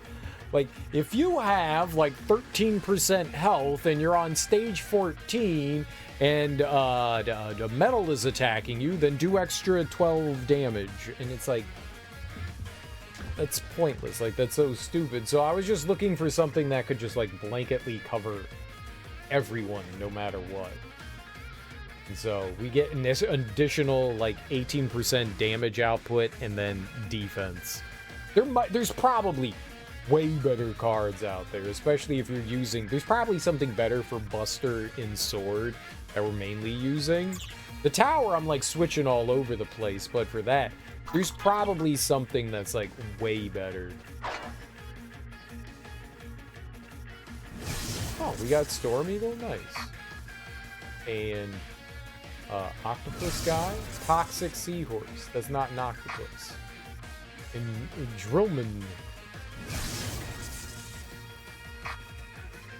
Do we have any rank up for him? Ooh. Not much, but it's something.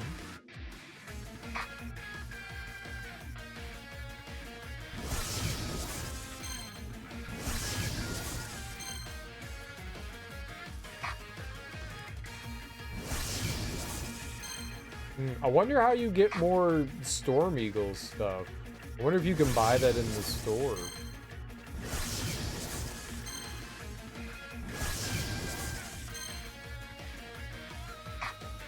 You gotta be able to buy like everything there, right?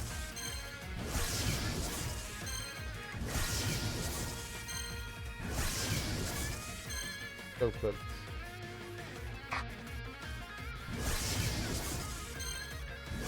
Some of these poison the target after hitting it, inflicting 30%.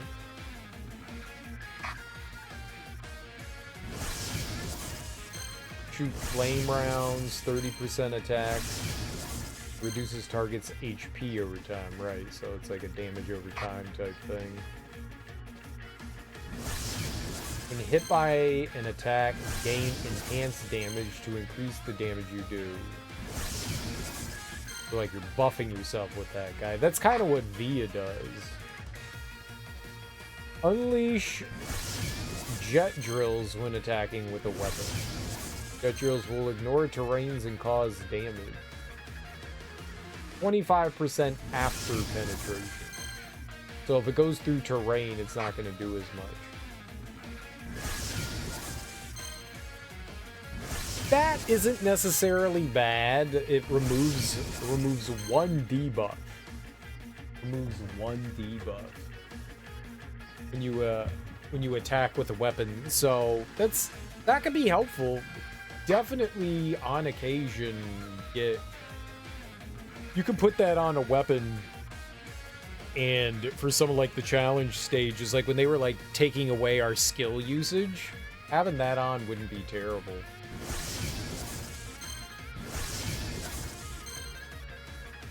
One away, that's funny.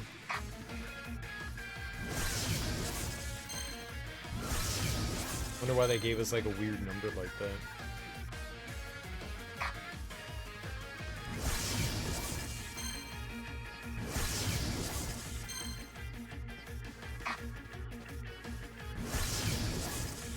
Most of these aren't overly helpful. Early on, you know, some of the lower ones, I mean, having anything is helpful, but there didn't seem to be too many. This isn't all of them, though, right? Is it? Is that everything? That's everything in the game? This is all of them? These are all the chips that you can have?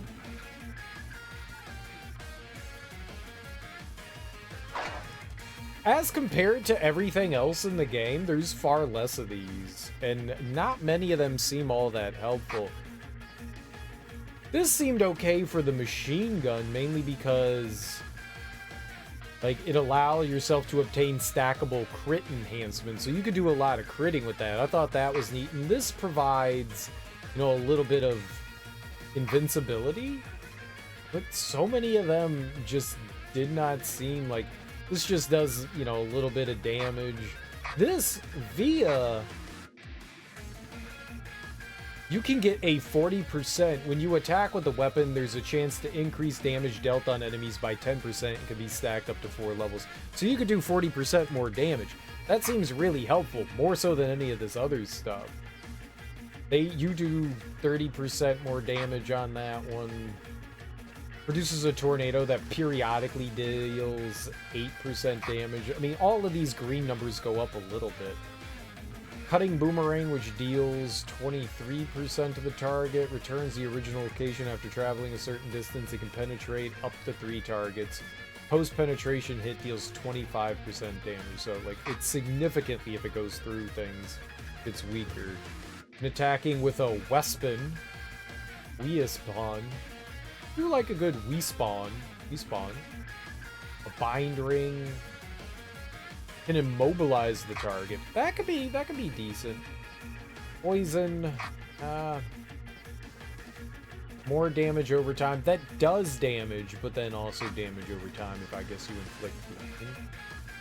Hit by an attack, gain enhanced damage to increase damage you do. So the more damage you take, the more damage you're going to do, but it only goes up to 3 times, so you could have 23% more damage. And that's like, you're taking damage. I wonder if you have a shield on, I wonder if that still counts. Yeah, the jet drill, we read about that one. This one seemed kind of helpful. Like if you get a status, that one seemed mildly helpful. An ailment. This also seemed okay if you're doing a lot of jump attacks. I could see this one because that does pretty big damage. 88%. You have to wait. Once it's used, though, it's got a cooldown and has to tick back up. For the speed levels, I could see this one being helpful. Gain accelerated status after hitting target with weapon. Movement speeds increased by 20%. If you're doing the speedrun levels, there are enemies in those, so you could shoot an enemy and gain speed with that one for like the speedrun level. Yeah, most of this stuff just largely isn't helpful. The Yellow Devil seems alright. Early on, the Chameleon is okay. But Via, I guess, really trumps everything. Via's pretty powerful. Get any levels on it? Oh, we could get 2.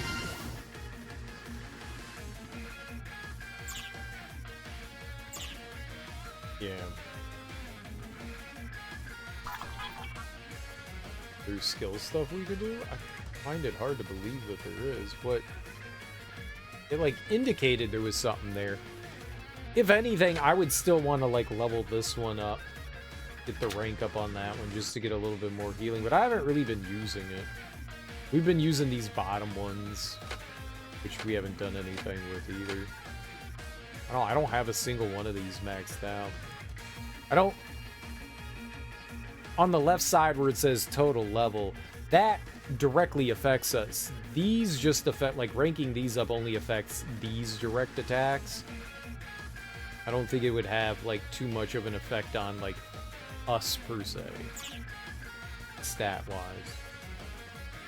I did not save this entire stream, man. If this thing crashed, that would have been... I guess it's auto-saving every time we beat a level. I guess it's auto-saving. Alright. I want to do those events. The events will go... There's 40 of them. Some of them are going to be levels. Some of them are going to have a little bit of story with them. Some of them, I guess, are going to be like super quick and easy like that last one that we did. So I think that's kind of... I'm not entirely sure if I want to end up going through like all the levels again on challenge mode or not. I don't know. I may just do the events. It's a fun game. It's not the best game I've ever had, but it's a fun game. It's a fun game. It's more Mega Man. At the end of the day, honestly, it's just more Mega Man, you know. I'm kind of happy for... I like Mega Man. I like playing Mega Man. Any excuse to play more Mega Man, and I'm somewhat of a happier person. Somewhat of a happier person. Somewhat. A little bit. Let's go raid Matt Calder. We haven't raided him in a while. Go raid somebody different today. We'll go hit up Matt. It looks like he is going to be getting into something called Citizen Sleeper. Matt plays a lot of indie stuff, which is really cool. I have found some really interesting games that Matt plays, and that's kind of fun. Like, I like playing a lot of weird indie stuff, and I know people have come in here and been like, what the hell are you playing? Oh my god, this looks cool. So being able to like dip your toe into like indie games is it's really fun, and to be able to like discover new shit, because unless you're like got your like ear to the ground and you're paying attention to stuff, there's a lot of things that constantly fly under the radar. So like finding streamers that play a lot of indie stuff, I like seeing that. And he plays a lot of stuff that's like outside of my comfort zone, and it's cool to see that. And he's entertaining too. Either way, guys, thank you so much for hanging out with me today. I genuinely appreciate it. Enjoy your mornings, afternoons, evenings, whatever you got going on today. It's Friday. So if I don't see you guys, you know, I know it's Friday. We all do our things over the weekends and stuff like that. So if I didn't see any of you, enjoy the crap out of your weekends. Have beautiful and fantastic weekends. Weekends are the best, aren't they? I like de-sized my what do you call it, text size. I zoom in because my monitor over here is super small. I have to squint to see it over there. But guys, thank you so much for hanging out. Enjoy your weekends. I will be back tonight. We'll play a little bit more Mega Man. Maybe we'll be done and we'll start up something new. I'm actually really pumped to play something new. So peace out, guys. Bye bye.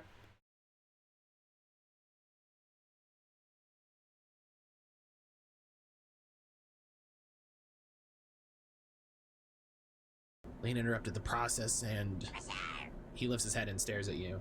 Yo, serial killer! Nothing. Serial killer, hello! Serial killer, how the heck are you doing today? How are you? Welcome in, everybody. Welcome in, Raiders. How's everybody doing? I hope everybody's having a good morning. I missed so much from the start. It's been 5 seconds. You're fine.